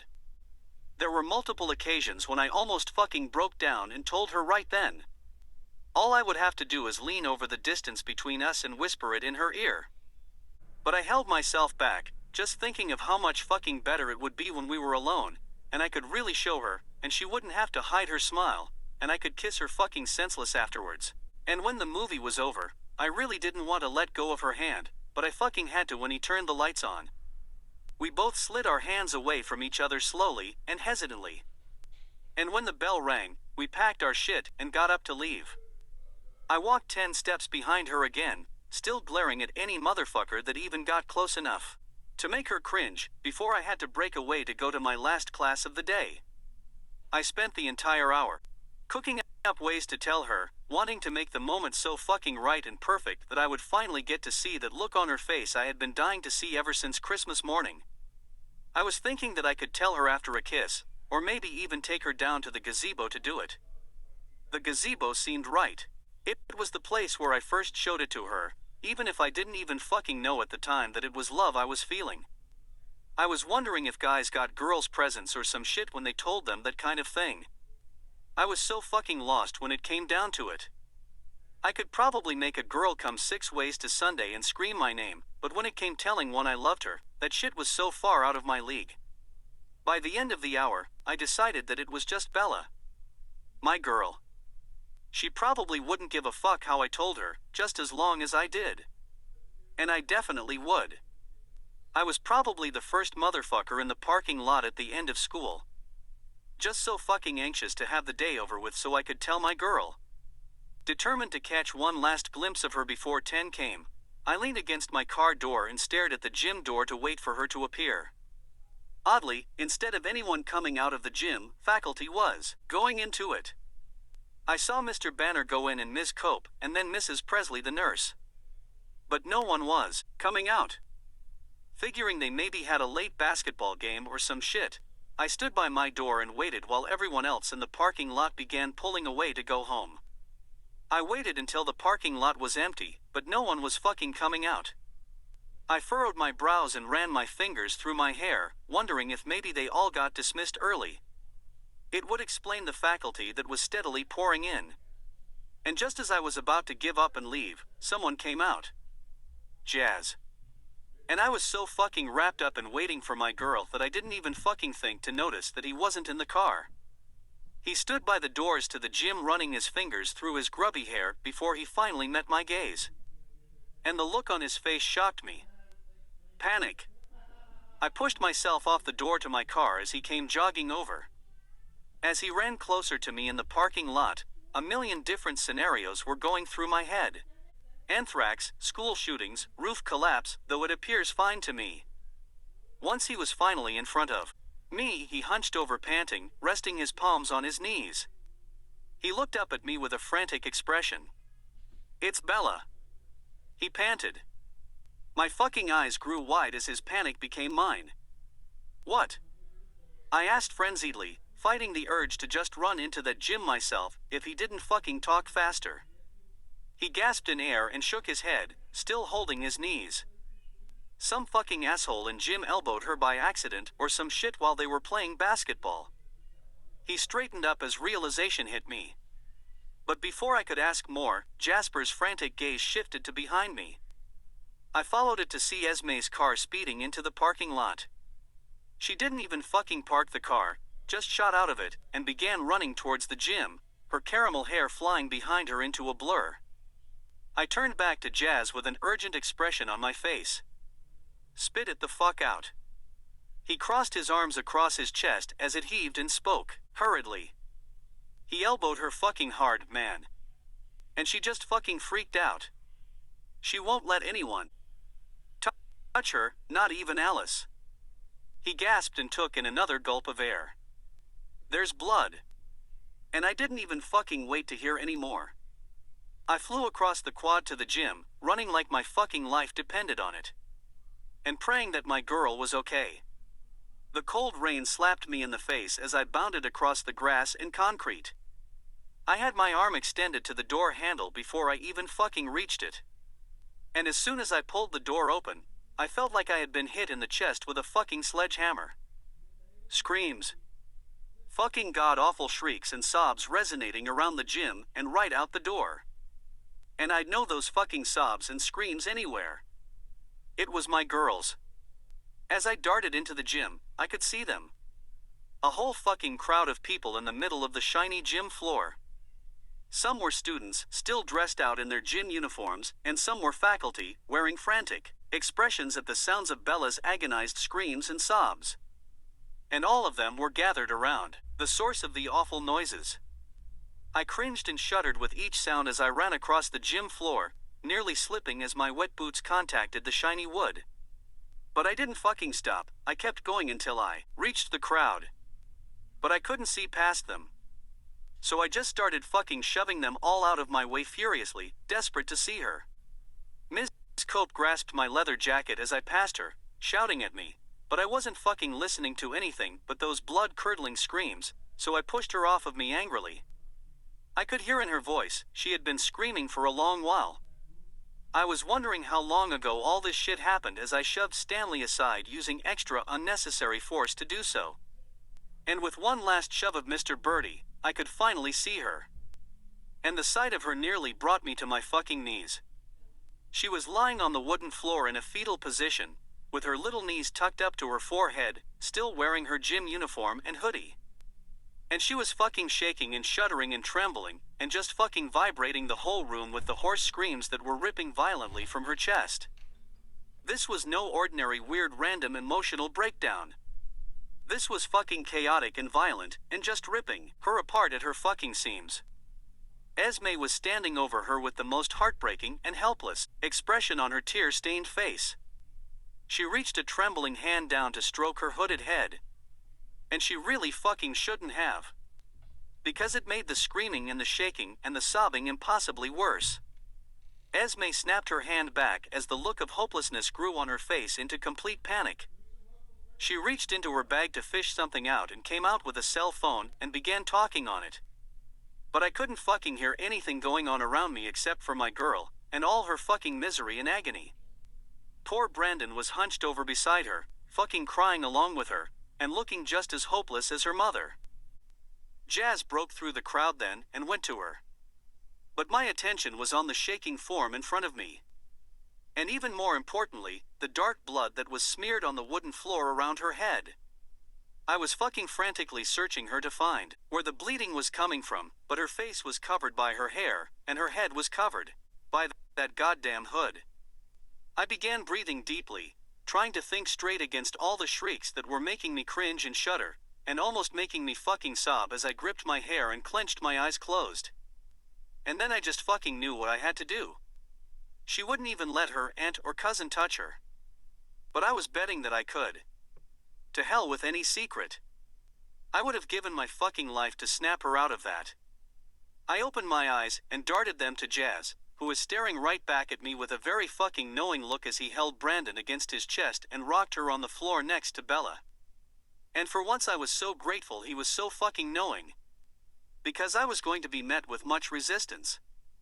With a determined breath, I began making my way to the center of the circle. And as I stepped forward, Mr. Birdie grabbed the back of my jacket and pulled me back. And I fucking shoved him off angrily. No one was going to stop me from getting to my girl. I pressed on as everyone in the crowd began yelling for me to stop. I blocked them all out. None of them fucking mattered to me. I began creeping slower as I approached her, worried that Alice would jump me. I shot another glance at Jazz, who was holding her face against his chest. Thank fucking God. I regretfully wasn't prepared for Esme, however. She stood over Bella with the phone to her ear, glaring at me and screaming something that I wasn't fucking listening to. I stepped closer to my girl and all her fucking shrieks and blood and sobs that were just tearing me the fuck apart. As I got closer to her curled and trembling body, Esme took a protective stance over Bella, standing over her with her caramel hair flowing down her shoulders in her light business suit. I darted my eyes up to meet her gaze. And she was fucking beautiful. A brilliant inferno lighting her eyes and transforming her into a glorious angel of fury. A mother protecting her, young. The raw maternal instinct and wrath towards the one who would bring their child harm made her majestic in a way that absolutely fucking demanded compliance. The sight of her magnificence made me gasp. That is what a real mother looks like. I was afraid. And I was in awe of her and all her splendor as she towered over my girl radiantly. But goddammit, I fucking loved her too. So I kept going. Nothing was going to hold me back. Not even all her motherly glory. And the closer I got, the more furious and glorious she became as I held her gaze. And the escalation of her fury and beauty made me want to worship her more with every step I took. And thankfully, the closer I got to my girl, the more of my electricity she could feel. She grew minutely quieter with my proximity. And not many people could actually fucking register the change in the pitch of her shrieks. But I could. And so could Esme. Her maternal bond made her as in tune with Bella as I was. The brilliant inferno remained in her gaze as I crouched down, never moving my eyes from hers. Bella grew minutely quieter once more as I was only just 3 feet away from her trembling body. Esme noticed again, but refused to back down from her protective stance on her young. So I pushed on, lowering my palms to the floor and slowly crawling the rest of the way to my girl. I never took my eyes off of Esme. I was so fucking mesmerized by her defiant posture that it nearly made me want to back down first. But I had to fucking show her why I was doing it. Make her fucking see that I was the answer. I was trying to show her with my eyes that I could fucking handle this shit. I reached a hand up and extended it towards Bella's leg.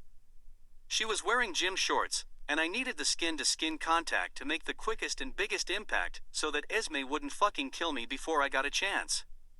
Esme's eyes grew impossibly more furious at my movements.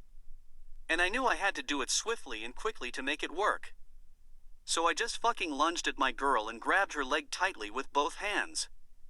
Esme made to pull me off her by my leather jacket, but immediately froze as Bella began to still. I rubbed her leg soothingly with my shaking hands, moving over her against Esme's grip. The blood was pooled around her face and hair, but I couldn't see her face. She was still sobbing loudly and shaking, though my touch had lessened it significantly. Esme finally let my jacket go, almost making me fucking fall onto my girl as I crouched over her. After I had steadied myself, I leaned back on my heels and put my arms under her to lift her into my lap. Once I had her full weight in my arms, I folded my legs Indian style in front of me and lowered her onto my legs. She was still fucking crying and shaking, but I knew that she could get through her breakdown. So I focused on the more urgent matter and began moving the hair from her face with one hand while I cradled the back of her head in the other. It was wet with fucking sweat and tears and blood. Once I had her face clear of all her hair, I could see it. Her eye was swollen and bruised. And all of the blood was coming from her nose, which was probably broken. And I didn't give a shit if it was an accident. I wanted to find the motherfucker responsible and bash his fucking head into the gym floor. I caressed her cheeks softly, willing her to open her eyes since they were clenched shut. She stilled, more with my loving caress, and finally opened her eyes. They were clouded with tears as her jaw trembled against the sobs, but she could see me. So I gazed into her eyes with all of the fucking love that I had for her, and willed her still more. And she fucking did. And because I only knew of very few ways to convey that love I felt, I leaned down and gently kissed her sweaty forehead with my lips. She let out a deep breath, still sort of fucking gasping from the event, but able to breathe nonetheless. She gazed back into my eyes as I sat back up and stroked her cheek. I could see her coming out of it more and more with each second that I held her and stroked her and finally fucking showed her all my love. I didn't know what was going on around me, or who the fuck was close by, because I kept my gaze firmly on her eyes, willing her to come back to me and out of her flashes and visions and fucking terrible memories. And moments later she did. She lifted her arms heavily and brought them around my neck, lifting her body up and hugging onto my neck with all the strength she had left in her. Which really wasn't much. She was still panting as she rested her cheek gingerly on my shoulder. I rubbed her back up and down slowly and soothingly, slightly rocking her back and forth, just like I did the last time she experienced one of these things. She seemed to relax more and more, until eventually she was entirely fucking limp in my arms. I held her waist tightly and lifted us up off the bloody gym floor. She was just fucking dangling from my grip, too exhausted to hold on. So I held onto her firmly and turned around. And fucking everybody in that gym was staring at me like I had just sacrificed a virgin or some shit. Everybody except for 4 people. Esme and Brandon looked relieved and awestruck, and a little fucking confused. Jasper just looked knowing as he stood by Brandon's side. He was always fucking knowing. Prick. And I was shocked to see Daddy C on the fringe of the crowd next to Esme. It was then that the realization hit me that she had called him. He was the one she was speaking to on her cell phone. And I was glad because my girl definitely needed a little medical attention. Carlisle looked a little confused and relieved too.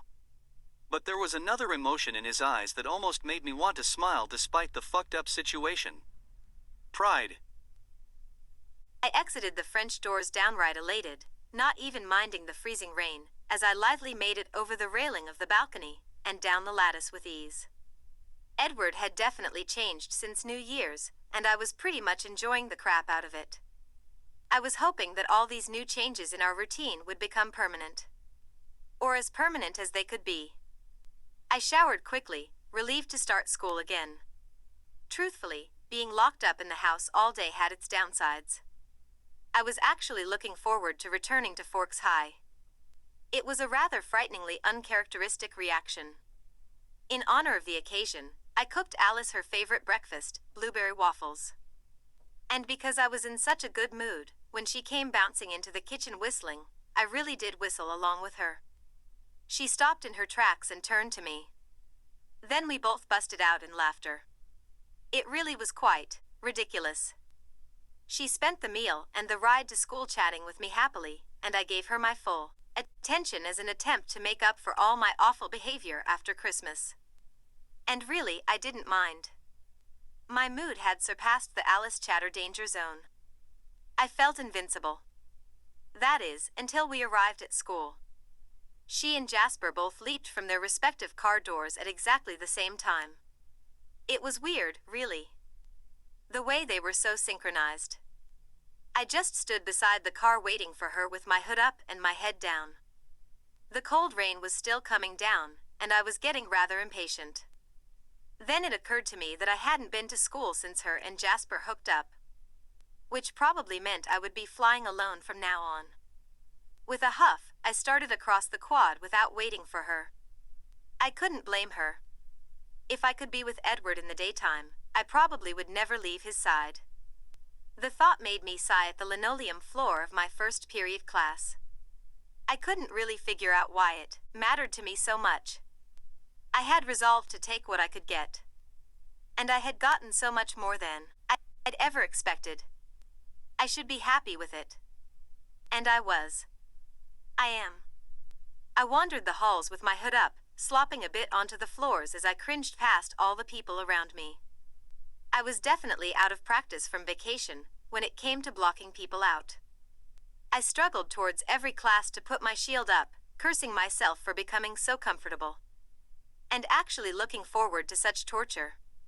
On my way to third period, I had anticipated seeing Edward.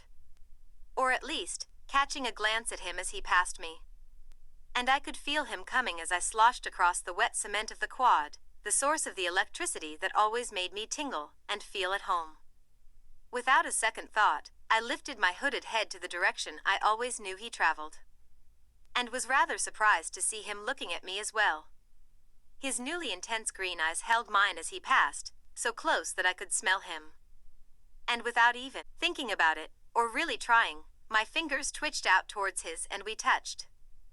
The shock of electricity that his touch held momentarily relaxed me from the stiff posture I had assumed all day.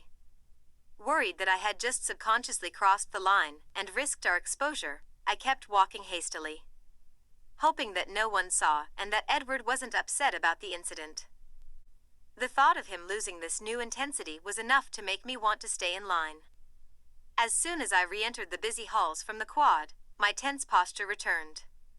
I bobbed and weaved past the people, hugging the walls when necessary. And by the time third period was over, my muscles were almost sore from the tension of sitting beside Tyler Crowley all hour.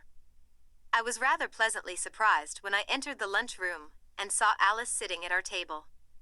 Without Jasper nonetheless. I gave her and Rose and Emmett my perfunctory nod of hello as I took my seat and began rifling through my bag to retrieve my books and cookies. As I was sitting up, I began to feel the tingling sensation again. The same one I got on New Year's night. It was almost like a trace amount of Edward's electricity. I lifted my hooded head to his table, and sure enough, he was staring at me intensely. I got lost in his stare and his trace amount of electricity as I gazed back lovingly and longingly. His new sparkling green eyes shone, with the new intensity that relaxed me minutely at the sight of it. I was pleased by the relaxing reaction that I was gaining from his unusual stare, but was also afraid I was taking an unnecessary risk by continuing. So I sent him back a small grin and broke our gaze to read my book, determined to remain on my best behavior.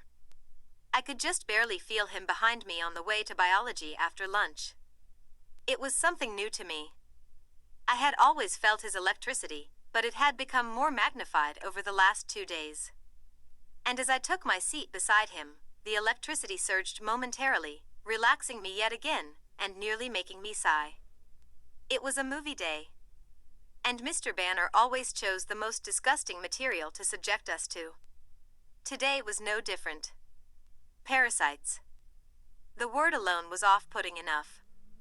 He flicked the lights off as the class participated in a collective groan at the sound of the subject matter. I had my hand resting at the atop the lab table when I felt Edward grab it. I was momentarily worried. Before I felt him bring our hands below the table and began caressing mine soothingly with his thumb. And every muscle in my body eased with the contact and his intense electricity. I smiled into the dark, more pleased by this new occurrence than he could possibly imagine, as I squeezed his hand back. I am quite glad to say that I know absolutely nothing about the parasites Mr. Banner had on that screen. Because I spent the whole class with Edward. I mean, technically, I spent every biology class with Edward. But today, I really spent it with Edward. He would draw his hand back and run his fingers across my palm in a way that almost made my breath hitch. Then I would return the gesture, gliding my fingertips across his warm palm, and savoring the calming current of our touch as I smiled into the darkness of the room. I channeled every soft caress with all of my love for him, trying to show him how much I appreciated the small gesture. And by the time the movie was over, I was so relaxed that I thought I might fall asleep. We grudgingly detached our hands, softly sliding our fingertips against each other's palms once more before the connection was broken, and the current returned to a tingle. I could feel him walking behind me again towards Jim. And I was glad for the remaining tingles, because our classroom antics had completely dissolved my shield. When I felt him move away, likely to go to his class, which was nowhere near the gym, I battled to block out the bodies around me. My muscles constricted instinctively against the people walking near me as I made my way through the door of the large gymnasium. I entered the locker room hanging my head lower than normal. Jessica Stanley still had a bit of a grudge against me for the whole basketball incident, and I had no desire to bring any more unwanted tension to myself. The first time I had ever dressed out in the locker room, people had made notice of my scars, so I had made a habit of dressing out in the privacy of the stalls. I could hear them snicker and whisper every time I entered the stall and closed the door. I was the only one who took the precaution, and that fact singled me out. Especially since I was pretty sure that news of my scars had already gotten around quite thoroughly. I slid my hoodie on afterwards like I always did, and exited the locker room before any of the other girls. They were all too busy talking and gossiping and fixing their hair to give a crap about basketball. I flopped onto the bleachers unceremoniously, dreading that we were still being forced to play basketball after our vacation. I was hoping we would have moved on to something else. Like ping pong. I'd be comfortable with ping pong. Wouldn't even need to wear the ugly shorts for ping pong. There is no touching in ping pong. And the more I thought about it, the more I was resolved to mention the whole notion of ping pong to the gym coach. When all the girls had finally made their way to the bleachers, we began watching the boys play like we always did. It was so boring. My options were to either listen to all the gossip going on around me, which I was trying my best to block out since the last incident, or watch the sweaty bulging males dribble a ball across the floor and knock each other down. Swan. I heard the gym coach's yell resonate around the acoustics of the gym. I snapped my head up to meet the coach's stare as I was waved over from across the gym. I furrowed my brows, wondering what I was needed for. I was endlessly worried that I was going to be reprimanded for my hoodie. I was wondering if I could get Dr. Cullen to write me some kind of doctor's note as I stepped down the seats of the bleachers to the floor. I hesitated as I reached the edge of it, biting my lip anxiously at the game going on in the middle, but kept going, deciding that the reprimand would only be worse if I were to waste my time walking around the gym floor instead of across it. I kept my head down, shrouding myself with my hair and struggling to block out all the guys on the gym floor that I was sure to pass. I could see my reflection in the wooden floor as I walked. I stared down at myself and kept the fuzzy eye contact, feeling utterly ridiculous for doing something so weird. I could hear the screeching of the shoes against the floor and the dribbling of basketballs as I cringed past the game going on. And the dribbling was getting closer. Too close. I lifted my head slightly, breaking my own eye contact from the shiny floor, and froze in horror. It was like slow motion as I stood in the middle of the floor. James Morris was running right towards me with his head turned, dribbling the basketball. And he was too close for me to do anything. He spun his blonde head around just in time to see my horror-stricken face as the elbow of the arm dribbling the ball contacted my face with a blinding force. My vision turned white with the hit as a searing pain shot up my nose. I was thrown onto my back with the force of his strike, sliding a small ways, and finally coming to a stop. But it was too much. I had been hit that hard before, and in that same place. Again and again. The pain in my nose was too similar, and the flashes and visions that accompanied it possessed me with a violent intensity. And suddenly, I wasn't even in the gym anymore. I was locked inside a closet hundreds of miles away. I could feel the screams ripping from my chest, but I was deafened by a ringing sensation in my ears as I relived the most physically painful event of my existence. At times it would get fuzzier, and I could almost get my hearing back. Then I'd feel something touch me again, pushing me back into the memory as I cringed away. I was banging and yelling and crying, and I didn't even know what was going on around my real body as I was trapped inside my head. It felt like hours, sitting in that dark closet again, lying on the gym floor. Until eventually I wasn't even sure which was real anymore.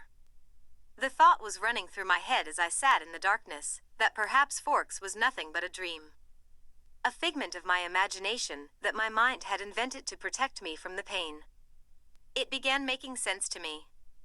Until eventually I came to believe it as fact. Then I began wondering what Alice and Esme were doing at that exact moment in their home in Forks. And the more I thought about it, the more panicked I became. Not knowing whether or not Edward even existed. I had never actually met him before Phoenix. And the idea that the world I existed in at that exact moment had no Edward Cullen defeated me. And I was hoping and wishing that my mind would make it all up again and take me away from that awful place. And just as I was about to completely give up on everything and admit my defeat, I felt it. The tingle. It was minor, still far away. But it was there. And if it was there, then Edward did exist. And it was coming closer. Slowly. Ungodly slow. The tingles were going up my spine and resting at the back of my neck like a soft whisper against my skin. I willed it closer to me, begging and pleading into the darkness for him to find me wherever I was and pull me out. Until, finally, I felt the full force of the current against my leg. Jolting sparks and Edward and all of his glorious electricity cascading through me in gentle and intense waves. The closet was shaking and shuddering from my vision, blurring into a dark fuzz as I was lifted into the air. And as I was lowered back down, the ringing in my ears was subsiding into a soft buzz. And then suddenly I could feel my other body again. I was trying to fight back the feeling inside of me that was screaming that it might not be real. And then I could feel it against my cheek. The warm current flowing softly into my face and lulling me out of the dark closet. Until I realized that it wouldn't be dark anymore. If I just opened my eyes. So I did. Black, white, bronze, green. It was like a slap in the face and a hug around my heart all at the same time. Edward. He was an angel. My angel. And he really did exist. I fought back harder against the darkness that was tugging me back as I gazed into his intense yet gentle green eyes. They were shining right into mine, burning and passionate and fierce. I didn't move my gaze from his until he leaned over me and put his lips on my forehead softly. The rush of current it brought granted me hearing. And I could only hear me. I let out a deep breath to bite back the sobs as he leaned back up and connected his gaze with mine once again, never ceasing his stroking of my cheek. I swam in his green eyes as I battled harder to regain this reality. And then eventually I could really feel everything. My aching nose and sore muscles, and my lungs were burning as I gasped for air. I tried a hand to see if I could lift it. But I could only barely move it. So I continued gazing into his green eyes, occasionally testing my arms and waiting to regain function of them. Until finally, I could lift my hand. And all I really wanted was to hug Edward and thank him with everything in me for saving me. For finally pulling me out. I lifted my arm to his shoulder to drape around it, using all my energy to lift myself up against the exhaustion, and draped my other arm around his neck as well. I finally broke from his gaze as I gently laid my cheek on the shoulder of his cold leather jacket, panting for air and still lightly shaking. He began rubbing my back up and down slowly and rocking me. I closed my mouth against the panting, just so that I could breathe in his unique scent. And it was so wonderful it made my mouth water.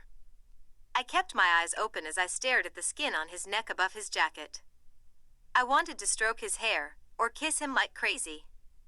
But I was just so exhausted, and his rocking and rubbing, and all of his electricity eventually eased me into a completely limp form. He eventually ceased his rubbing, wrapping his arms around my waist tightly, and lifting us up off the floor. I wanted to hang on, or stand up on my own. But I had no energy left to do so. So I let him carry me as my limp arms hung around his neck, and my feet dangled at his shins. I couldn't see what happened when he turned around, but I could feel him stiffen. That's when the realization hit me that we were still in school. And most likely, not alone in the gym. I let my eyelids flutter closed, and was unable to flinch at the pain it caused. Edward broke the most crucial silent rule he had ever made regarding us by doing it. But he did. I glared at all the curious onlookers who had no fucking business still being there, and watched as they began to slowly disperse. I held my girl tightly as I shifted my gaze back to Carlisle. She's injured. I informed him, feeling really fucking pissed at that fact, and impatient to find the person responsible for causing her such agony. Carlisle glanced towards Esme, who stood beside him, gaping at the scene in front of her as I held Bella to my body. Esme?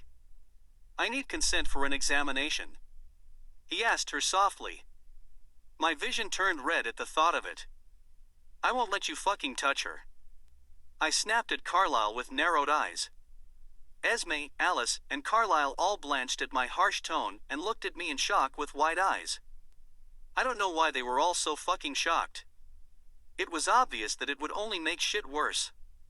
Carlisle didn't look offended in the least. That's fine.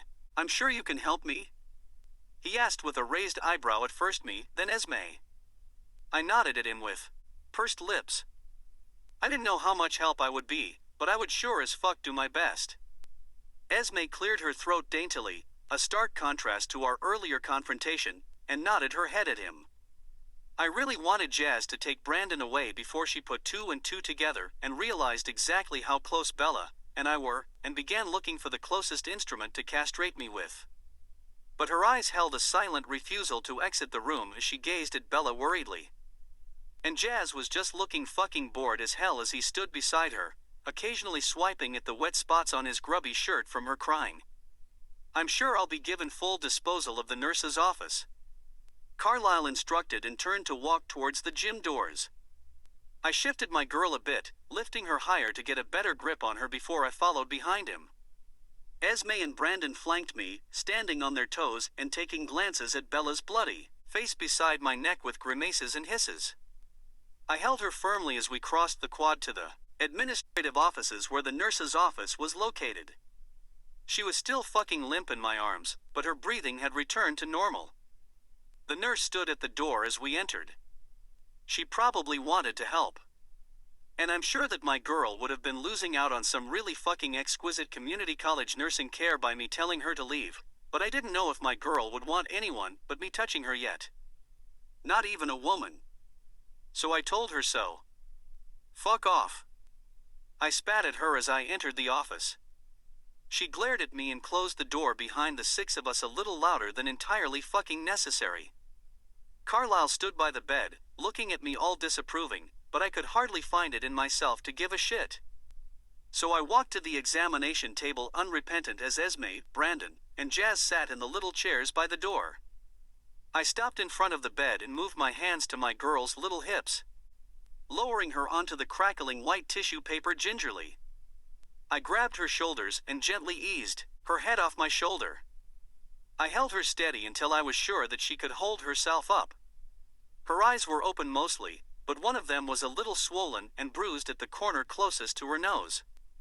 And she had blood just fucking caked on the cheek she was lying on. I slowly let her shoulders go, making sure that she wouldn't just fucking collapse. She didn't. I stood in between her slightly spread legs, waiting for Carlisle's instruction. I gazed into her swollen brown eyes lovingly as Carlisle began unloading supplies from his bag. "Does it hurt?" I whispered in concern. The only thing worse than my girl being in pain was her lying on that gym floor. She licked her lips while gazing back into my eyes. "A little," she rasped. And I kind of fucking cringed at the sound of her voice. It sounded like she had spent hours screaming. She tried to clear her throat. "Thank you," she grated sincerely, lifting her little hand to take mine from my side. She held it in her lap, stroking it softly and gazing down at it with a sigh. I snorted softly. "Nothing to thank me for." I shrugged lightly, flipping my hand over to grasp hers. My girl would have done the same thing for me. In fact, I remember a night over a month ago when she risked having one of those fucking awful episodes just to save me from mine. She smiled down at our hands, and then lifted her gaze to the chairs by the door. She darted them back to meet my gaze quickly. And then we were having a silent conversation. One meant only for the two of us. My girl was worried about everyone seeing us being so fucking casual with each other. I could tell by the way she hesitantly gripped my hand and warily looked at the people behind me. I wanted to fucking snort at her. Who the fuck cares now? I sure as hell didn't. So I rolled my eyes at her, and held her hand tighter, loving the way she fucking smiled a little about the whole thing. I heard Carlisle clear his throat, so I reluctantly tore my gaze away from my girl. He was holding out what looked like a towel, I assumed to wipe her face with, so I leaned over and extended my arm to take it from him. He was obviously a little fucking terrified to get too close to her. Thankfully, the towel was already wet and warm, so I turned to my girl's face. And yes, it was a little fucking gross. I mean, she was still beautiful, but it was fucking gross. And her hair was all over the place. I huffed. "Brandon?" I addressed her with a regretful tone. "Do you have something to tie all her fucking hair back with?" I asked, knowing that it would just make shit easier for me. I heard movement behind me as I began wiping my girl's forehead. I felt a tap on my back, so I turned my head and looked down.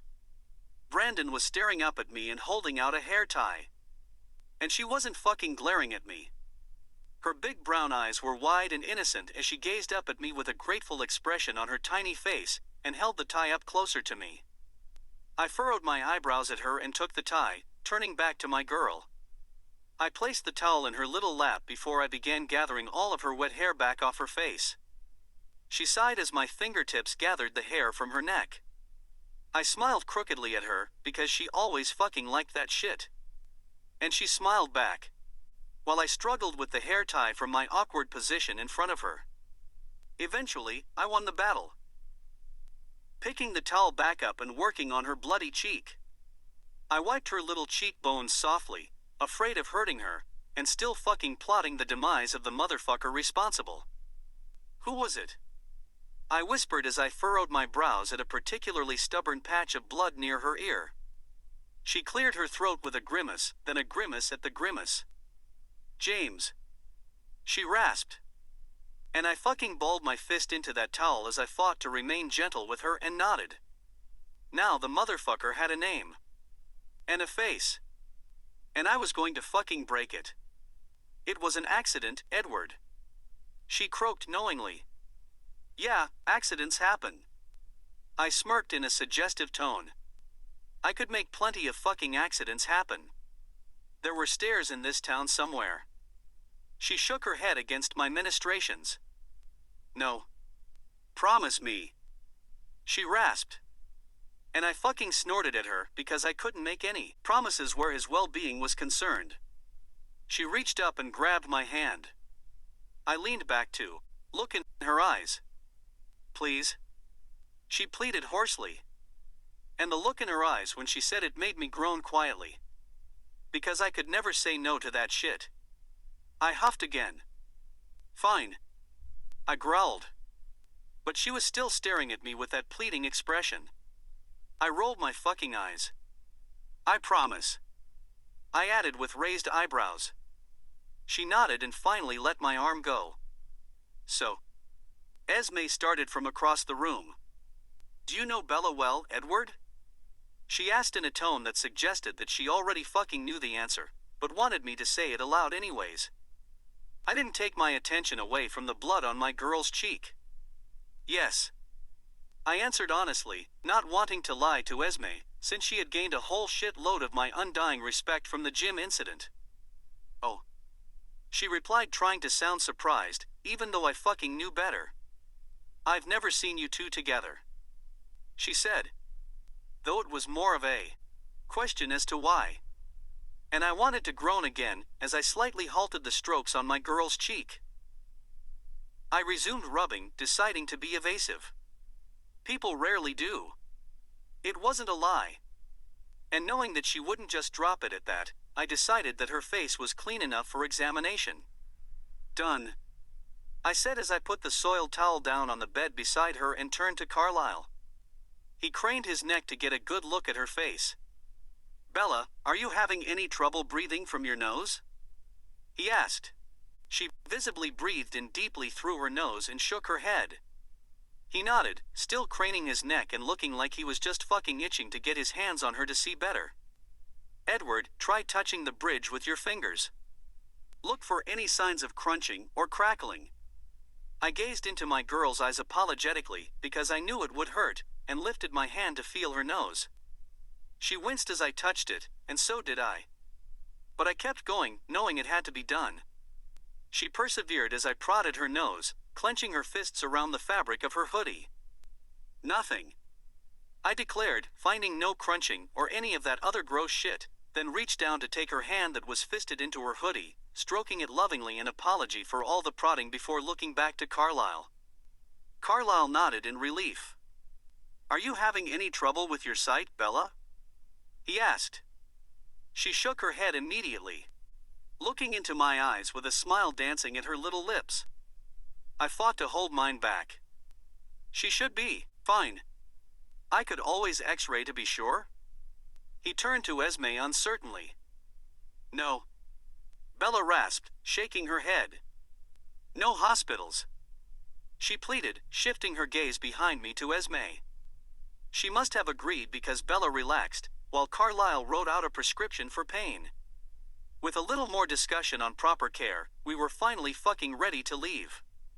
I helped my girl down from the bed, steadying her as she swayed a bit from her exhaustion. I think. Carlisle started, gaining everyone's attention as we turned to him. He was standing at the door with his hand resting on the knob.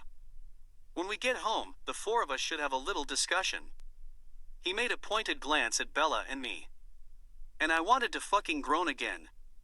But he didn't look upset or anything, just merely curious. And curiosity killed the Edward. Esme nodded in agreement, while Brandon looked downtrodden that she wasn't to be included.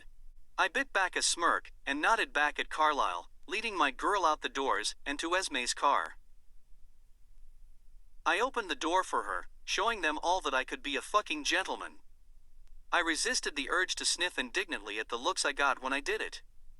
Jazz just fucking snickered as he made his way to the Volvo.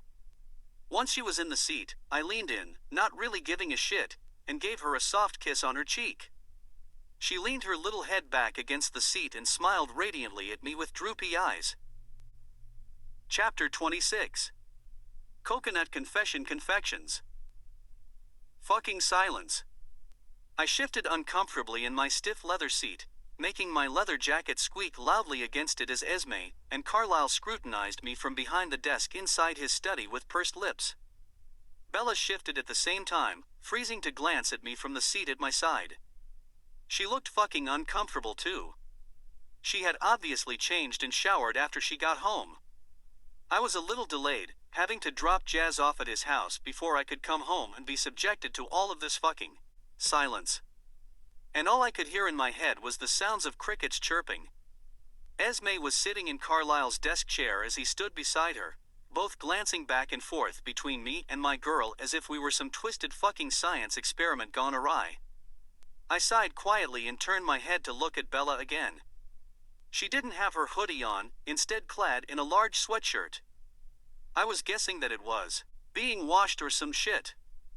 Fucking bloody. Her nose and I were bruised and slightly swollen as she bit her bottom lip at the scene in front of us. It was really quite ridiculous, the way they were just staring at us. And making my girl uncomfortable. As if she needed any more of that shit. With a disgruntled eye roll, I reached over the space between us and took her hand from her lap, grasping it tightly as they hung between the two stiff leather chairs. She turned her head and smiled at me while I rubbed it with my thumb. I tried to convey all my love to her as I gazed back into her tired eyes intensely, trying to relax her stiff posture with my caress. She eased back into the seat, turning her head again to face the parental figures. And they were just fucking gaping at the space between our chairs. Like we had just stripped off all our clothes and began fucking on the desk in front of them rather than just holding hands. I didn't let go. I would have thought our closeness would have been pretty fucking obvious by then. Carlisle opened his mouth, piquing my attention, but then just closed it again as he stared at our hands with a furrowed brow. I propped the elbow of my free arm on the arm of the chair, dropping my cheek into my palm and tapping my head with my index finger. Esme was the first to finally speak. How? She trailed off as she stared at our hands. I didn't move from my position since I pretty fucking much anticipated the particular question she was attempting to ask. Bella sighed deeply beside me. You want to know why he can touch me? She hedged in her awfully raspy voice that made me just fucking rub her hand with my thumb firmer. That shit sounded painful. Esme nodded, finally breaking her gaze from our hands to meet Bella's tired stare. My girl squeezed my hand back, so I shifted my head in my palm to look at her. She straightened up in her chair, lifting her chin up and rounding her shoulders back. All grown up. I thought smugly, fucking loving when she did that shit. She looked right into Esme's eyes as I gazed at her confident posture from my palm. He's different. She rasped, squeezing my hand and turning her face to gaze back into my eyes. And she looked so fucking proud of that fact as she gazed at me lovingly, not giving a shit that she had to tell them. And I just fucking smiled back at her, because I loved that I was different too. I shifted my head in my palm to look back at Esme. Her brows were furrowed as her gaze turned to me, scrutinizing me harder with her eyes, likely trying to find the difference. I decided to squash that line of thought quickly. I just am. I said a little too sharply as the thought of trying to explain the electricity made me internally cringe. That shit was private between my girl and me. And even if I wanted to explain it, I probably couldn't. She looked taken aback by my comment and unsatisfied with the answer, but I resolved to keep that particular subject closed. I told her with my eyes that it wasn't a topic meant for further discussion. I hated to be a prick to her. But there were a lot of questions I couldn't answer, and many subjects that would not be touched upon. That was only one of them. Carlisle shifted beside her, gaining my attention as he looked at me disapprovingly with a sigh. He cleared his throat. How long have you two been? He trailed off looking at us questioningly. Friends? Confidants? Sleeping partners? Almost lovers? I wasn't sure how to answer his quizzical gaze. There was no fucking way I was going to let them get suspicious of our sleeping arrangements, and I really didn't want to touch on the subject of our relationship either. Not until I could tell my girl that I loved her, and we figured it out for ourselves. And since we weren't the only couple in the room fucking hiding, I decided to use it. I smirked cockily at Daddy C, from my seat, still lounging with my cheek in my palm and holding my girl's hand.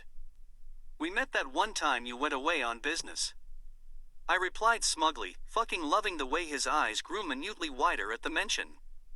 You know, I shrugged casually, darting my eyes to Esme. The both of you, I said in a meaningful tone. And then Esme fucking blushed and darted her eyes away from mine to the desktop. I bit back a hearty snicker, seeing the similarities between her and my girl as her face grew red. Then it was Carlisle's turn to shift uncomfortably. I took the window of opportunity. Are we finished here? I asked, finally removing my head from my palm and sitting up in my seat. I had shit that I needed to attend to. I'm sure Bella would like some time to relax. I added, turning my head to look at my girl who was smiling back at me sweetly. I rubbed her hand a little firmer, feeling the need to bring it to my lips and kiss it softly. Of course there was no fucking way I would. Not in front of them. That would bring up the question I couldn't answer yet. Carlisle's eyes grew wide. Oh yes. Of course. He exclaimed, shifting his gaze to Bella. Please forgive me for keeping you. I'm sure I can continue this conversation with Edward alone. He made a very fucking pointed glance at me that made me want to groan yet again. He wanted to do this shit now. Impatient bastard. And I could see in Esme's eyes when she looked at my girl that she was thinking the same thing. They were going to divide and conquer. And I couldn't allow them the opportunity to ask that question until I could talk to my girl. I sighed and raked the fingers of my free hand through my hair. It'd be really fucking nice to have a moment alone with Bella first. I said, frustrated, emphasizing the word alone. He just wanted to usher her ass out the door and ask me all the shit he didn't have the balls to ask in front of her. Esme glared a few daggers at me for some fucking reason after I asked, from her seat behind the desk. Carlisle pursed his lips and glanced down at Esme with a quirked eyebrow. She looked thoughtful as she gazed at Bella questioningly. I almost fucking snorted when I realized she was asking my girl if it was okay to leave her alone with me. Bella nodded enthusiastically, clearly as impatient as I was to get some much-needed alone time.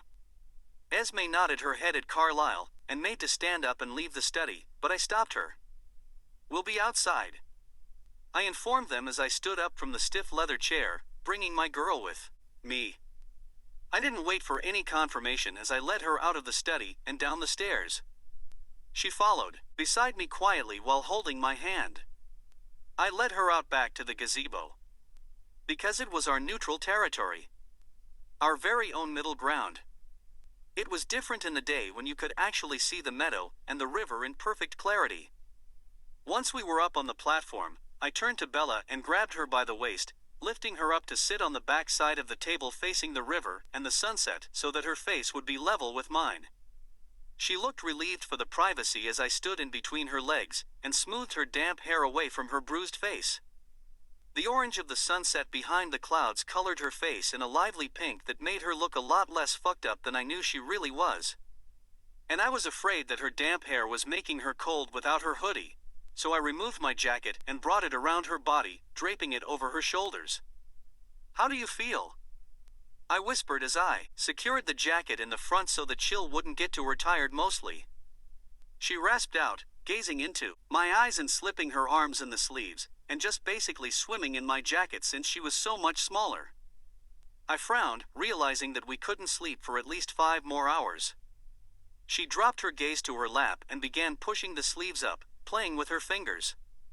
But I've had worse. She glanced up at me from under her lashes. But it wasn't flirting or any shit like that, it looked a whole fucking lot like anger. And even though I was so fucking glad to see her get angry over it rather than sad, I didn't want to go there. So I changed the subject. It's going to be the fucking Spanish Inquisition later. I told her honestly, taking the hands from her lap in mine. She nodded in understanding. I already got a taste of it on the car ride home with Esme. She rasped with a small smile, shaking her head. I might have used my condition as a distraction. She chuckled drowsily. And I fucking smiled, loving my girl a little bit more for being so goddamn crafty. She made an attempt at clearing her sore throat before looking at me with a sad expression. It was so much worse than any of the other times. She croaked quietly. And the way she was looking into my eyes, it seemed like she was just fucking begging for me to understand. And I'm so thankful that you found me. She smiled sadly, squeezing my hand in hers firmly. But I'm so sorry that it's causing us so much trouble. She frowned. And I had to just fucking stop her right there. Bullshit. Fuck all those other people. I narrowed my eyes at her, slightly offended that she was even apologizing for it. They don't matter. They can ask all the goddamn questions they want. And if we didn't want to answer them, we didn't fucking have to. I softened my face and gazed into her big brown eyes while I released one hand, using it to move a lock of damp hair away from her forehead. I'd do it again in a fucking heartbeat. I replied honestly. And I really fucking would. She smiled sweetly at me as I leaned in to put my lips on hers softly and gently, afraid of hurting her face. I cupped her little cheek gingerly, taking her bottom lip in between mine and basking in all of our weird electricity as I sucked on it gently. I pulled back minutely, letting our slightly parted lips hover over each other so that they were just barely touching, and opened my eyes to look into hers. And my girl was looking at me with so much fucking love in her big brown eyes that I decided it was time to finally show her all of mine. Because I fucking love you. I whispered honestly against her lips, gazing intensely into her eyes to show her just how fucking honest I was being about it. I felt the sharp intake of her breath as I held my lips against hers and watched her eyes grow wide with the weight of my confession. And then it fucking happened. The beauty of the sunset behind me paled in comparison to hers as her whole fucking face lit up under my lips with her smile. And the way her eyes just fucking shone with happiness made me smile right back against hers. It was even better than I had imagined on Christmas morning as the space between us grew impossibly more electrified with all of my girl's radiance. She threw her little arms around my neck and pressed our faces closer, crushing her lips to mine, still fucking smiling. I tried to kiss her back a little more gently, still afraid of hurting her nose, though she really didn't seem to give a shit about it at the moment. I chuckled against her lips, pulling myself back from her death grip. Because there was something I had been just fucking dying to do, and now I finally could. I lifted a hand to the collar of my shirt and dipped it inside, retrieving the silver chain around my neck that held the clado ring my girl gave me. I slid it out and pulled it over my neck, fucking loving the way her face lit up even more at the thought of what I was about to do. She was almost bouncing on the picnic table as I unclasped the chain with a smile and took the ring off of it. I never removed my gaze from her shining eyes as I slipped the ring on my right hand ring finger, with the heart facing inward towards my body, just like it was fucking meant to be when someone had captured the wearer's heart. And I knew, because I wikied that shit in computer lab that afternoon. I smiled wider as she vibrated more with her excitement and crushed my face back to hers, still being a little fucking careless with her nose as we smiled against each other's lips, trying to hold it back long enough to get one good kiss in. I pulled back with another chuckle, more than satisfied with her reaction. Her cheeks were wide and red, and her huge smile was probably hurting her face a little, but she didn't care. Some movement over her shoulder alerted me, shifting my gaze away from her face, and back towards the houses where Esme and Carlisle stood between them. Fucking waiting. Bella slowly turned her head to follow my gaze over her shoulder. When she turned back, her smile was gone in a way that made me want to frown, and just fucking tell her I loved her all over again. I didn't get to see it long enough. She bit her lip. What do I say when everybody asks what we are? She rasped uncertainly. I backed up from between her legs and grabbed her by the waist, helping her down off the table, and steadying her when she swayed a bit. I took her hand in mine and turned us around to the houses where our guardians were waiting. I turned my head to look down at her by my side, still gazing up at me with an uncertain expression and biting her lip. Tell them to stop being so fucking nosy, or your boyfriend will shove his foot up their ass. I smirked. And the smile immediately returned, all fucking big and making her eyes alight with the pleasure of me calling myself her boyfriend. I smiled back and led my girl off the gazebo, just really fucking pleased that now she really was my girl in every sense of the word.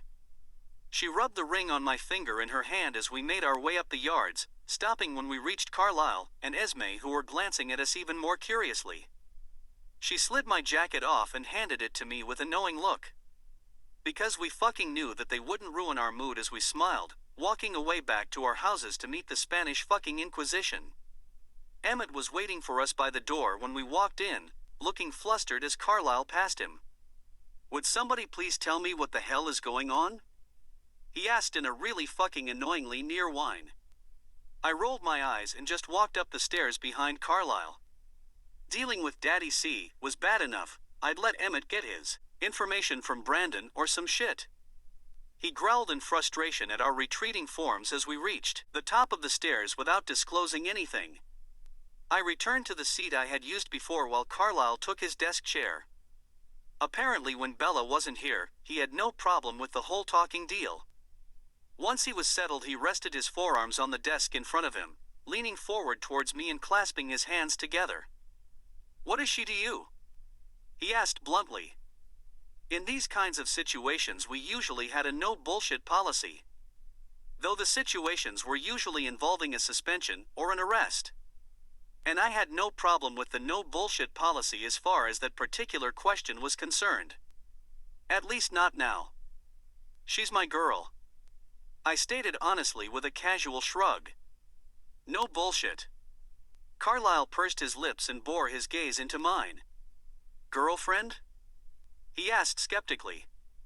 And I had no clue why he was so goddamn skeptical, like the idea of me having a girlfriend was so fucking hard to grasp. I rolled my eyes and nodded in confirmation, though I much liked calling her my girl. He sighed and nodded, leaning back into his chair with a look of dread on his face as it got a little paler. "How serious is it?" he asked in a wary tone that clearly suggested he was afraid of the answer. I rolled my eyes at him once again, taking a guess at his implication. "I'm not having sex with her if that's what you mean," I muttered, shaking my head. He let out a deep breath of relief as the color returned to his face, and he relaxed into his chair further. I tried to bite back all the offense at his suggestion, because I just fucking knew that it wouldn't be the first time it was implied.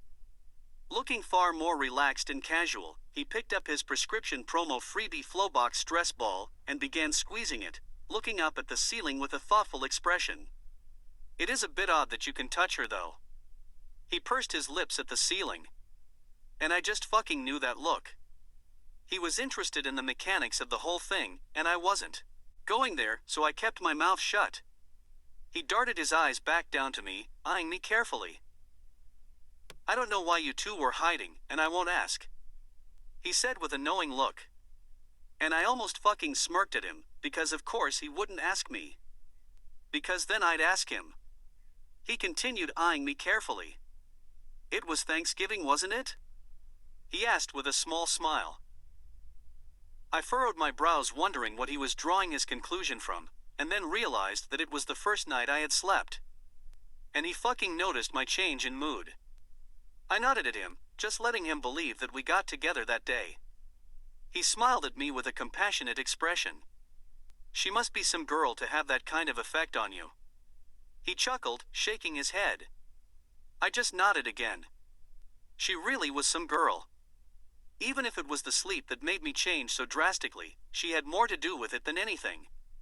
He looked up at the ceiling again as I relaxed further in my seat, spreading my feet out in front of me and slumping further into it to get more comfortable. Fucking stiff leather chairs. I leaned my head back and awaited the next round of questioning. "Have you ever seen her experience anything like that before?" he asked curiously, and obviously trying to delve a little deeper into our business. With a deep sigh, I decided to give him a slice of what he was seeking. "Once," I replied, picking at the leather armrest. "After she found out she could touch me, she tried on Emmett in the lunchroom." I shrugged, leaving out exactly how she found out she could touch me. There was no fucking way I could tell him that. I shook my head at the memory of her trying it out on Emmett. It was pretty fucking stupid. I muttered disapprovingly. He eyed me thoughtfully some more while squeezing his stress ball casually. And it was a less severe episode, he said as more of statement than a question. I was guessing that Emmett had already told him about it. I nodded in confirmation. "Yeah. At the time it seemed severe, but not compared to the shit I saw today. Though they are often referred to as weird random emotional breakdowns amongst the student body." I used air quotes, deciding that Jazz's term was more fitting than just episode. Suddenly, Carlisle straightened up in the seat, putting down his stress ball and looking at me with a grim expression that alerted me to his doctor stance. What Bella has is not some random breakdown. He replied in a tone that kind of fucking shocked me. I didn't think he knew enough about her condition to really give a shit about the semantics. It's a severe case of post-traumatic stress disorder accompanied by stressor-induced haphophobia. He added with raised eyebrows. And I just kind of fucking looked at him blankly. Because I had no fucking idea what the hell he just said. I made a mental note to wiki all that shit later. I almost wanted to ask him to write the last word down for me. He relaxed back in his seat, looking like he believed I actually understood his diagnosis. And what happened today was so much more. He shook his head seriously. I rolled my fucking eyes at him, because I knew it was, as his face grew impossibly graver.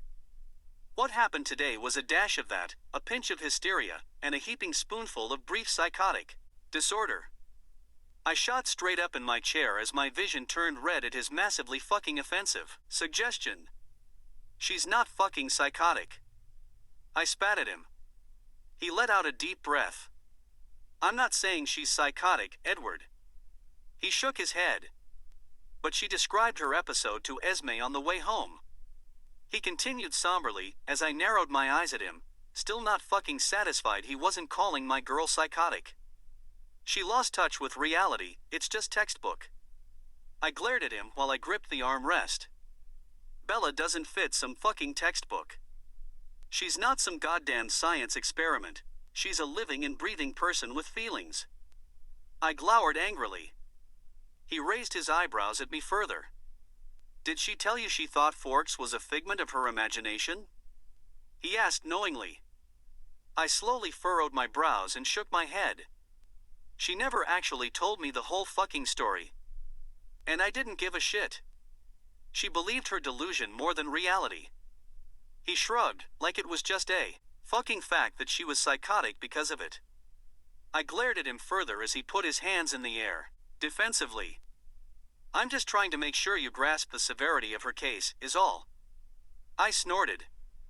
I know her better than you think. I replied cockily. He was acting like I treated her like a regular girl or some shit. I relaxed back in my seat a bit, wondering what Daddy C would say if I told him just how fucking similar I was to the psychotic basket case next door. Maybe I could touch other people, but I had nightmares where I lost touch with reality too. I was wondering if he'd be so fucking quick to make the conclusion then. So I've seen. He muttered under his breath. Then he grimaced. And please try to control your language, especially around Esme and Bella. He pleaded. I rolled my eyes and nodded. I felt compelled to remind him of the car door opening gesture. I wasn't a complete fucking Neanderthal or anything. That little event in gym today was rather impressive. He said in an oddly appreciative voice. I quirked an eyebrow at him, wondering why he was still making such a big fucking deal out of it. He glanced at me apologetically. It's just that brief psychotic episodes commonly affect patients for days, sometimes even weeks. He explained as he looked at me incredulously. And I kind of fucking gaped at him, not wanting to consider it a psychotic anything, yet still cringing at the thought of my girl having to deal with something so fucking violent for weeks. He chuckled at my shock. Yes, you see now? If you hadn't helped her, she'd be fully sedated in a hospital at this very moment. He replied, sounding rather smug about the whole thing. I pursed my lips and furrowed my brows thoughtfully. I was happy as hell that I brought her out of it, but was also trying to match up our similarities. I was wondering if she hadn't come on Thanksgiving, if I would have ended up sedated in a hospital too. Because really, I just had no fucking clue. Carlyle leaned back in his chair, taking off his glasses and rubbing his eyes. There are some things you must know about Bella before you go any further with this, Edward. He sighed, placing his glasses on the desk.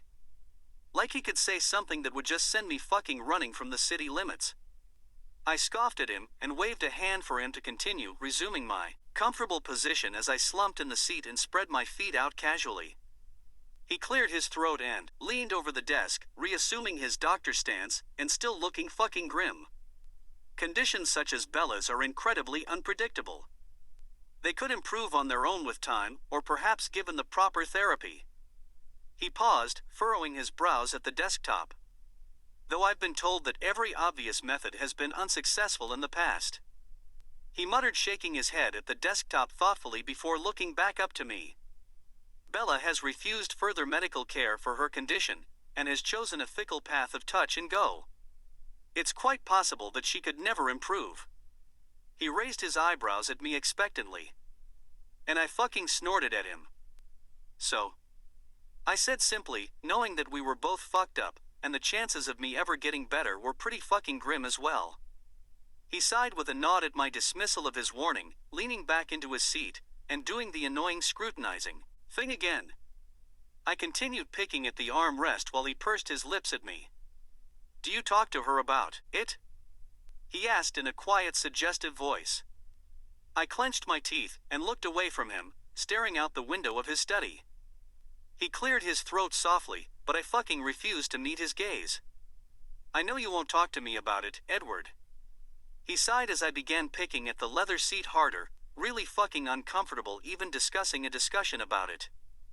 Maybe it's because of what happened to her? He hedged. I grimaced at his mention and clenched my teeth harder, still refusing to meet his gaze as I picked the leather chair loudly with my fingers. You can talk to her about the fire, can't you? He whispered in a coaxing voice. I immediately ceased my fingers on the leather, darting my eyes to his with a tight nod, and fucking praying my confirmation would get him off my back about it. His grave expression slowly transformed into a small smile as he leaned back in his seat and continued, squeezing the stress ball. Then something tells me that you will both be of great benefit to each other. He stated as he gazed at me with the same expression of pride he had worn in the gym. I walked in the door with Esme feeling ridiculously elated despite the rather crappy day I was having. Of course, when Edward Cullen tells you that he's in love with you, and that he's your boyfriend, it kind of tends to have that effect. Ever since the car ride home with Esme, I had been anticipating her question. She wanted to know what he was to me. And in an effort to give her a really big chunk of my honesty where the whole event was concerned, I told her about what happened on the gym floor, using my condition to be evasive about her question. And of course, it worked. I also spent most of the way home apologizing profusely and reassuring her that I was okay. I was fairly exhausted from the whole thing, really impatient for 10 to come so that I could go to bed with Edward. And my nose was aching rather badly, so tender that it hurt to even smile. Not that it could stop me. I followed Esme into the living room where Alice was waiting on the couch. When she saw me walk in, she smiled sweetly at me. And I just felt really crappy for worrying everyone. I smiled back a little and made my way to sit beside her. Alice, dear? Esme called from the doorway. We'll need supplies, she said while glancing at her knowingly. Alice perked up and nodded, jumping off the couch and bouncing to the kitchen. Esme removed her jacket, glancing at me with a worried expression. How are you feeling? Do you need some of the medicine yet? She asked sweetly. I shook my head as I crossed my legs on the couch Indian style. They would just make me more tired. I'd wait until I was at Edward's for that. She nodded at me and began removing her shoes, getting comfortable. I felt like maybe they had some kind of tradition when it came to matters like these. Then I was wondering if they had ever had a matter quite like this. And as Alice came bouncing in the room with a tub of ice cream, 3 spoons, and a large blanket, spreading it out on the floor with a box of tissues present, my suspicions were confirmed. Once Esme had gotten comfortable, she sat on the blanket Indian style with Alice, glancing at me expectantly. I took in the scene with much amusement. They looked so serious, sitting on the blanket in the most cliché way. Like 2 girls about to get down to business, and then maybe give each other manicures afterwards. It was like the pretty in pink version of the Spanish Inquisition. With a martyred sigh, I lifted myself off the sofa and joined them on the blanket au pain, folding my feet below me and glancing at the tub of Moose Tracks ice cream in the center appreciatively. At least there was chocolate involved in the torture. Alice removed the lid and handed Esme and I both a spoon. I watched them both take 2 large spoonfuls before I grudgingly followed suit. I was wishing I could somehow split them up as I slid the spoon in my mouth and swallowed the ice cream in relief as the cold soothed my sore throat. Esme wasted no time once her first spoonful was devoured. "Edward Cullen?" she asked without looking at me, dipping the spoon back into the tub. I grimaced and then winced at the pain it caused. Her and Alice both ceased their eating to look at me expectantly. I let out a deep sigh, leaning over and taking another spoonful. "What about him?" I rasped, deciding to be evasive until they could ask an actual question.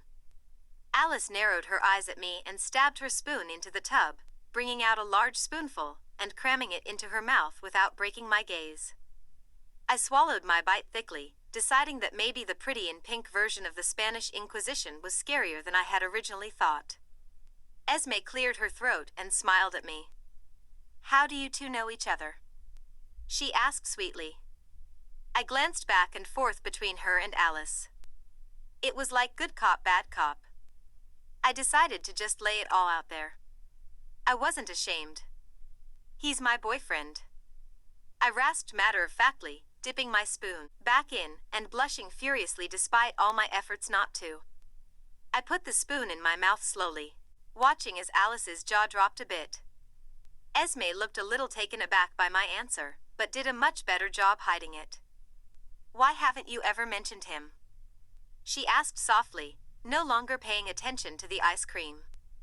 I grimaced again, shifting my gaze down to the blanket. We were just waiting for the right time. I shrugged uncomfortably, playing with the spoon in my hands between my fingertips. "To get more comfortable, you know?" I lied. And I hated lying, but it seemed like a good enough reason to me. When I chanced to glance back up at Esme, she nodded at me, smiling in something that looked a little too much like understanding and sympathy. I darted my eyes back to the comforter, wondering if that was why her and Dr. Cullen had been sneaking around as well. "That is just plain stupid," Alice screeched, making me cringe away. I glanced up at her, and she looked so furious and hurt. "We're like sisters, Bella. You should be able to tell me anything." The screeching continued, as Esme shushed her disapprovingly. My face fell when I realized she was more hurt than angry. "I'm sorry, Al. It wasn't like that, honestly," I rasped apologetically. "I didn't want you to be upset when I told you." She grew impossibly more furious as her face grew red. "Why on earth would I be upset?" She squeaked wide-eyed, throwing her hands in the air dramatically. I huffed and leaned over the blanket to take another spoonful of ice cream from the tub. "Because you basically despise Edward," I explained hoarsely, popping the spoon in my mouth and letting the coldness soothe my throat. Then it was her turn to huff. "Well, of course I do. He's downright vile," she said simply, like it was a fact. I narrowed my eyes at her painfully. "Don't say that. You don't even know him." "Not really," I defended Edward hoarsely. Because all of her dislikes were completely unfounded. Esme finally stepped in. "I think," she started as she put her hands in between us as we glared at one another, "that we ought to give Edward's character a pass for a day, considering what he did for Bella." She raised her eyebrows at Alice. Alice's face fell as she looked down repentantly in a way that nearly made me smile. She couldn't even touch that logic. "Right," she said sullenly, glancing at me apologetically. I smiled back at her a little, happy that at least I had that one thing on my side. She arched her eyebrow at me. "How did he do that anyways?" she asked, tilting her head to the side curiously. I sighed and looked down at the blanket. "His touch is different." I shrugged one shoulder, hoping that I wouldn't have to delve into the whole electricity thing. I was fairly certain I looked crazy enough without adding things like that on top of it. Esme cleared her throat, gaining my attention as she reached back over the blanket to refill her spoon. "And how close are you and Edward, dear?" she asked softly with a gentle expression. I furrowed my brows, wondering how best to answer that particular question. Well, I tilted my head a bit, trying to find a good way to be vague. We talk a lot, I guess. I shrugged. We've only really gone out once. I said in reference to our first and only date. Port Angeles. I added when Esme glanced at me quizzically. She nodded thoughtfully before turning to me with a worried expression. What's he like when he's around you? She asked carefully. I lifted my chin up and looked Esme in the eye. He's very sweet and protective, and always makes me feel comfortable. I rasped honestly. Not many people ever saw that side of Edward, and I knew they'd all get the wrong impression if I didn't set them straight. She smiled at me sweetly. Yes, I think we all got that impression earlier. She chuckled, shaking her head, then stopping and looking at me with a grimace. Though I'm not entirely partial to his filthy mouth. She said disapprovingly. I had to hold back a snicker while I shoved the spoon in my mouth, nodding with a faux disapproving look. The hair. Alice gasped loudly, clamping her palm over her mouth and looking at me with wide eyes. I could feel my face heating up as I nodded minutely at her suggestion. I was caught trying to look nice for Edward. That was so ridiculously embarrassing. I was wishing that the Blanquito pane could double as a hole for me to crawl into. When she removed her hand from her mouth, she smirked at me deviously. Did he like it? She asked in a loud whisper. I was a little taken aback by her curiosity. I figured that she wouldn't want me doing anything that Edward liked. But he did like the hair, so I nodded cautiously. Her smile grew wider as her expression grew impossibly more devious.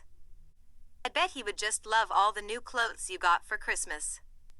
She smirked in a suggestive tone. My jaw dropped. Literally, spoon and all.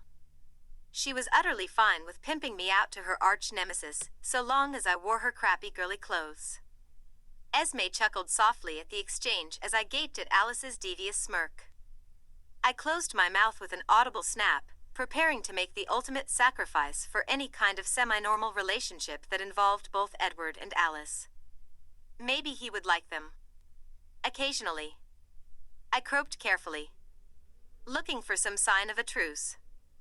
Alice pursed her lips thoughtfully at my offer. How occasionally? She asked, delicately arching her eyebrow at me. I huffed at her and put my spoon down, happy for the extra burst of energy the chocolate gave me, but preparing for a rather lengthy negotiation. Esme chuckled again and stood up from the blanket as Alice scooted forward closer to me. Not at school, I said firmly. Too many people at school for my comfort to see me in some of the things she liked. She frowned at me with furrowed brows and a near pout. Although she already knew I was defenseless to her pout where clothes were concerned. That only leaves weekends. She pouted. I rolled my eyes at the pout, showing her that it wasn't working this time. She huffed and crossed her arms over her chest. Fine. Weekends only. She grudgingly accepted. I smiled at her, surprised that I had won out so easily, and resolving to lock myself inside every weekend. But, she added with a squeak, making my smile fall. Nothing is out of question. She smirked. I shook my head vehemently. No way, Alice. No skirts, no heels. And I get one veto a weekend. I negotiated firmly, needing for this to work, but knowing there was no way I could be anywhere near comfortable in anything like that, even around Edward. She snickered at me. Okay, no short skirts or dresses, no heels. One veto only. She clarified with an arched eyebrow. I bit my lip thoughtfully at her final offer. She stared at me for a long while with bated breath as I mulled the whole deal over in my head. Eventually, I nodded at her with a martyred sigh. And the squealing as she jumped up and down on the blanket excitedly made me cover my ears and cringe away. I was happy to see her happy, but I was dreading the whole truce. I began dinner shortly afterwards while Alice assembled my new weekend wardrobe, happy for the distraction to keep me awake. I made the Alfredo for Edward. I mean, he did confess his love for me. The least I could do was make my boyfriend his favorite dinner. I smiled sleepily into the pot of pasta as it boiled. Throughout dinner, Esme kept shooting me sympathetic glances as Alice prattled on endlessly about accessories and the best colors for my skin tone. I think I was a winter. Or some stupid crap. And I think the only reason Esme let her go on about it was just so that things wouldn't be so tense. And as she washed dishes with me afterwards, I found out why. Esme picked up a plate, drying it while I washed. Dr. Cullen and I had a discussion today. She said quietly, placing the plate inside the cabinet and taking another. She wasn't meeting my gaze as she said it, making me a little nervous as to what this conversation was about. About alternative therapies. She whispered. I shook my head at the dishwater, grabbing the countertop in frustration. No. I rasped firmly, closing my eyes. It wasn't a discussion I ever wanted her talking about. I'm very sorry for the incident today, Esme, but... I trailed off, turning my head to her with a pleading expression. I don't want it. I added quietly. She sighed deeply beside me and leaned her back against the counter. I know I've always respected your decision about that. She said softly, looking at me apologetically. But I have to try. I shook my head and kept washing dishes, making it clear that all of her efforts were fruitless. Esme was under the impression that I'd just be going to some cushy office once a week to talk about my feelings. But I knew better what happened at those places. They all wanted to trigger me, and then after they did, they all wanted to commit me. And then they all wanted to drug me up to placate me until I was nothing more than a walking complacent vegetable. The life I was leading now was far more normal and comfortable than that. By the time I began making my coconut confession confections, I was so tired that I could hardly keep my eyes open. My muscles were sore and stiff, and I just couldn't wait to get to Edwards so I could start popping those pretty blue pain pills. I lined up all the bags of cookies. I had added Dr. Cullen in the mix tonight, as silent thanks for the help after gym. And also to give Esme a reason to go over every day. And then there were 7. At 10, I took extra precaution with my bedroom door, locking it before I closed it, and making sure I had the key in my newly cleaned hoodie pocket. I didn't usually resort to those measures, but I was worried about someone checking in on me during the night. I was hoping the locked door would be enough to send them away if they did. I left out the door promptly, cringing into my hoodie at the cold breeze as I stalked my way drowsily across the yard with my bag on my back. When I reached the lattice, I looked up at Edward's lit window longingly, granting me the energy needed to climb my way up and swing my legs over the railing. He had the door opened before I could even knock. His shining green eyes met mine with a smile as he ushered me in from the cold hastily, reaching up to remove my hood. I turned around to face him with a big smile, nearly bouncing despite my exhaustion, really looking forward to a real kiss. And he didn't disappoint, steeping close to me and taking my face gently in his hands and gingerly touching his lips to mine with a sigh. I figured he was afraid to deepen it and hurt my nose. As if I would really care when he was kissing me? So I tangled my fingers in his messy hair and pressed him closer, darting my tongue out across his lips and urging him to deepen it. He sighed again, parting his lips to meet my tongue with his while he cradled my cheek lightly with one hand and brought the other around my waist to gently pull my body closer to his. He massaged my tongue with his slowly and lazily, caressing my cheek with his thumb. He pulled away after only a few moments, opening his green eyes to gaze into mine, as I figured out that all that new intensity he was showing in his gazes lately was actually his love. The realization made me smile at him drowsily as he dropped his hand from my cheek and took my hand in his to lead me to the bed. I removed my bag once I reached the edge, unloading the containers of food with a smile on my face and removing my hoodie as I climbed up beside him. "We can go to bed now," he said softly as he looked at me in concern. I scoffed at him. "No way. I made your favorite," I rasped, pointing to the container in front of him. He smiled at me sweetly, then he rolled his eyes, making me chuckle. I left the bed for a moment to take my heavenly pain medication. He quirked an eyebrow at me as I popped it in my mouth and took a drink from his can of soda. I just smiled back and climbed back onto the bed, sitting beside him once again and leaning my head on his shoulder as he ate. He was moaning and humming with every bite, making me chuckle sleepily as I gazed up at his face from his shoulder. So he started slowly, taking a drink from his can and setting it back down on the bedside table with a click. School tomorrow ought to be pretty fucking interesting. He smirked down at me. I attempted a small grimace as I gazed up at him. If by interesting you mean horribly mortifying and utterly embarrassing, then yes. I concur wholeheartedly. I rasped sarcastically. He frowned at me and switched his fork to his other hand, and then put his arm around my waist with a small squeeze.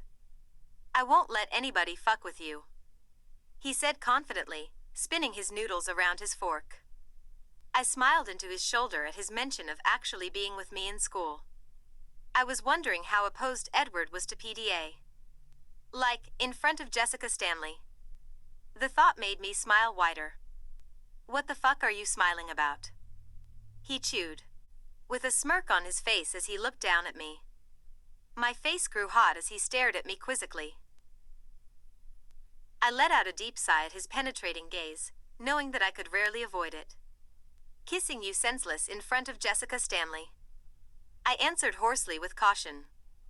I was relieved when he snickered at me, shaking his head. Yeah, that'd be pretty fucking priceless. He continued snickering softly as he ate another bite, and then turned to me with a serious look. Of course, we'd have to make sure Newton was watching too. He chewed. I chuckled softly and nodded my head against his shoulder. He'd be beyond jealous that Edward could actually touch me. He finished eating quickly, probably rushing just so that I could get to bed.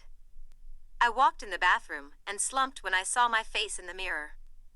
I poked softly at my bruised eye and nose, wincing in pain, and hating how my eyes looked lopsided from the swelling.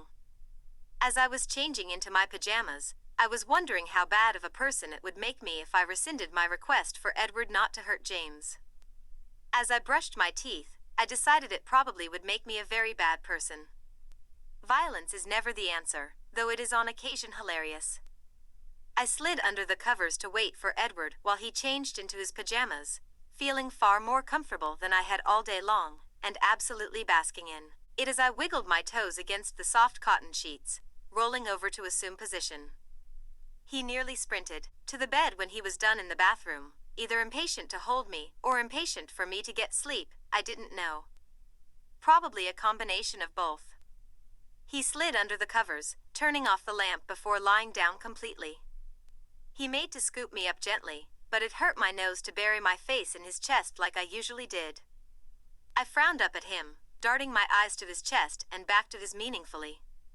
Understanding crossed his features as he rolled us slightly, lying on his back, and leading my cheek to his shoulder as he put his arms around me.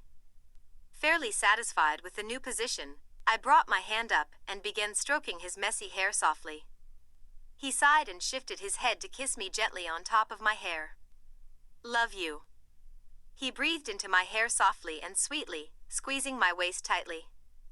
I smiled widely as I tangled my legs in his, looking forward to hearing him say that to me every night we went to sleep. Love you too. I answered in soft whisper, humming him to sleep and drifting off myself. Shortly after, in the loving arms of my boyfriend, Edward freaking Cullen. Chapter 27. German Chocolate Inferiors. My nose was sore when I woke up on Edward's chest to the alarm clock. It was dull throbbing pain that made me wish for the searing white pain of the previous day. Edward removed a hand from my waist and used it to angrily slap the alarm clock at his side. He didn't groan, but I sure as hell did. He shifted under me and moved down until he was level with my face. When I finally opened my eyes, he was lying in front of me, hooded green eyes inspecting the morning after damage of James's elbow. He hissed. I groaned.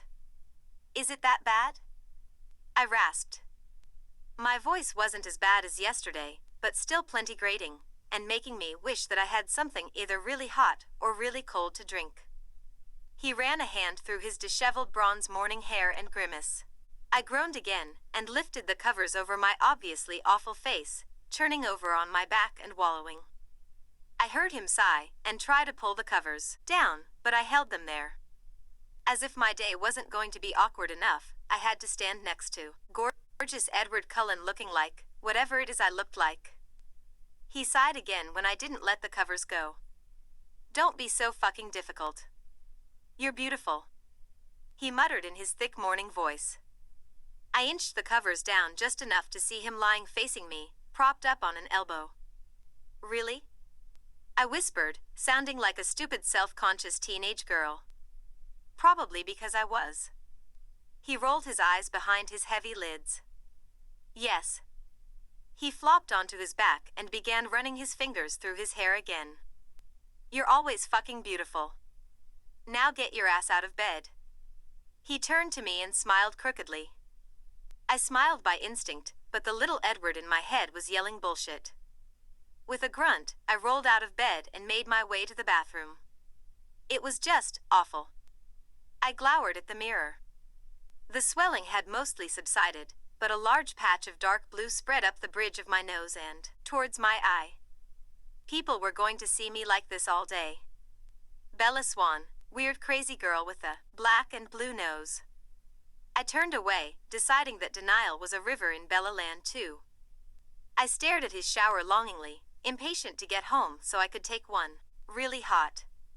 My muscles were still sore and aching, and I was wondering if the school had a policy against students being under the influence of pretty blue pain pills. Edward was waiting by the door for me again when I dropped his cookies off. I shuffled over to him where he was standing against the wall, looking far more tired than I was. He smiled sleepily at me and snaked his arms around my waist, pulling me to him and leaning in to give me a small kiss on my lips. I was going to pout and pull him closer and just crush his face to mine. But I decided to save gestures like those for the pretty blue pain pills. So instead I sent him a smile and climbed down the house. The hot shower was just heavenly, didn't even do it justice. It was Edwardly. And as I stood under the steaming stream of water that relaxed and soothed every inch of my tired, sore body, I decided that Edwardly should definitely be an adjective. The morning at home was far more hectic than I liked. While making breakfast, I discovered that Esme had to come to the school with me to meet with the faculty regarding my incident. She kept telling me I could stay home, but I decided since it was a Friday, I wanted to get it over with. Have the weekend to recover. Because I just knew it was going to be awkward and horribly mortifying. Even Edward couldn't stop the stares and whispers. Better to let them get it all out of their systems now, and maybe, if I was very lucky, by the time Monday came, I'd return to being the invisible girl that everyone carefully avoided. Alice looked disappointed by Esme's presence when she joined us for breakfast. I was guessing that she was just dying to get me alone so that she could get all the gritty details on me and Edward. She looked at my nose and hissed as she slipped into the stool opposite of me. I rolled my eyes, stifling a groan. "You know," she chirped while buttering her toast. "I have some killer foundation that will cover that bruise up," she said in a sing-song voice. I furrowed my brows as I sipped my orange juice because I couldn't grimace without pain. I didn't do the makeup thing. Ever. But there was good chance that if I showed up non-bruised, the gawking wouldn't be as bad. I spent the whole of breakfast mulling it over beside Esme before I finally agreed, with a nod that made Alice's face light up. And as she was gingerly applying the makeup to my nose while I sat at her vanity, I sharply informed her that it was a one-time occurrence. She smiled widely and snickered with a nod, making a comment on how lucky I was that the swelling was gone. And by the time she was done, I was ready to track down the inventor of the magic cream and give them a bag of cookies too. I turned my face in the mirror with an impressed expression. If you knew exactly what you were looking for, you could probably tell. But to the casual observer, I was just Bella Swan, weird crazy girl. The usual. Esme smiled at me widely as I drew my hood up to walk out the door with an appreciative glance at Alice's handiwork. Alice took the Porsche while I rode with Esme. and I pretty much spent the whole car ride slumping farther and farther into my seat, as if it could swallow me and save me from the awful day ahead. She parked closest to the administration building, saving me the immediate humiliation of the student parking zone. The looks I received as we entered the small office weren't much better than the ones I got in the halls. The adults didn't see me as some novelty or joke. They looked scared. I wasn't sure what they were scared of, nor could I decide which reaction I preferred.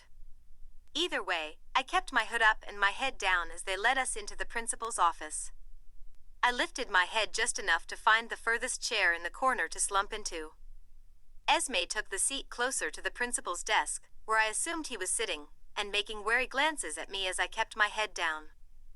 I was thankful for the principal's excess use of state money once my teachers began filtering in.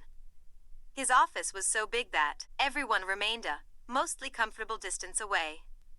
I listened in morbid interest as they discussed my issues as if I weren't even present. Esme began throwing words out there that I loathed. Technical medical terms for my condition that I couldn't even mentally hear without misspelling. I listened in horror as they began encouraging educational alternatives such as homeschooling, which was absolutely preposterous. Like it was something we had never discussed and ruled out. Esme told them so. And she also made a very witty and sharp reference to that excess use of state money that came out of her paychecks.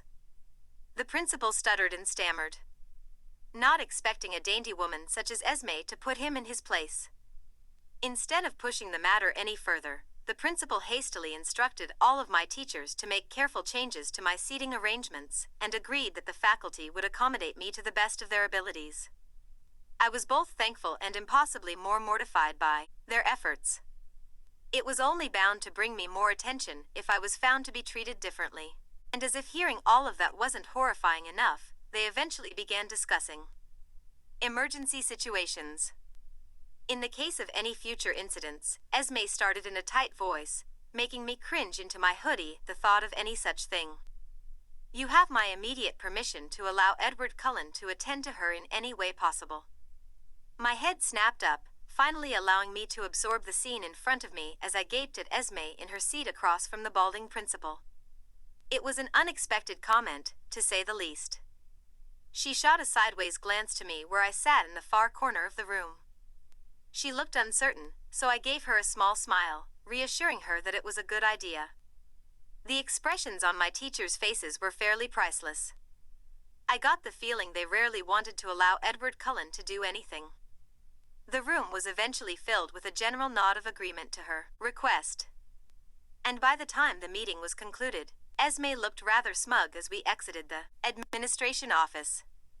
She gave me a kiss on the cheek before she got back into her car, shooting me one last pointed glance. She was giving me an out, telling me with her eyes that this could be the end of my school day if I really wanted it to be. But I just smiled back at her. I was never much for procrastination, even when it was a mortifyingly uncomfortable situation. The bell rang indicating the ending of first period as I watched her car disappear from the parking lot. With a deep sigh and a resolve I didn't even think myself capable of, I made my way to class. The doors began emptying as I started towards the quad with my head down. I looked up enough to make my way around, but no more. I couldn't see the stairs, but I could practically feel them as I made my way across the middle of the quad. I shoved my hands into my hoodie pockets and clenched my fists tightly. They were looking and whispering and sometimes even snickering. But they were still avoiding, granting me a careful distance as I passed, staring at the wet concrete with a red face. And then I felt it. Tingles. I smiled at the concrete and slowed my steps minutely, wondering if I should look up and go to him. I didn't need to. I felt an arm snake around my waist with the surging pulse of electricity that was Edward as I halted my steps. My stiff posture immediately eased with his touch. I sighed and finally lifted my head to the person at my side. Edward was standing beside me in his leather jacket, with his messy bronze hair blowing in the soft breeze of the morning. His piercing green eyes were boring into mine as I smiled and leaned into his side cautiously, not knowing how close we could be. He smiled back at me crookedly, leaning down to place a soft kiss on my forehead. I smiled wider, turning my body into his chest and closing my eyes while his lips lingered momentarily on my skin. When he finally leaned back up, he made a pointed glance at the hood on my head. More like a glare, really. I never could understand his grudge against it. Maybe he liked my hair, I didn't know. He seemed to sense my unwillingness to allow its removal, because he didn't make any move to. He scrutinized my nose with pursed lips. You heal pretty fucking quick. He smirked, moving his free hand to cup my cheek lovingly. I chuckled, and rolled my eyes. But my eye roll changed my field of vision momentarily enough for me to notice the people surrounding us. I let my gaze slowly wander over the expressions of the students, who were multitasking as they walked and gaped at the vision of Edward cupping the crazy girl's cheek simultaneously. Edward's thumb began a soft caress of my cheek, relaxing me, while I turned my attention back to his green eyes. But he was glaring at the passers-by, a stark contrast to his loving caress. I sighed, gaining his attention, and smiled back at him. I'm kind of used to the whole staring thing by now. I shrugged honestly. It didn't mean I was comfortable being gaped at, but I had built a resistance to it somewhat. He sighed and drooped his hand, returning to my side and snaking his arm around my waist once again. Come on, I'll walk you to class. He smiled, leading me across the quad to the doors. I relaxed into his side as we traveled past all of the stares and whispers. He tightened his grip on my waist as we entered the halls of the school, and the whispers were easier heard. I ignored them as I leaned my head against Edward's shoulder, letting his love and electricity ease me thoroughly. He stopped me at the door to my second period class, pulling me aside to the wall, and backing me up against it as he glanced around the halls nervously. He sighed and placed one of his palms on the wall beside my head, leaning into me in an oddly protective stance. Make me a promise? He whispered, inches away from my face with his brows slightly furrowed in concern. I nodded without hesitation. He took another wary glance around the hall before finally facing me again. Wait for me at your desk after class. He asked in hushed voice and an expression that suggested he intended the promise to be made after every class. I rolled my eyes. Edward, you can't possibly walk me to every class. I said rationally. As appealing as the idea was, it didn't make sense for him to take the extra time to cross campus and risk constant tardiness at my expense. He rolled his eyes back at me, leaning his face into mine further and gazing into my eyes intensely. My breathing hitched a little as he came closer, until his lips were barely resting on mine.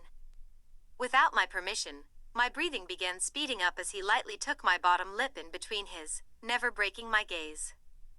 I wanted to kiss him back, but the way his eyes were hypnotizing me as they bore into mine rendered me completely paralyzed. He released my bottom lip as he slowly smirked against it. You just fucking watch me. He whispered against my lips, raising his eyebrows and leaning back with the same wry smile plastered on his face. I nodded. Quite profusely. He chuckled and stepped aside, waving a hand towards the door and watching as I walked inside. I took the new seat the teacher pointed out to me in the back of the class. When I looked back at the door, he was gone, but I still had a little grin. And when all the students filtered in and began looking at me, all I could think about was seeing Edward in 1 hour. I glared at all the people I passed as I made my way to my second period class. Bella was naive. She didn't understand how much power these people had over her. All it would take is one asshole who was too curious. And she'd be fucked. Nothing was stopping me from protecting her completely now. If I thought I could really get away with it, I'd just fucking transfer into all her classes and never leave her side. Of course, walking her to every class was as much excess as I could possibly get away with. So I'd do it. People were staring at me more, not that I really gave a shit. Usually that kind of attention would make me fucking restless and pissy. They'd get over it eventually, once the novelty of us wore off. Once the bell rang for second period, I was the first motherfucker out of that door and crossing the quad back to my girl. She was good. Sitting in her seat and waiting for me just like I asked. She lifted her head when I appeared in the doorway and smiled at me, picking up her bag and shuffling over to me. I really wanted to ask her to take that goddamn hood off, but I knew better. There were too many people here for her to do that. And I didn't want to make my girl uncomfortable, so I just put my arm back around her little waist and walked her to third period. She leaned into my side as we walked the halls, breathing in deeply on occasion and smelling me. I was doing that shit a little too. Flowers and cookies. Fucking divine. I still fucking glared a little as I steered her around the people in the hall. They stared, I glared. I dropped her off at third period with a soft kiss on the top of her head. She smiled up at me and walked into class, looking back at me as I made sure she got to her desk without being fucked with. By the time third period was over, I was certain that everyone already knew. The whispers in the halls were a little fucking ridiculous. Nothing even remotely original. When I walked to her classroom door, I peeked inside, taking a moment to inspect her face carefully to make sure the whispers weren't getting to her as she walked towards me. She was being quite the little champ about the whole thing. Still fucking holding her head down and leaning into my side as we passed the people, but she was doing it. She probably had the chance to stay home today, avoid it for as long as fucking possible. But that's not how my girl worked. I was beginning to see that more and more every day. I walked us to the lunchroom after third period, pausing at the door with my arm around her waist and furrowed my brows, a little fucking uncertain. I didn't know where to sit with her. I eventually decided to take her to my table. If Brandon and Jazz wanted to sit with us, they could. And even though it would bug the shit out of me, if Rose and Emmett wanted to come and sit with us too, I'd keep my fucking mouth shut about it. She looked a little surprised at first when I led her to my table, but didn't object to my choice as I pulled a seat out for her. She smiled at the ground and sat in the seat timidly, taking her cookies out of her bag as I took my seat beside her. Then she did something I had never expected her to do on her own. She reached a hand up and slid her hood off, letting all her long brown hair free. I smiled pretty fucking widely at her, glad to have the hood gone, even though I was pretty sure she'd put it back up after lunch. It was still a big step. My girl was comfortable with me beside her. I chanced to glance around the lunchroom where everyone was pretty fucking much still gawking. I rolled my eyes and scooted my chair closer to my girl, worried that they were making her uneasy. I slid my hand under her hair, cupping the back of her warm neck and caressing it softly with my thumb. She shivered and turned her head to me, blushing with a small smile. I snickered at the blush and kept stroking her neck as we ate our bag of fucking delicious cookies in a silence that was far more comfortable than one would have expected as we remained under the scrutinizing eye of the cafeteria. Brandon and Jazz walked in the room 10 minutes later, looking particularly fucking unkempt. Their hair was all over the place, red swollen lips, straightening their clothes as they glanced around the room. Brandon got a flash of panic in her eyes as her gaze fell upon Bella's empty seat. Rose and Emmett were present, but too caught up in each other to notice anyone missing. Eventually her gaze slowly wandered to our table, and me. I could see her fucking huff from all the way across the room. I smirked at her as she made her way to the table with Jazz. Jazz and I had a conversation on the way to school. It was strictly a brothers over hose speech.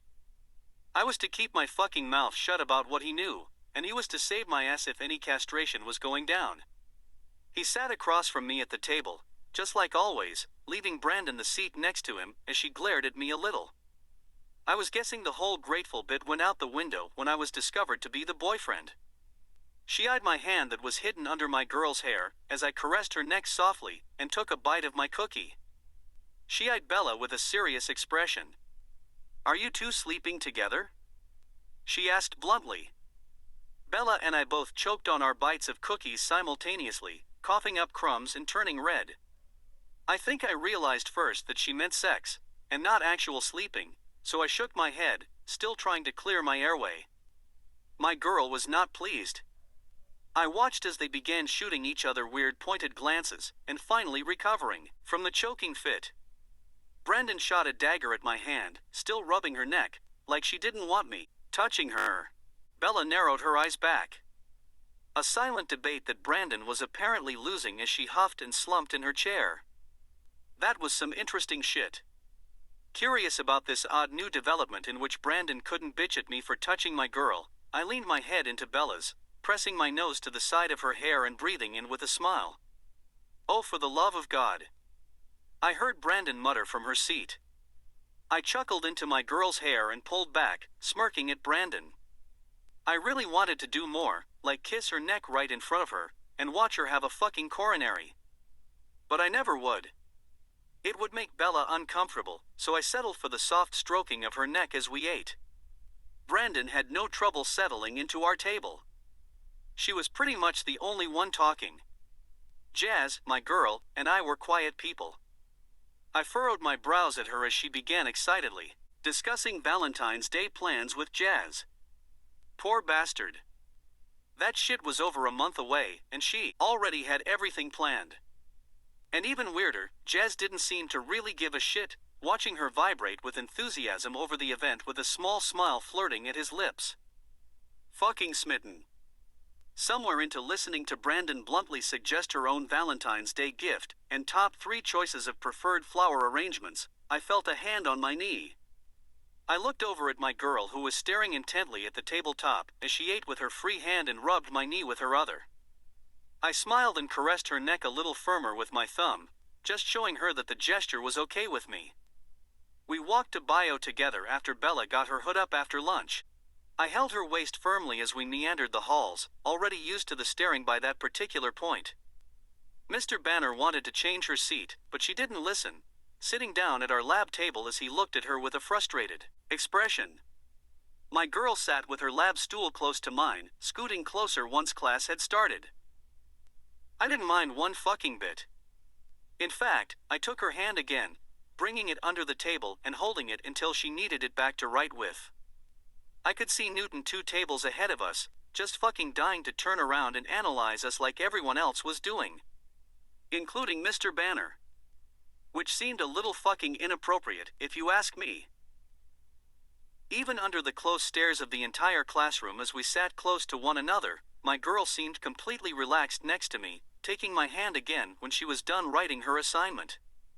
When the bell rang, I waited for everyone else to exit before I led my girl out of the room. I was worried about Jim.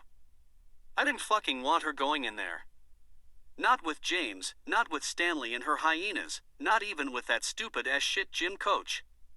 And as we stood by the double doors, I told her so. She sighed at me and glanced around nervously. "I'll be fine. The coach has already made," she paused in grimace, holding up air quotes, "accommodations." She finished dryly, looking down at the ground and fiddling with her hoodie sleeves. It still didn't placate me one fucking bit. Especially when I spotted Stanley walking up with her group. She looked me right in the eye and smiled at me, attempting to be seductive but really only succeeding in making me fucking nauseous. I quickly turned back to my girl, who was staring at Stanley with an odd expression that I didn't quite understand. I furrowed my brows and lifted my hand to put my fingers under her chin, turning her to face me. Her big brown eyes met mine with an odd mixture of determination, love, anger, and that same fucking bitterness that I had seen in her eyes before. And before I could even fucking question her about any of it, she shoved me hard up against the double doors with a strength that I didn't even think my girl capable of. I hit the doors with a hard thud, and I looked at her in shock, and a little bit fucking hurt. But instead of just slapping the shit out of me, which was what I was truthfully expecting given the rough shove, she pressed her body against me and crushed her lips to mine. And then it all fucking clicked. I fought to hold back a smirk against her lips as I slid her hood off and tangled my fingers into her soft hair, darting my tongue out across her bottom lip. I figured if I could get my girl any kind of vindication against that tramp, I was going to do it right. And we definitely did. She parted her lips to shove her tongue in my mouth, but I wouldn't let her. Instead, I plunged mine into hers, pushing off the doors just enough to turn her around and press her against them. She fisted her hands into my leather jacket, pulling me closer as she tilted her head to deepen this kiss further. I was worried about hurting her face as I cradled her head in my hands, trying to stop her from being so fucking rough. But she wasn't having any of that shit. She brought her hands to my hair, pulling my face closer to hers and pressing against my tongue urgently with hers. My eyes rolled back a little when she pulled my hair, and then suddenly, we weren't doing the kiss for anyone but ourselves. I pushed her back into the doors harder, just fucking needing to be closer to her. She moaned into my mouth as I pressed against her, breathing heavily and pulling my hair harder. Because she just figured out I liked that shit. I gasped, pressing against her tongue more fervently. And then she fucking did it again. I groaned breathlessly into her mouth. And that was pretty much my cue to back the fuck off. I slid my tongue out of her mouth and eased off of her from the door. When I opened my eyes and met hers, she fucking smiled at me. And I smiled back, panting a little from the kiss, but happy as hell to see all that bitterness completely gone. She chuckled at me and leaned up to give me one last chaste kiss on my lips. It felt a whole lot like a thanks. As if the kiss wasn't plenty fucking thanks enough for me. I cleared my throat and backed away from her as she drew her hood back, up over her head, still fucking smiling. And when I turned around to see Stanley, it really was fucking priceless. Jealousy was the understatement of the century. Her face was red as she fumed silently from the concrete walkway, staring daggers at my girl that made me want to fucking stab her again. My heart-on completely fell in my pants when I realized she had just made shit worse on herself. With a curse under my breath, I turned back to tell her to be careful, but she was already walking in the doors and out of my sight before I could.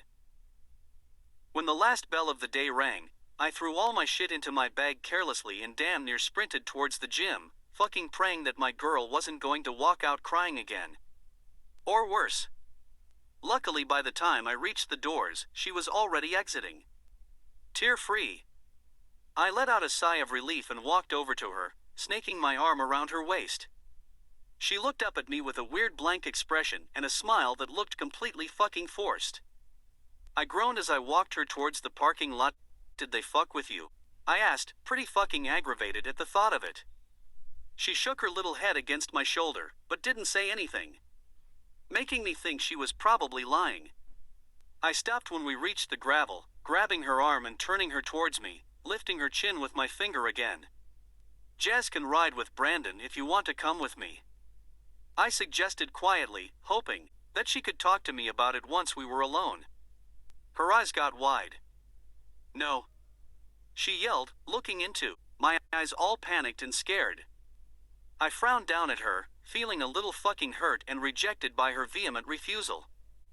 She sighed and shook her head, glancing around the parking lot. I just wanted to get some time alone with Alice. She pleaded with her eyes as she gazed into mine. I nodded, deciding she wasn't lying about that fact, and leaned down cautiously to kiss her forehead. She smiled at me as I leaned back. And I was somewhat reassured because it seemed real, so I led her to the Porsche where Brandon and Jazz were waiting. We split after that, getting into our two cars without another word, and going home for the weekend. When I got home, I was so fucking thankful that Emmett had practice. Because I just knew he was going to drill me about all that shit. But before I could even go up the stairs to my bedroom and relax, someone knocked on the door. I groaned and turned around on the stairs, walking down and throwing the door open angrily. And of course, it just made fucking sense. That Brandon would be standing on my doorstep fucking glaring at me with her arms crossed over her chest. What? I snapped, not feeling particularly up to her bullshit at that moment. Instead of answering me, she ducked under my arm, walking into the house like she fucking owned the place. With a frustrated growl, I closed the door. Hard. Just so she knew she really wasn't welcome. Not that she cared, as she bounced to the living room and flopped onto the couch, leaning back and looking entirely too fucking comfortable. I quirked an eyebrow at her, just wanting her to get it over with. She rolled her eyes at me. Oh, relax, I'm not here to castrate you or anything. She teased with a smile as she ran her finger down the arm of the couch. I huffed and walked to the nearest chair, flopping down and looking bored as fuck. Which was a total bluff. Because the gleam in her eye when she said the word was scary as hell. She pursed her lips at me for a moment as her expression turned serious. My cousin loves you, you know? She whispered quietly, clasping her hands in her lap. I was pleased the words came out of her mouth quietly and calmly, so I nodded at her. I knew she loved me. I love her too. I shrugged in honesty, feeling a little fucking offended when Brandon got all wide-eyed and shocked at the words coming out of my mouth. I rolled my eyes. Not that it's any of your fucking business or anything, I muttered, shaking my head and glaring at my boots. Brandon's lips remained pursed for a moment as she tilted her head at me. And you make her happy, she said as a statement, and in an awestruck tone that was just further fucking offensive. I rolled my eyes again and nodded. I like to think I made my girl happy. She nodded, bobbing her little head and looking around the room before sitting up straight on the edge of the couch and looking me right in the eye. Here's what you're going to do, Edward. She chirped with a smile and a tone that just fucking dripped condescension. You're going to come over tomorrow night for dinner. Meet Esme officially as her boyfriend, she said in a matter-of-fact voice with a smug expression. Like if I didn't, there'd be hell to pay. She stood up then, rocking on her heels. You're going to be polite, and you're going to bring Bella flowers. She nodded decisively. And I kind of fucking gaped at her. It was a little pretentious for her to be telling me how to treat my own girlfriend. Instead of explaining herself, she smiled at me sweetly and skipped towards the door, throwing a wave over her shoulder. See you tomorrow at 5. She sang as she exited the house, leaving me in the chair, raking my fingers through my hair in utter frustration. Fucking bitch. Emmett eventually cornered me in the hall that evening. I just gave him the now perfunctory yes she's my girlfriend, no I'm not fucking her speech and locked myself in my room before he could question me any further about it. I flopped on my back onto my bed, ridiculously happy to be away from everyone. I didn't know how my girl could handle so much fucking attention all the time. Everyone always staring at her and waiting for her to do something weird. I was fucking exhausted after only one day of it. I was waiting for her when she came at 10, hungry and wanting to question her about Jim. And kind of fucking ready to shove my foot up an ass if need be. When I heard her tap on the door, I opened it hastily, leading her in out of the cold while I slipped her hood down. She turned to me with a smile that eased my fears as I leaned down to kiss her softly, cupping her cheek and rubbing it with my thumb the way she liked. She sighed and tangled her fingers into my hair, pulling me closer and trying to deepen it the way she always did. I sighed back, taking her tongue into my mouth and massaging it slowly with my own. I ended it quickly, in attempt to make our night more comfortable. We did have a pretty long fucking day. She sighed and turned back around without looking at me in the eye, and unloaded my meal onto the bed. I furrowed my brows at her weird sigh and followed her, flopping onto the bed and inspecting her expression carefully as she removed her hoodie and climbed up beside me. I began eating the fucking delicious tofu teriyaki stir-fry, while she leaned against my shoulder silently, just waiting for the right moment to ask her what the fuck was bothering her. I studied her expression as I ate, looking for any signs of distress or discomfort. What kind of cookies did you make tonight? I asked casually while I chewed the stir-fry. She shrugged against my shoulder. German chocolate. Inferiors. She responded quietly without looking up at me. I furrowed my brows at the vegetables in my container, trying to figure out what the fuck made my girl feel inferior. Eventually, I was fed up. I covered the container and turned towards her. Okay, tell me what the fuck happened in gym today. I sighed, putting my fork down. I watched as she grimaced, falling onto her back and covering her face with her hands. It's stupid, she mumbled through her hands. Bullshit, I said simply. And it was. Nothing that bothers you is stupid, I told her, watching as she peeked through 2 fingers at me. She slowly slid her hands off her face with a deep sigh. And she was fucking blushing. I furrowed my brows at her red face. The same thing that was bothering her was making her blush. That's new. I quirked an eyebrow at her lying before me on the bed. She grimaced again, slowly lifting herself to a sitting position in front of me and eyeing me carefully. It's really none of my business, or my place to ask, she replied quietly, pulling at her long sweater sleeves and gazing into my eyes with a look of caution. I frowned at her, watching as she picked at her sleeves in a way I knew all too well. "You can ask me anything," I whispered coaxingly, and kind of fucking hurt that she even had to think twice. She didn't ask me anything though, just whispered 2 words into her lap. "Lauren Mallory?" I blinked at her a few times, just wondering who I had to kill for even telling her about that. But really, I should have told her myself. I was always fucking priding myself on how honest we were with each other, and I just so happened to let that little piece of information slide by unmentioned. So instead, I grimace. "Oh," I answered lamely, not denying it like I really wanted to. She peeked up at me with a red face. "It doesn't matter to me or anything," she whispered in a sad tone that was completely fucking unconvincing. She pulled her sleeves harder, still glancing up at me cautiously as I grimaced and nodded in confirmation with a sour expression. Her face fell a little before she was able to catch herself and smile at me reassuringly. Not that it was the least bit reassuring. I sighed deeply and raked my fingers through my hair. If I could change all that shit, I would. I muttered without meeting her gaze. It was probably the first time I felt ashamed for fucking Mallory. It was really no big deal to me. It wasn't romantic or any shit like that. It was barely intimate at all. When I finally met her gaze again, she was staring at me, biting her lip, and still pulling at her sleeves nervously. So that wasn't all. I sighed again and quirked an eyebrow at her expectantly. Might as well get it all out there in the open. She darted her eyes around the room nervously, avoiding my gaze. "Are there more?" she asked in a tiny whisper I had to fucking struggle to hear. I breathed a sigh of relief at the only question I could answer right. "No," I answered. Honestly. She looked relieved by my answer as she finally met my gaze, still beat fucking red. I attempted to smile at her, still feeling a little ashamed. "That shit really doesn't bother you?" I asked skeptically. And of course I was fucking skeptical, because if it were her, that shit would bother me. A lot. She shook her head. "No, that doesn't bother me," she replied quietly before looking back down at her lap, still pulling her sleeves. "It's just..." She trailed off with a sigh, finally ceasing her pulling of her sleeves and looking me in the eye.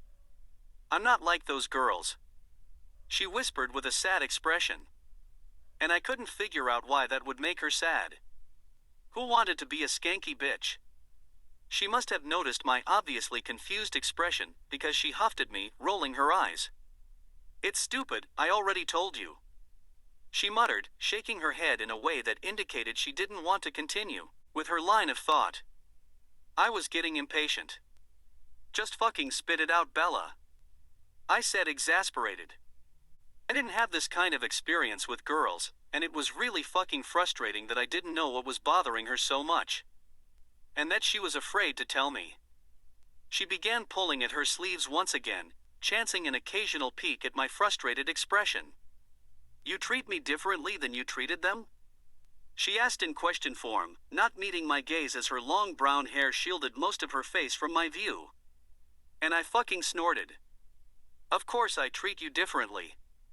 I'd never disrespect you like that, because I love you," I added sincerely, scooting back to lean against my headboard while I let that shit soak in. She peeked up at me through her lashes and hair. "That's the only reason though?" she whispered skeptically, biting her lip. I raised my eyebrows and nodded at her. "What other reason would there be?" I asked incredulously. She looked back down and shrugged one shoulder, playing with her sleeve still. I watched her for a few moments with pursed lips, trying to piece together the clues to figure out why she was so upset since she wouldn't just fucking tell me. I treated her with more respect than those other girls. She seemed sad that she wasn't like them. She felt inferior. And when the notion finally seeped into my slow-ass brain, I snorted again. "You don't think that I wanted them more or some shit?" I scoffed as a statement, trying to make it true. Because the thought was just so fucking ridiculous. She shook her head at her lap, not looking me in the eye, and basically confirming my suspicion by doing so. My whole heart fucking sank. I pushed off the headboard and scooted in front of my girl, folding my legs beneath me and grabbing her by the waist. She didn't look up at me as I lifted her into my lap, so that she was straddling me. I grabbed her red face in my hands and forced her to look me in the eye. I gazed intensely into her sad brown eyes, using all the love I had for her to fucking cement my next statement in utter sincerity. "You're right. That is really fucking stupid," I whispered, shaking my head. She grimaced and closed her eyes. "I know it is." She sighed in a regretful tone. She opened her eyes and rolled them at me. "Just forget I said anything," she muttered, still fucking blushing and obviously embarrassed as she stared into my eyes. But that wasn't something I could just fucking forget. I was constantly fighting to push the lust away to make her comfortable, until we were even ready to consider it. I knew Bella got carried away in the heat of the moment sometimes, but I had no fucking clue she even wanted me to take shit any further. I wanted to tell her I jerked off to stupid shit like her collarbones and curly hair, because I wanted her so fucking badly, but decided to save myself that humiliation. Instead, I brought her face to mine and crushed my lips to hers. She was taken aback, but returned the kiss as I slid my tongue in between her slightly parted lips. I deepened the kiss this time, pulling her face closer and tilting mine to drive my tongue deeper into her mouth. She sighed and tangled her fingers into my hair, and fucking pulled it with her fists as she brought my face closer. It really didn't take long for me. I removed my hands from her face and grabbed her hips as she fought against my tongue, bringing her closer to my body as I pushed her down into my rather obvious boner. She moaned into my mouth as I pulled my face away from hers. I was breathless as I stared into her hooded brown eyes and rested my forehead against hers. "See," I breathed into her face, pushing her down harder just to emphasize my point. I felt her breath hitch as her grip on my hair momentarily tightened, making my eyes roll back a little bit. She nodded against my forehead and writhed her hips against my dick again, making my eyes flutter closed as I groaned loudly. That really wasn't my intention, so I tightened my grip on her hips to make her stop. I opened my eyes and looked at her all fucking disapprovingly. My point was, I breathed as she looked at me confused, leaned against my forehead. That even though I really fucking want you, I hold myself back. I concluded in a whisper against her face. She furrowed her brows at me, loosening her fists in my hair to stroke it gently with her fingertips. "Why?" she whispered quietly as she looked into my eyes. I sighed into her face as she stroked my hair, softly. "Because it would fucking kill me to make you uncomfortable," I said honestly while gazing into her confused brown eyes. She snorted. "That's it?" she asked incredulously, rolling her eyes as she backed off of my forehead. I quirked an eyebrow at her and nodded. It seemed like a pretty fucking good reason to me. She chuckled, shaking her head. "Christ, Edward, I've been basically throwing myself at you since." She trailed off with another chuckle that kind of fucking annoyed me. "Since Phoenix, definitely." She nodded and chuckled some more. I rolled my eyes as she chuckled and flopped onto my back.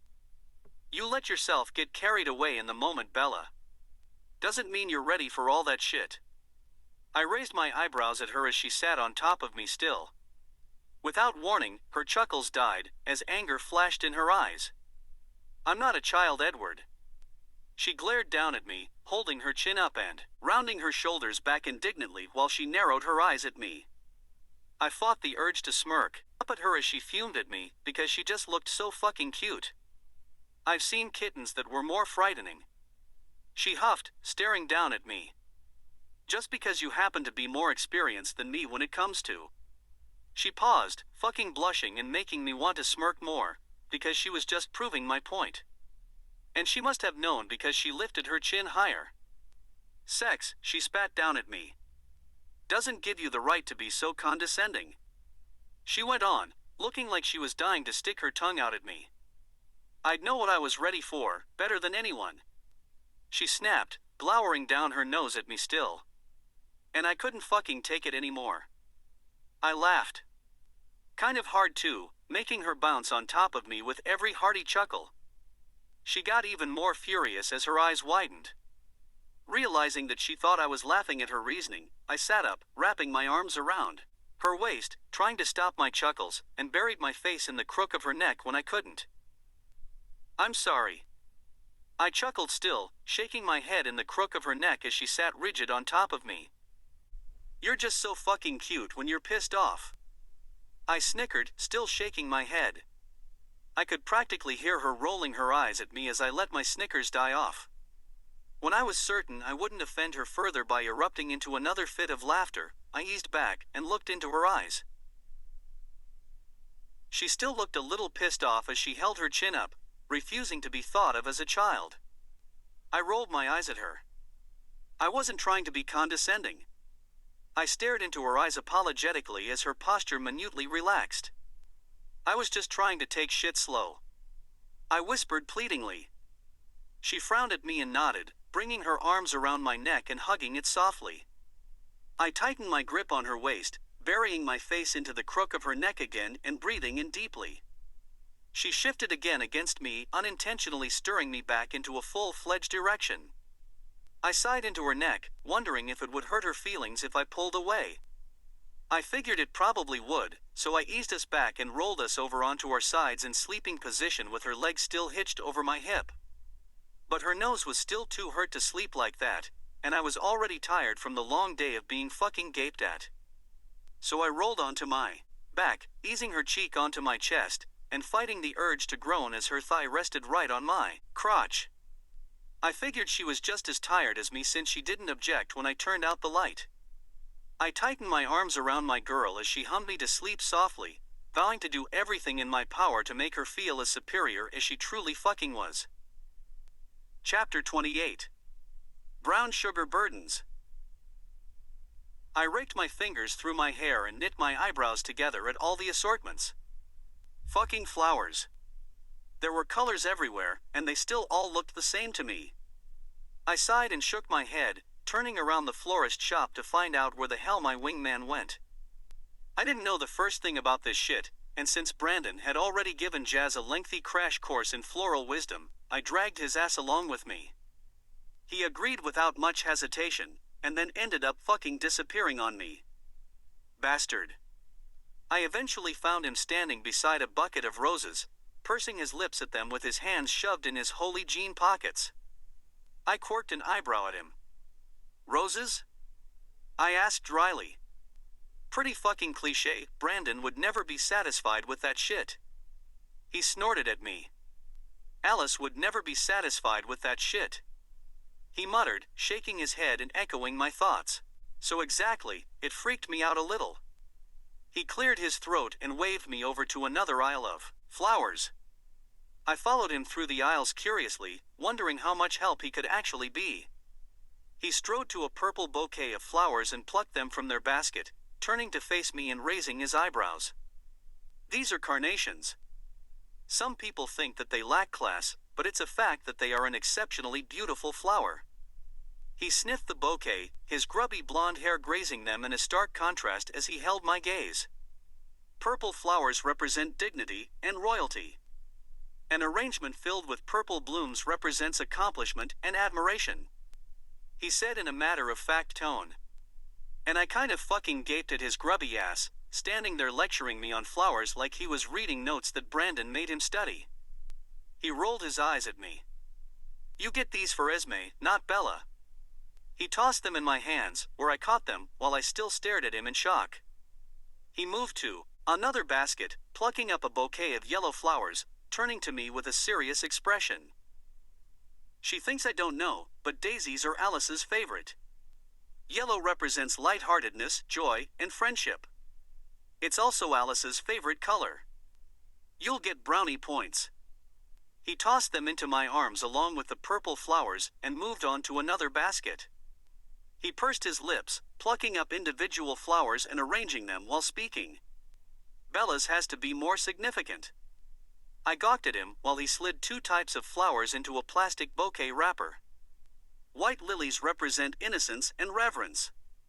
They're elegant and subtly majestic. He furrowed his brows in concentration and began adding blue flowers. The deep blues of an iris can calm worries and preoccupation, representing peace, openness, and serenity. He nodded at the finished arrangement in his hands and tossed them at me with pretty fucking smug expression. I was so fucking disturbed. It was like hearing him read from a Cosmopolitan or some shit. I stared at his smug smirk in equal parts awe and worry. Jazz, dude. I started in a disapproving voice, shaking my head slowly. I think your vagina is showing. I choked.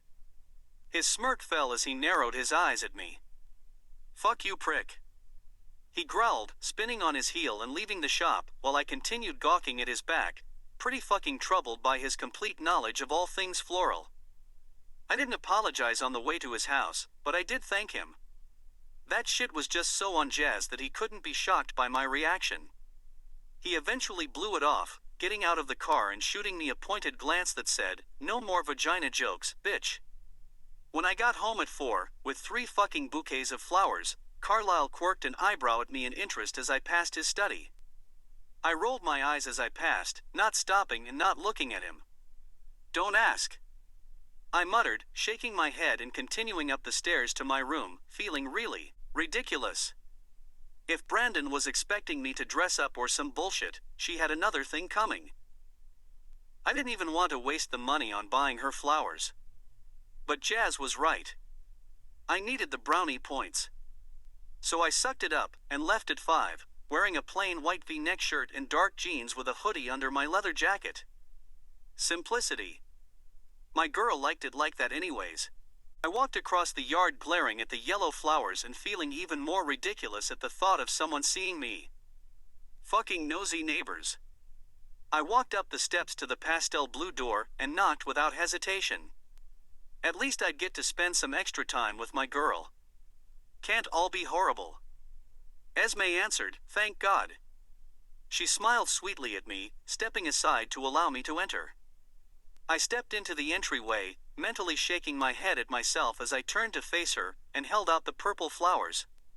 She looked at them wide-eyed in front of her, making me feel even more fucking ridiculous, before her face lit up into a huge smile.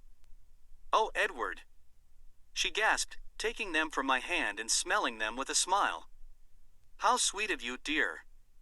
She cooed as she stood on her tiptoes to give me a kiss on my cheek.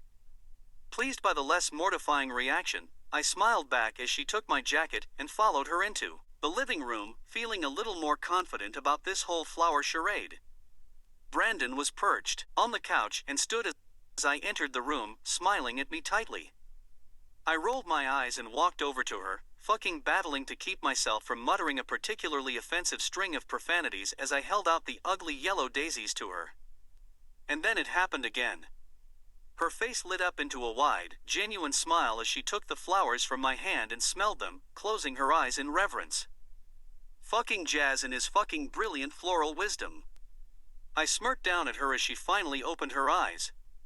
Her smile fell as she caught my smirk, lifting her nose in the air all indignant-like, and setting the flowers on the table like she didn't fucking love them. Bella's in the kitchen. She sniffed, flopping onto the couch and flipping through the channels on the television indifferently. I rolled my eyes and turned away to leave the room. Esme passed me in the hall, stopping to pat me on the shoulder. Don't ask her if she needs help. Trust me. She whispered with a serious expression, walking past me and into the living room. I snickered and made my way to the kitchen, where my girl was most likely bogarting the cooking duties. When I entered the doorway to the kitchen, I could see her in front of the stove with her back to me. And it was her, but it wasn't. All the breath escaped my lungs in a whoosh as I gazed at her back. She was wearing tight jeans that made her little ass look so fucking edible. And a red shirt, with sleeves that stopped just below her elbows. Her hair wasn't curly or wavy, but instead shiny and straight. I shook my head and leaned my shoulder against the doorway with a smile, driving out all the shock at seeing my girl dressed in regular girl clothes, so that I could analyze her in her element. The kitchen. I clutched her flowers against my stomach as I watched her stir something in a pot that smelled really fucking good. She was humming a song I had put on her iPod for her, occasionally moving her hips ever so slightly and bobbing her head, making her straight hair sway behind her. She looked so fucking beautiful and domestic as she hummed and stirred. And just so comfortable and warm. Suddenly, she stopped humming and let out a quiet chuckle. "You can come in, Edward, I won't bite," she said softly, still chuckling at the pot without turning to me. I rolled my eyes and walked into the kitchen. She was always so fucking intuitive. I put her flowers down on the countertop and strode over to the stove, impatient to be closer to her. She didn't flinch as I came up to her back and snaked my arms around her little waist. I buried my nose into the back of her head and breathed in deeply. I removed one arm from her waist to pull all the shiny straight hair away from one side of her neck before I lowered my face to her shoulder with a smile, hugging her to me tightly. I lifted my face to rest my chin on her shoulder and looked down into the pot. Vegetables. Cleavage. I gulped as I looked down at an unfortunate or fortunate depending on how you're looking at it, angle of Bella's rather tight and low-cut red cotton shirt that showed far more of her than I had ever seen. Okay, that's a fucking lie. I had technically seen her without any shirt on at all, but that was just tit for tat shit. No pun intended. Nothing sexy about it. And the modest cleavage she had peeking out of that red shirt was definitely sexy. I immediately darted my eyes up to the wall, inwardly kicking myself in the balls for ogling my girl like a complete dickhead. "You look nice," I whispered, turning my head to rest my cheek on her shoulder, so I could look at her face and not her cleavage. And of course, she fucking blushed and stared intently at the pot of boiling vegetables. "Alice torture," she muttered with a grimace.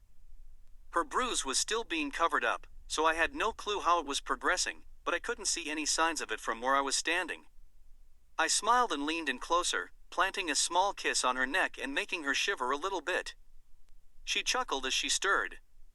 "Dinner will be ready in 5 minutes," she whispered, turning her face to me finally and smiling as she leaned over to give me a chaste kiss on the lips.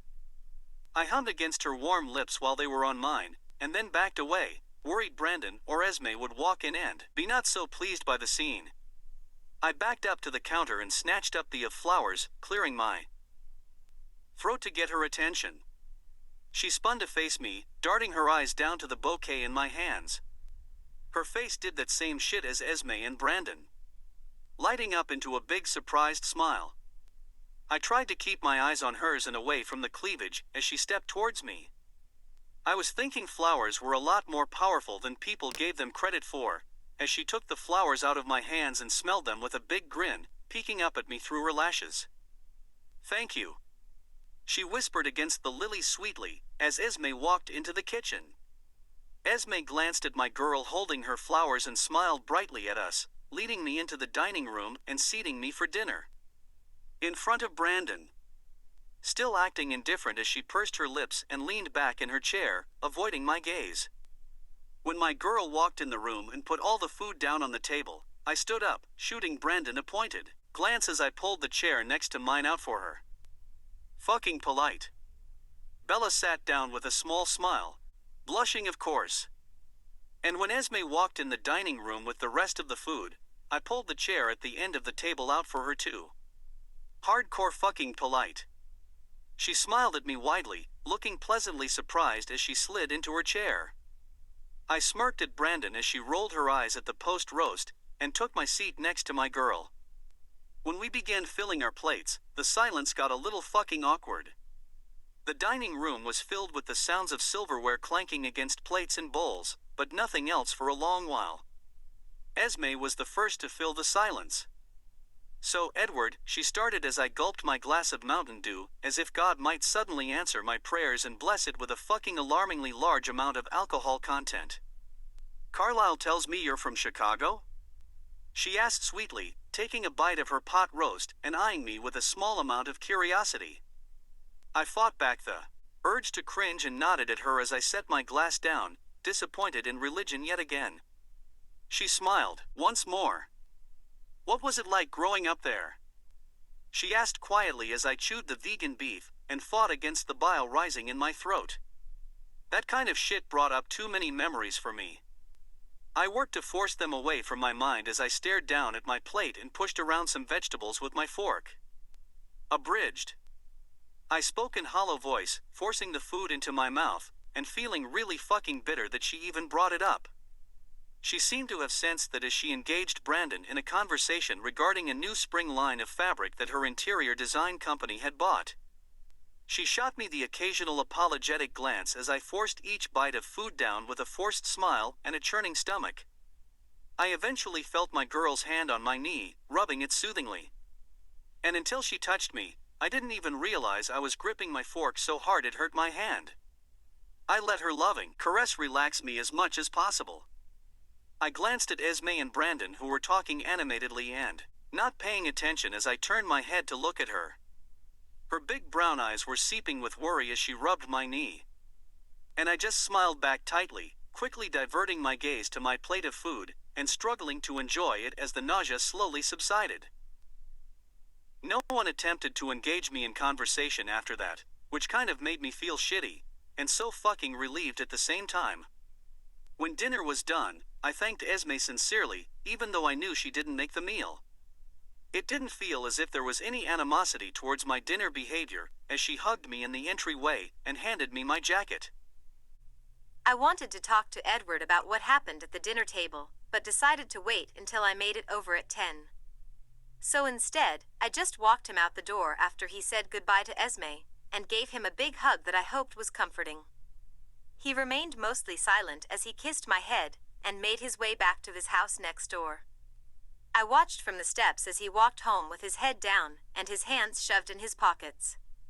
When Esme asked him about Chicago, his face turned almost green as his forehead held a crease of distress, and I wanted to be angry at her for even bringing his past up. But the truth was I didn't know enough about it to even understand what was off limits in polite conversation. When I went back inside, I was worried that Esme was going to question me about his behavior, which was unfortunate because even I didn't know what it was in regards to. Thankfully she didn't. She just helped me wash dishes while making the occasional comment about how polite Edward was. And I'll admit I was a bit surprised by it too. When I found out he was invited, I was slightly worried about his language in front of her. But instead, he completely shocked all three of us with flowers and grand gestures like pulling our chairs out. Esme seemed pleased enough by it to avoid asking about his reaction to her questions. When they went to bed at 9, I was contemplating changing out of my outfit that Alice had forced me into. I had already used up my weekend veto on a skirt, so I pretty much had to grin and bear all the cleavage I had poking out of my shirt. Worst of all, I was worried that Edward would get the wrong impression and think I was trying to be more like Jessica and Lauren, which was so far from the truth it was ridiculous. The gym incident on Friday was really no big deal. I was in the locker room bathroom stall dressing out when I overheard them talking about it. About how Edward had slept with Lauren too, and basically insulting his taste in girls. If I had already known about it, I would have found it slightly amusing and flattering that I was being added into that particular club, girls that have slept with Edward Cullen. But I was irrationally bothered by the possibility that there were more. And something else bothered me even more than that thought. That other people had a piece of Edward that he wasn't willing to give me yet. It was stupid, really, because I had his heart, and the rest shouldn't have mattered. But I couldn't help feeling somehow inferior to them, when they had been so much physically closer to my boyfriend than I was. And he was constantly pulling away from me, when he took them without a moment's hesitation. What girl wouldn't feel insecure about it? So when Alice forced me into the bare leather shirt and tight as paint jeans, I panicked, trying to throw on a sweater and hide myself so Edward wouldn't think I was trying to be like them.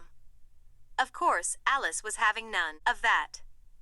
Instead, she spent 40 minutes straightening my hair, because apparently, curls were so last year. Deciding that he didn't seem too put off by my attire, I threw my hoodie on and left the house at 10. I stalked across the yard stealthily as I took glances at his lit window on the 3rd floor of the house. I climbed the lattice and balcony without incidents and was at his door within seconds. The look on his face when he opened the door troubled me. Not many people would be able to notice the subtle crease in his forehead as a sign of distress. But I knew every inch of his face like the back of my hand, and that crease only appeared when he was recovering from a nightmare. And since I knew he hadn't had a nightmare in well over a month, I figured the crease was probably reserved for memories in general. He still smiled at me once I was inside and leaned in for a kiss as if nothing was bothering him. And I returned it with enthusiasm, deepening it, and wondering how long it would take him to pull away this time. 5 seconds of tongue, no groan. I smiled when he pulled back, resolving not to let his pace bother me, especially when he was in such a troubled mood. He walked to the bed and flopped down into the center of it, where he had apparently been sketching. It was a new kind of night for us, because I didn't bring him any food. He had eaten at my house for dinner, so there was really no point. Deciding to keep myself occupied while he sketched, I walked to the bookcase and pulled out a book I had been reading for the last week. He didn't look up from his drawing as I made my way over to him and removed my hoodie, grimacing at my scantily clad chest as I climbed up on the bed. While I was climbing up, I caught a brief glance at what he was sketching. His mother. I didn't want to sit beside him, like I usually did. And not because I didn't want to, but because I wanted to give him privacy while he was drawing. It was such a personal and intimate craft for him. So instead, I sat Indian style a few feet away, opening my book and reading it silently. I studied him carefully by glancing up from my book as he sketched her. His brows were furrowed in complete concentration as he moved his hand back and forth on the page in silence. That same lock of hair was falling into his green eyes and swaying with every hard stroke of his pencil. He didn't necessarily look angry or even upset. But he was troubled. And it wasn't so much that he hadn't spoken one word since I walked in, or even that he hadn't looked up from the page once he began drawing. It was that crease in his forehead. I wanted to take my hand and smooth it over to get rid of it. Without warning, his eyes darted up from the page to meet mine, where I was pretty much just staring at him shamelessly. I quickly shifted my gaze back to my book as my face began heating up. I had to bite back a groan of frustration at being so obvious. I heard him quietly sigh and close his sketchbook, which made me want to groan in frustration yet again, because I didn't want to interrupt his drawing. I chanced to peek up from under my lashes when I heard him put the sketchbook down on the bed. He smiled at me from across the bed, although it looked awfully forced, and held his arms out as if he wanted me to go to him. I bit my lip and looked down at my book, closing it softly and setting it down onto the bed beside me before crawling over to him. When I was close enough, he brought his arms around my waist and pulled me down so we're lying face to face on the pillows. I laid my cheek on my palm as he rubbed my back softly, and I stared into his troubled green eyes. After a moment, I lifted my fingers of my free hand to his forehead and smoothed them across that crease. It came right back, making me frown at it as I lifted my hand to stroke his hair instead. He sighed when my fingers began weaving through his soft hair gently, gazing into my eyes in complete silence as his fingers tangled into the hair flowing down my back. We laid like that for a while, completely silent and just staring into each other's eyes. I don't know what he was looking for in mine, but I was definitely searching his. I feared that his memories were poisoning him. He held the weight of them on his shoulders as they burdened him and pulled him under, deep down into a place that I couldn't understand and he rarely let me see. There was always something there lurking behind the self-hatred and sadness that I couldn't quite place. Something that he never showed me, and if I was guessing right, something that he never allowed himself to see either. There were only so many guesses I could make with the scant amount of information he had granted me access to. And I knew no details about his life before the fire. I had no way of knowing how horrible his mother had really been to him during his childhood. Or perhaps even his father. It was almost as if he didn't exist until his father died. Or maybe just this version of him. I felt the need to know how awful it really was. Why his childhood before the fire was never spoken of. With a deep sigh and a hope that I was comforting enough to make it bearable for him, I worked up the courage to ask. Tell me about your other life. I whispered in near silence as I gazed into his eyes and stroked his hair softly. I knew he heard me because of his close proximity. And when his eyes got a brief flash of pain in them before he let them flutter closed, I knew he understood what life I was referring to. I stroked his hair gently as I stared at his closed eyelids. His breathing never changed, nor his grip on my waist. But there was that flash of pain in his eyes that made me nervous about bringing it up. But just as I opened my mouth to tell him not to worry about it, his eyes opened. When they met mine once again, I snapped my mouth closed. I really shouldn't have been so frightened by what I saw. It was silly and absurd. But his eyes looked so alien, like someone else's as he gazed back into mine inches from my face. He didn't look angry, or upset, or even bitter, or empty. He looked innocent. Vulnerable in a way I had never known Edward to be. He was always the strong one, protecting me and shielding me from everything wrong. But in that moment, he looked just like a lost little boy while I stroked his hair. His newly wide innocent green eyes bore into mine as my heart thudded loudly against my chest. My childhood was the picture of perfection. He whispered into my face. And even his voice didn't sound like his. The usual hard edge that laced his every tone was completely gone, and replaced with a whimsical naivety that I didn't even know him to possess. I searched his eyes for the sadness that I would have expected to find by him even speaking of his past. But it wasn't there either. They gazed back into mine wide and honest. And when I finally registered his statement into my brain, it confused me. I decided to work past my fear and use this new openness to gain any information I could to help him. Tell me more about your parents? I whispered to him cautiously, still running my fingers through his messy hair softly. The corners of his lips lifted into an oddly foreign smile. And that scared me a little bit too, because his once intense green eyes grew impossibly more alien as they took on a gleam of wonder. They were both crazy in love with each other. He smiled at me, twirling a lock of hair behind my back around his finger as he spoke wistfully. They got married when they were young. His gaze slowly left mine as he stared over my shoulder, still twirling the lock of hair around his fingers gently. I continued stroking his hair as I cautiously prodded for more. What was your mother like? I whispered sweetly, trying not to let my anxiety show through to him. His smile grew wider as he stared off into space, appearing as though he was remembering something that made him quite happy, and making me instinctively smile back at his face. She used to have a huge garden in the backyard. He whispered quietly, dropping my lock of hair, only to pick it back up and begin twirling it again. She'd let me help her dig holes in the summer. He let out one almost silent chuckle. I'd always get my best clothes muddy. He lightly shook his head, never breaking his gaze from the space behind me or letting his smile fall. I stayed silent for a moment as I stroked his hair, unsure of what else to ask without being so blunt and upsetting him. His wide green eyes suddenly darted back to mine. When I was 7, they took me to a real-life symphony. He said, sounding oddly proud and still smiling wistfully. I smiled back at him widely, just enjoying his happiness despite the sore subject. He smiled wider at me as he twirled my hair. Have you ever gone to anything like that? He asked with a curious expression. I smiled and shook my head remorsefully. He smiled sweetly at me as he fingered my hair. We'll go to one together one day. He promised softly. And the thought of Edward making plans for us like that made me downright giddy, so I kept my smile in place. But the truth that was staring me in the face was heartbreaking. Edward didn't force himself to forget his childhood because it was bad. He forced himself to forget it because it was happy. There were probably plenty of reasons why.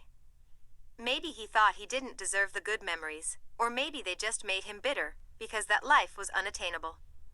Either way, he pushed them back and put that one awful event into the spotlight as his very first defining moment. I didn't want to ruin his wistfully happy mood, but my love for him only fueled my curiosity about that one particular event. We continued smiling at each other as I stroked his hair, and he twirled mine against my back. What happened when you were 9? I whispered to him quietly, attempting to be vague by using his age as a reference. His wistful smile slowly fell as the same pain flashed in his eyes as before. He didn't close his eyes this time, and I was quite privy to viewing his torment as he began to speak again. It was their anniversary. He whispered sadly, twirling my hair faster around his finger, while I continued stroking his, in an attempt to offer some comfort. His tone and comment made it clear to me that he knew exactly what I wanted to know. And he was giving it. May 13th. He clarified while his agonized eyes gazed into mine. I nodded in encouragement against my palm on the pillow. He twirled my hair faster around his finger as his eyes grew impossibly more pained. My dad and I planned a big night for her. He choked in a voice so thick with tears, it made my own heart clench. I was seriously considering stopping him as the anguish possessed his features so completely that my chest hurt just watching it. He was twirling my lock of hair desperately, almost pulling it as it slid around his finger furiously. His lightly stubbled jaw quivered slightly as his tortured green eyes brimmed with moisture. I thought that candles were romantic. He whispered in an excruciated tone. And as I watched the tears finally spill over his cheeks and onto the pillow below his head, I decided that I knew quite enough.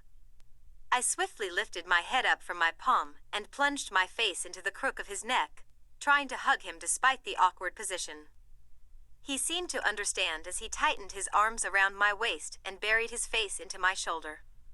I wiggled my free hand underneath his neck to get a better grip as I hugged his head to me tighter. I still didn't have any exact details about how the fire started. The little ones that would indicate if he actually blamed himself for the whole thing, and not just for being too scared to get help for his father. It would make so much more sense to me. All that self-hatred and disgust. And I feared that if he did have something to do with the fire, he would never forgive himself. It would always haunt him. The same way I'm haunted that I couldn't scream earlier, or run faster, or be stronger to save my mother. We were so similar and yet worlds apart. I held him lovingly for what felt like hours, occasionally kissing his neck softly as he held me firmly against him, willing him to let me take some of his burden. He was completely silent as I stroked his hair. And even though he wasn't sobbing or breathing any differently, I could feel his tears through my red cotton shirt for a long while, just as I was considering humming him to sleep and hoping that he would forgive me for taking advantage of him at such a vulnerable moment. He turned his face into my neck and planted a small kiss on it. He let out a deep breath against my skin, caressing my neck in moist warmth. "Let's get the fuck out of here tomorrow." He mumbled against me, squeezing me tighter against him as I furrowed my brows in confusion at his request. "Just you and me, away from all this bullshit." He pleaded desperately, back to his normal Edward voice, expletives and all. I smiled against his neck and nodded in agreement. We had been under an enormous amount of pressure, unable to really enjoy being together as a couple in the daytime, without someone analyzing us, or bringing up painful subjects that ended up bringing us down. We had plenty of nights alone, but a nice day alone was exactly what we needed. He never lifted his head from my shoulder, so I was assuming he was ready to go to sleep. And my assumption proved correct when I began humming, and he didn't protest. Edward seemed better when he woke up that morning. The crease in his forehead was gone, even though he was pretty much just laying in bed with his eyes closed, running his fingers through his hair sleepily. I didn't have much time to ponder over the events of the previous night, so I jumped out of bed quickly, getting all my things together and dropping off his brown sugar burdens by the alarm clock. He was still in the bed looking sleepy as he finally opened his eyes to meet my gaze. His eyes were red, and you could tell that he had been crying. But they were clear of any pain or burden as he smiled at me, sitting up when I climbed over to give him a kiss. He held my face sweetly in between his hands as he kissed me chastely, rubbing my cheeks and sighing against my lips. Neither one of us were really willing to deepen it, having neglected our dental hygiene the night before. I pulled away smiling, pleased that he was feeling better, and wasn't upset with me for prying into his past. And he obviously wasn't as he leaned back against the headboard with a smile as he gazed at me. "Gazebo at noon?" he asked in a sleepy voice as he ran his fingers through his hair. I smiled back widely, realizing he still wanted to go out, and nodded enthusiastically. He chuckled drowsily at my enthusiasm. "Pack a lunch," he added as I stepped out the door. I left his room feeling relieved and hoping that maybe I had helped him a little bit by prying and forcing those wounds open a little. He had taken on so many of my burdens, it felt good to return the favor for once.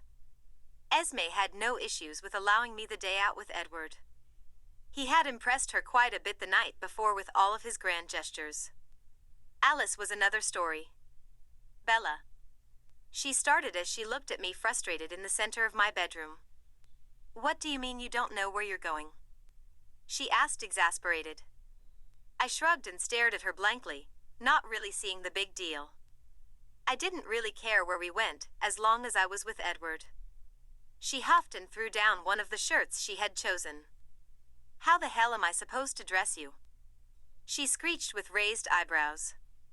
I shrugged again, still staring at her blankly, and still not seeing the big deal. And not really caring what I wore, as long as I wore it with Edward. Plus my veto was already used up. She let out the daintiest growl ever, and began pillaging through the wardrobe, pursing her lips at things that were far too colorful for me to wear. I was very thankful I hadn't asked where we were going, because the mystery of the whole thing ruled out so many ridiculous items. She eventually forced me into the itchiest white gauzy shirt I had ever seen in my entire life. Its long flared sleeves hid my hands as they hung at my sides limply while I pursed my lips at myself in the mirror. It looked like it belonged on a baby doll. In fact, I think she called it a baby doll. It reminded me of maternity wear. I sent a small blessing to the clothing gods that designed baby dolls for less cleavage. It was a stroke of genius, really. The jeans were more comfortable, but still ridiculously tight. Her reasoning behind her choice was functionality molded with style, or some stupid crap. I left my hair shiny and straight, too put off by the clothing to put any extra effort forward, and went to the kitchen to make us lunch. I had an Alice moment as I grew frustrated that I didn't know what kind of lunch to pack. I eventually decided on sandwiches. Just like with jeans, you can never go wrong with a sandwich.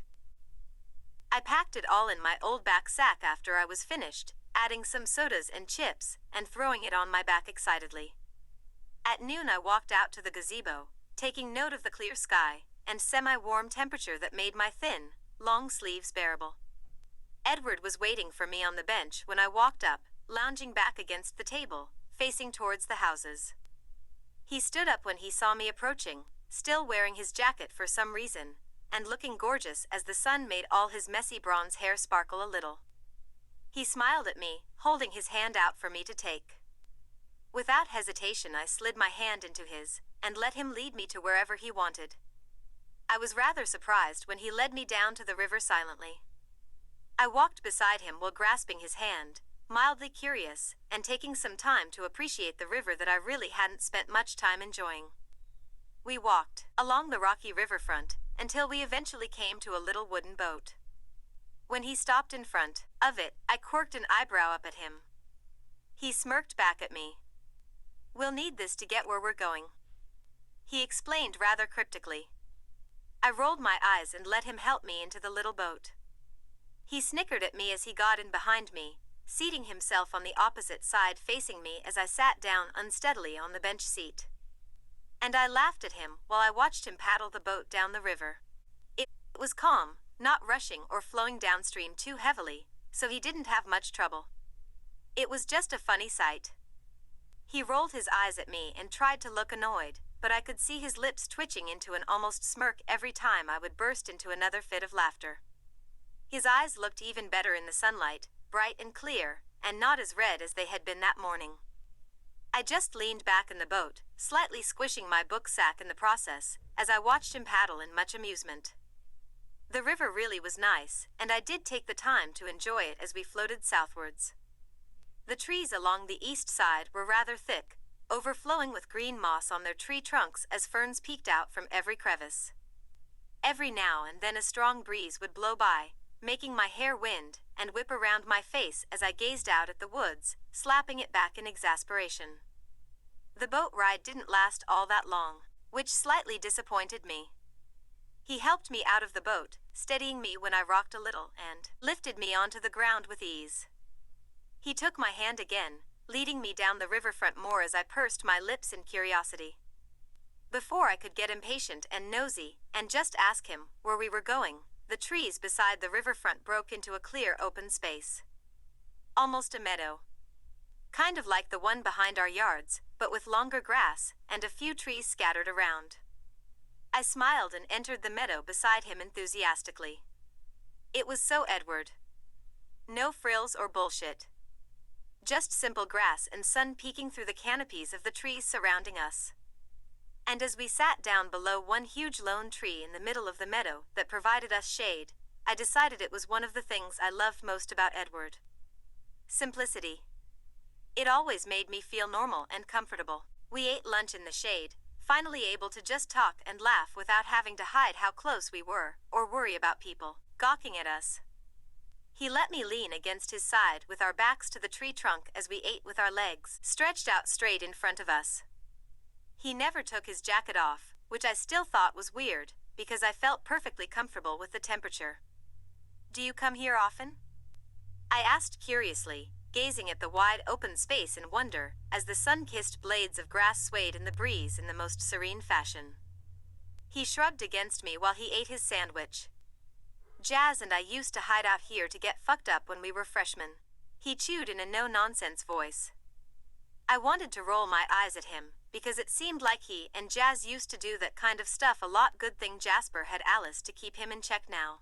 I knew better than to think Edward would be inclined to suggest something so ridiculous. When we finished eating, he put his arm around my waist, letting me lean into him as he told me the frankly hilarious story of the flower shop. I curled my legs around me as I listened to the story in interest. His green eyes were filled with quiet mirth and amusement as he explained how serious Jasper was about the meanings of flowers, looking out towards the meadow with a smirk playing at his lips and his messy bronze hair blowing against his forehead. "But it's a fact that they're an exceptionally beautiful flower," he mocked in Jasper's slight southern drawl, snickering with a shake of the head at his choice of words.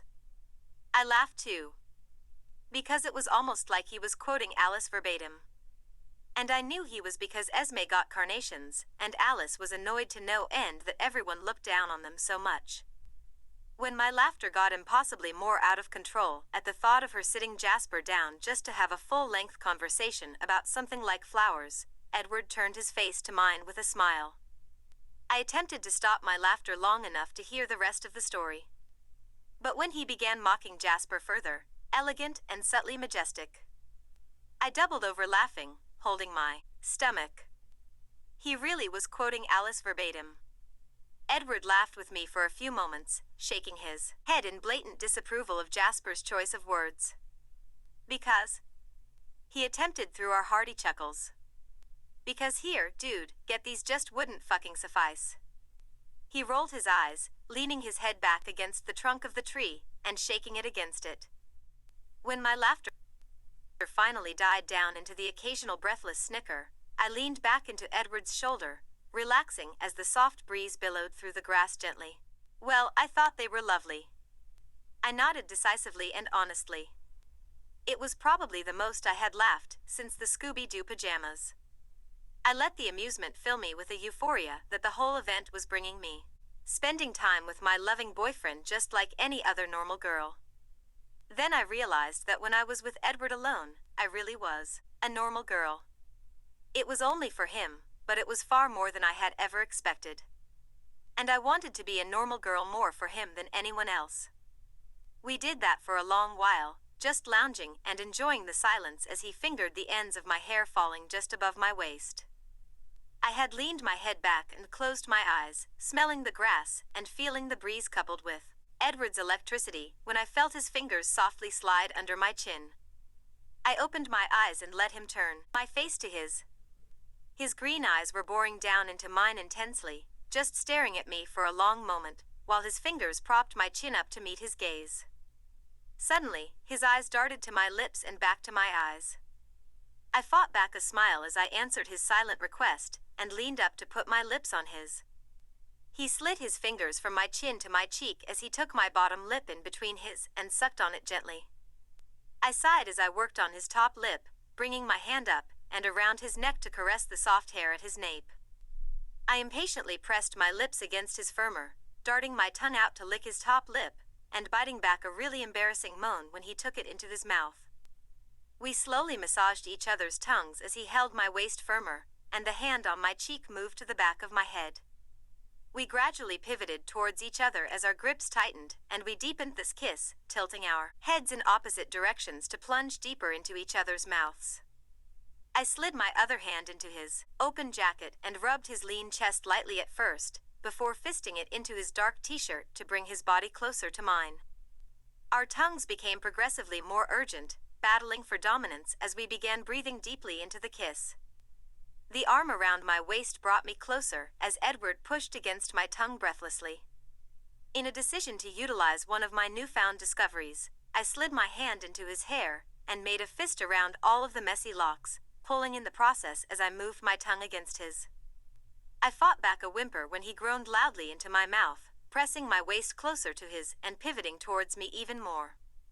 The hand he had tangled in my hair slowly slid down to my shoulder, rubbing my upper arm slowly as it eased down towards my elbow. I leaned further into his body as I fought against his tongue breathlessly, nearly panting into his mouth. I gripped his hair tightly, once again, earning me a gasp as he pressed his tongue against mine more furiously. The hand on my elbow slid to my ribs where he held it there in between us, rubbing circles into my stomach just below my breasts with his thumb. I whimpered breathlessly into his mouth, pushing myself closer into his hand, and encouraging what I assumed was his attempt at finally touching me.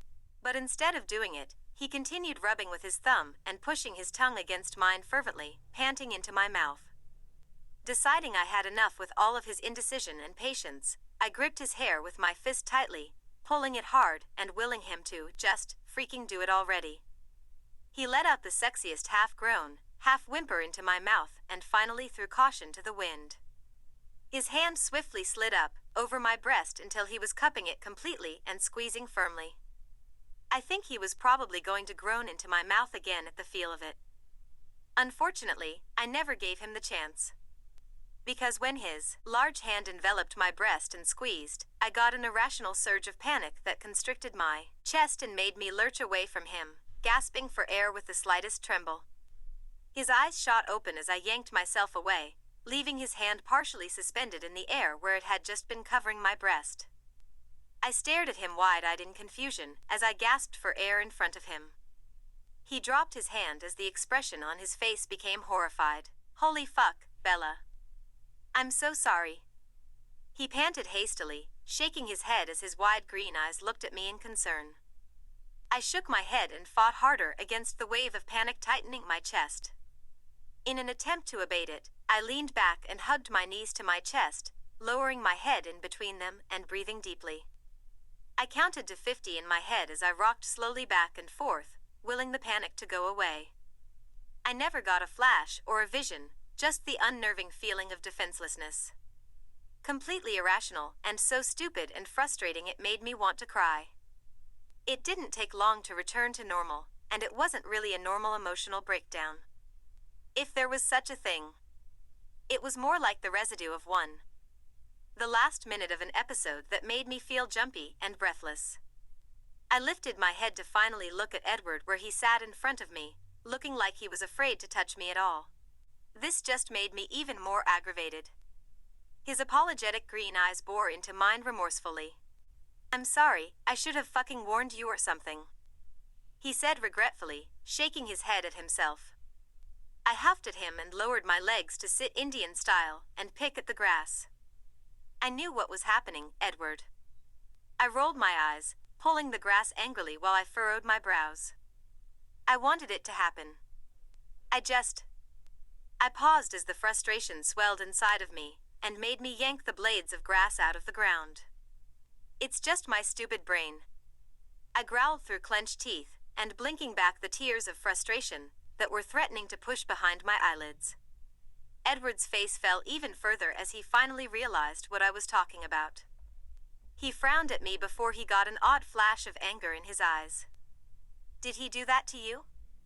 he asked in a frighteningly calm and low whisper. It took me a moment to figure out who he was even talking about. And when the realization hit me that he thought That Phil had done that, I shook my head furiously. No. I exclaimed vehemently, unable to let him think that anyone had ever soiled me like that. Nothing like that happened, I swear it. I said truthfully and pleading for his belief. Phil threatened to do plenty of things to me, and he occasionally backed them up with intentionally suggestive gestures, but he never made good on his promises to take the torture even further. Either because he didn't have the chance to, or because it was never his intention, I'll never know. But something made the agonizing physical pain he inflicted on me good enough to sate him. Edward looked immensely relieved by my denial, as he leaned back against the tree with a deep breath. He eyed me where I sat close to him, probably analyzing my frustrated expression, as his lips slowly lifted into a sad smile. "Don't be so upset," he pleaded softly, lifting a hand to mine where it laid on the grass and caressing it soothingly. His touch was fine as he stroked the back of my hand with his current of electricity. It just confused and frustrated me even more. I'm sure that kind of shit even happens to normal girls when they get touched like that for the first time. All of the air escaped my lungs in a painful gust as his words hit me like a slap in the face. I stared at his confused green eyes, feeling hurt, before I eventually pushed it away. A hollow, humorless chuckle escaped my lips as I fought back the tears that the truth of his words brought. Right. I nodded in agreement, shifting my gaze away from his to the meadow, and feeling more bitter and frustrated by the second. Normal girls. Chapter 29. Brownie Drop Defeats. The meadow was silent for a long moment, while I gazed out at the grass blowing in the wind. It just pissed me off even more. All Edward we wanted was one day away from all of this. Away from bad memories and pressure and just crap. No matter how far I ran or how normal I thought I felt, it was always there, just waiting for me to experience one moment of happiness so it could laugh in my face. Edward sighed from beside me, but I didn't look at him. I didn't want my bitterness directed at him. I didn't fucking mean it like that, Bella. I promise. He whispered forlornly. And of course, he may not have intentionally meant to say it, but it was in the back of his head. Because it was the truth. I could live in denial all I wanted, but it would never change the fact that I wasn't normal. I pushed and shoved it all aside the best I could, as I turned to shrug at him with a smile. I couldn't blame Edward for any of it. It was just a fact of my life. His green eyes looked sad and remorseful as he gazed at my incredibly forced smile. You know, that shit doesn't matter to me, he whispered as he stroked my hand lovingly. Accepting. And I just smiled back. I ruined the day, and all I really wanted was to go home and wallow in my own misery and embarrassment for a few hours. Edward seemed to sense this as he stood up from the ground and held his hand out to me. I got cold as we walked back to the riverfront, and Edward gave me his jacket. I was wondering if that wasn't the only reason he wore it in the first place. And the thought just made me feel impossibly worse. Because he was always trying to make me comfortable and avoid crap like this.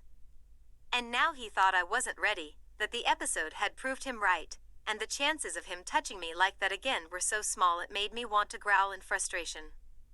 My own broken traitor mind was battling with my heart, instincts, wants, and desires. And just like always, it beat me. He said he loved me in the gazebo afterwards. He showed it when he looked into my eyes and caressed my hand. And I caressed his as I told him I loved him back, because I did love him. And I wanted to yell it into my own head so that it would see there was nothing to be scared of.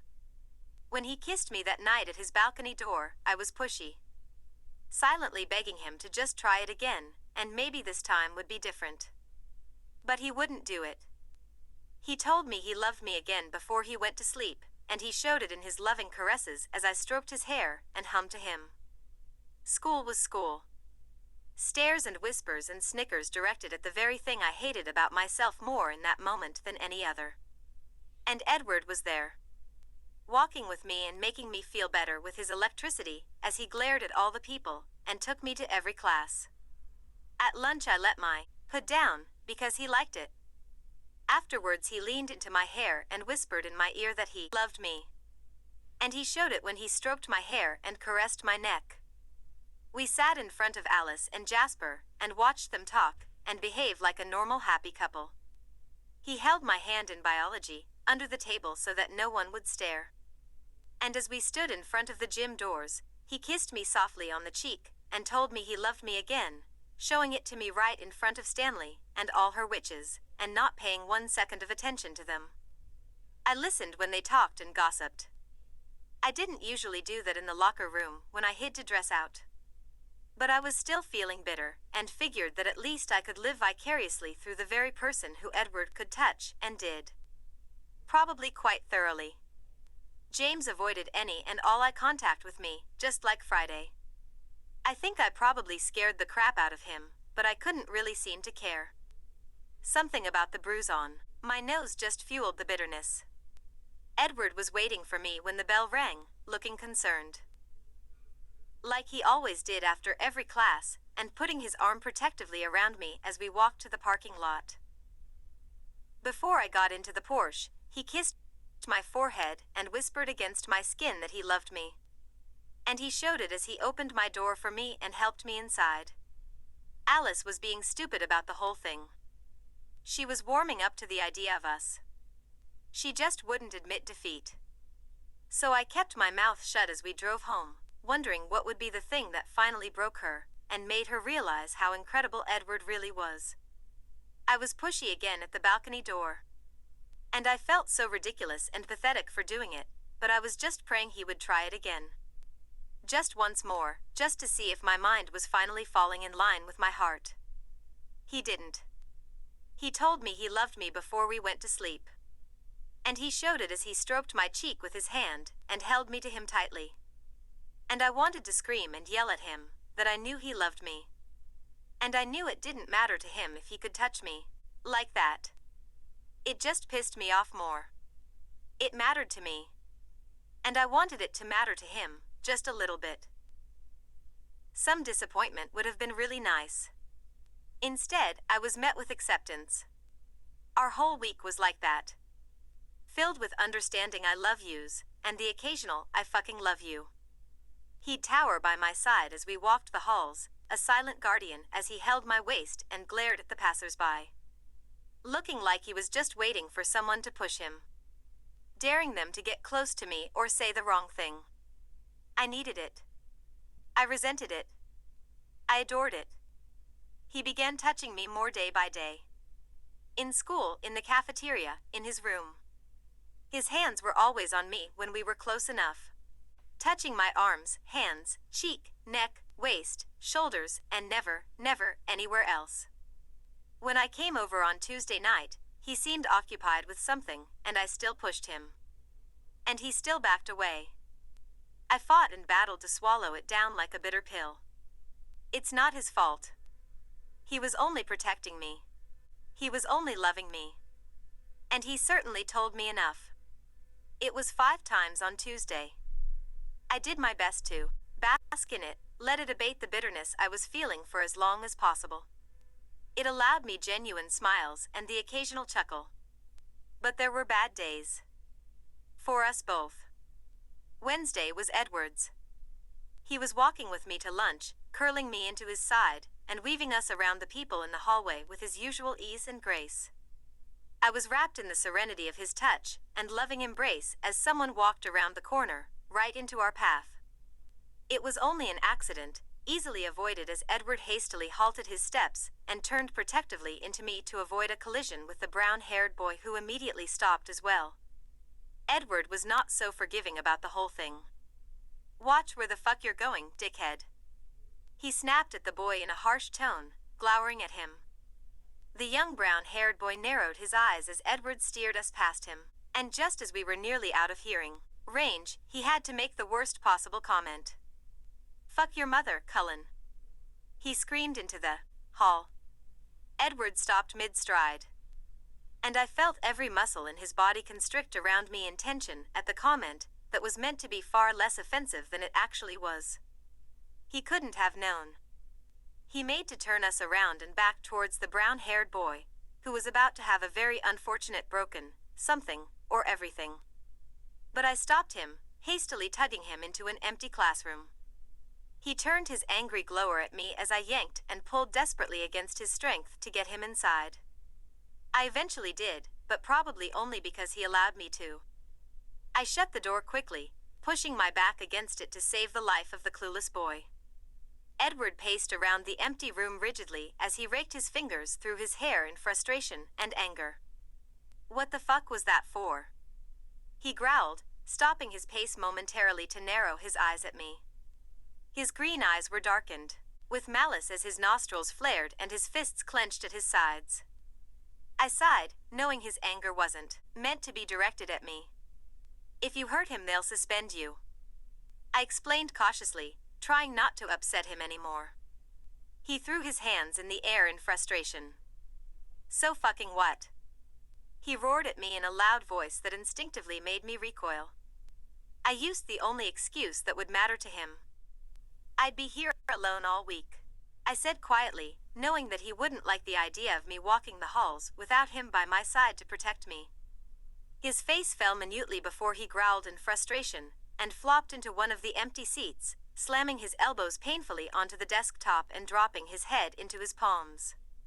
"Fuck," he cursed in defeat, rubbing his face with his palms while I stood by the door, uncertain of how to comfort him. I felt the most irrational surge of guilt, that he had to hold his temper back just for my benefit, as if I was being burdensome, because he couldn't go pummel that boy like he really wanted to. That was just the reality to the depth of my love for him. I would give him anything to make him happy and see him smile. I hesitantly shuffled over to the seat and slowly lifted a hand to his shoulder. And even though his muscles were difficult to feel through his leather jacket, I could tell he was still stiff with anger. I slid my hand up his neck, rubbing soothingly against his skin and eventually working into his hair and stroking it gently in an attempt to ease him. After a few moments, he huffed into his palms and dropped one hand, bringing it around my waist and guiding me into his lap. I sat sideways on his legs as he finally lifted his head from his other hand and used it to yank my hood off my head. "Sorry," he grunted, still looking frustrated, but trying to beat it back down. That much I could tell. So I smiled at him and kept caressing his hair as his angry gaze focused on anything but me. The crease was there in his forehead again as his brows furrowed in annoyance. After a while, he sighed deeply and dropped his forehead to my shoulder, tightening his grip around my waist as his messy hair tickled my ear. We never made it to lunch Wednesday. We sat in the darkened classroom as I made countless attempts at easing his anger with loving caresses. I stroked his hair. I kissed his cheek. I nuzzled his neck. I whispered in his ear that I loved him. I told him an unforgivably crude and tasteless joke about two nuns who walked into a bar. And by the time the bell rang, he was smiling at me again, crease-free. He still looked rather preoccupied when I made it to his room that night. And I was worried that he had spent his evening in his mind again, but was beyond relieved that the crease was still absent from his face as I kissed him. Still, I pushed, tugging at his hair and trying to make him so overcome with lust that he would try to touch me again as I shifted against his hips quite intentionally. Of course, Edward couldn't be swayed like that, and I should have known by then that nothing I could have done would have worked on him. That night I felt something else alongside the bitterness and frustration. Defeat. I pathetically wallowed in the bitter depression that the defeat plunged me into. All night and all day Thursday.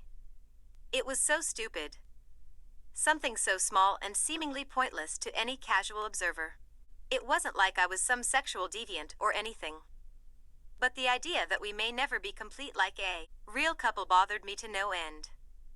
We could talk and sleep and love and make each other laugh. I was the only thing holding us back from that next level. When I was in the kitchen that night making beef stew, I fantasized the most ridiculous things about Edward and me. I imagined what our first time could be like when he made love to me, and he finally gave me that piece of himself. And I'd give him my virginity without a second of hesitation, because I already knew I'd always want him and nothing else. When we became comfortable enough, Maybe I'd even get to grant some credibility to those rumors I had heard from Jessica. I dreamed that we'd graduate together and go to the same college, never leaving each other's sides. Maybe we'd have our own home or apartment where we could share the same bed without hiding it, and we'd be able to make love again every night before I hummed him to sleep, satisfied and euphoric as he held me in his arms. My fantasies became even more ridiculous as I added the vegetables into the beef stew. That one day he'd ask me to marry him, and I'd surely say yes. It was stupid to even consider it, but my mind ran away with me, shoving things in my face that would never come to pass. I'd maybe even finally hunt my real father down so that he could watch our wedding. After my mother had died, they tried to convince me to search for him, even though he didn't know about me. But why seek out someone you'd never be able to live with? Why show him he had a freak for a daughter, one that he could never touch or hug like any normal father would? He'd never be able to walk me down the aisle to a version of Edward that I had conjured and didn't even exist. The bitterness inside me rose and made my dream swell inside my imagination.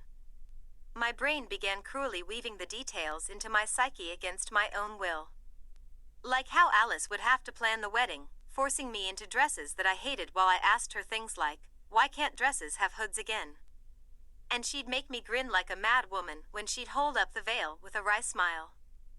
The elements of the whole fantasy became excruciatingly more vivid, transforming into a relentless vision possessing my thoughts.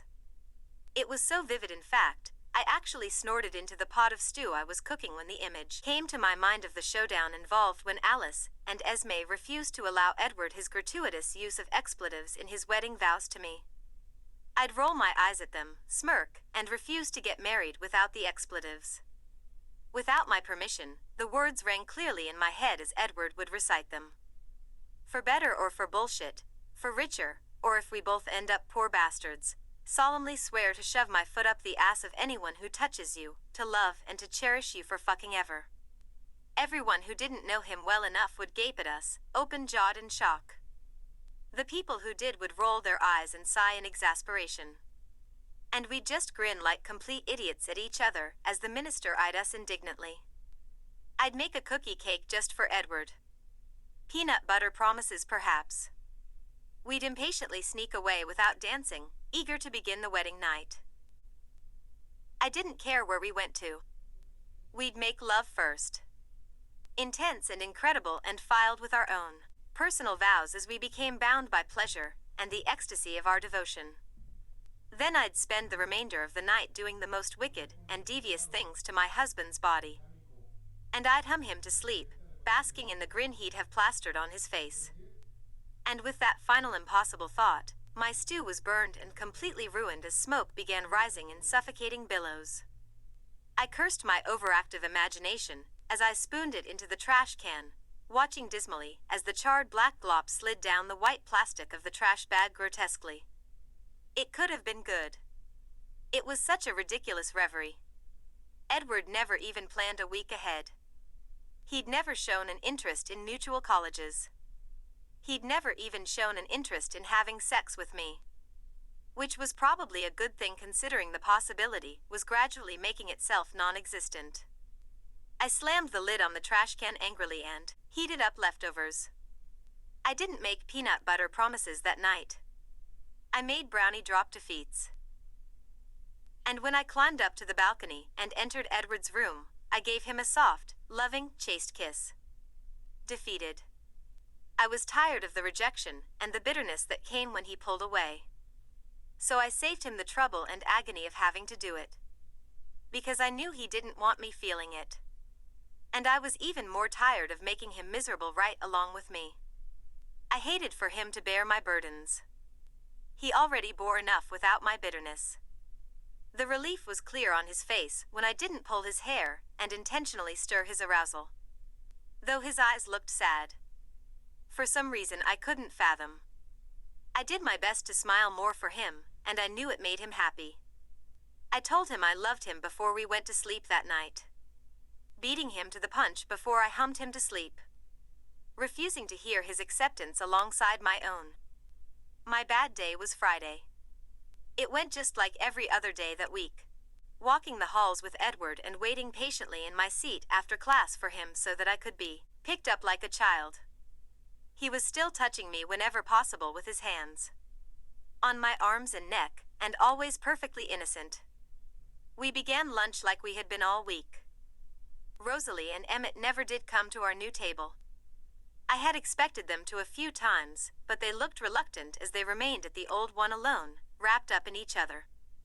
Rose didn't like Edward or Jasper, but Emmett would have gone wherever she went. I removed my hood for Edward, and he stroked the back of my neck while we ate our brownie drop defeats. Alice and Jasper entered the lunchroom looking particularly frisky as they came to the table hand in hand, grinning and chuckling, and basically making me want to slap them both. I knew their expressions well enough by then. They had just returned from a quick round in the janitor's closet. Edward and I watched as they approached the table. I was already feeling the weight of my depression over the defeat when Jasper moved behind her and reached his hands up to fondle her breasts playfully. Right in front of us and the whole cafeteria. It was nothing new. They always did stuff like that. Alice never cared because she liked it when he did those things. She always said it was like branding him in front of the other girls in the school, and usually I'd just grimace and look away in disgust. But it was like the universe was shoving it in my face just as I was beginning to find some measure of acceptance. I could feel Edward stiffen as the hand on my neck faltered momentarily in its caress. I just looked down at the tabletop intently, shoving one more brownie drop defeat into my mouth, and rubbing his knee, just to show him I really didn't care anymore.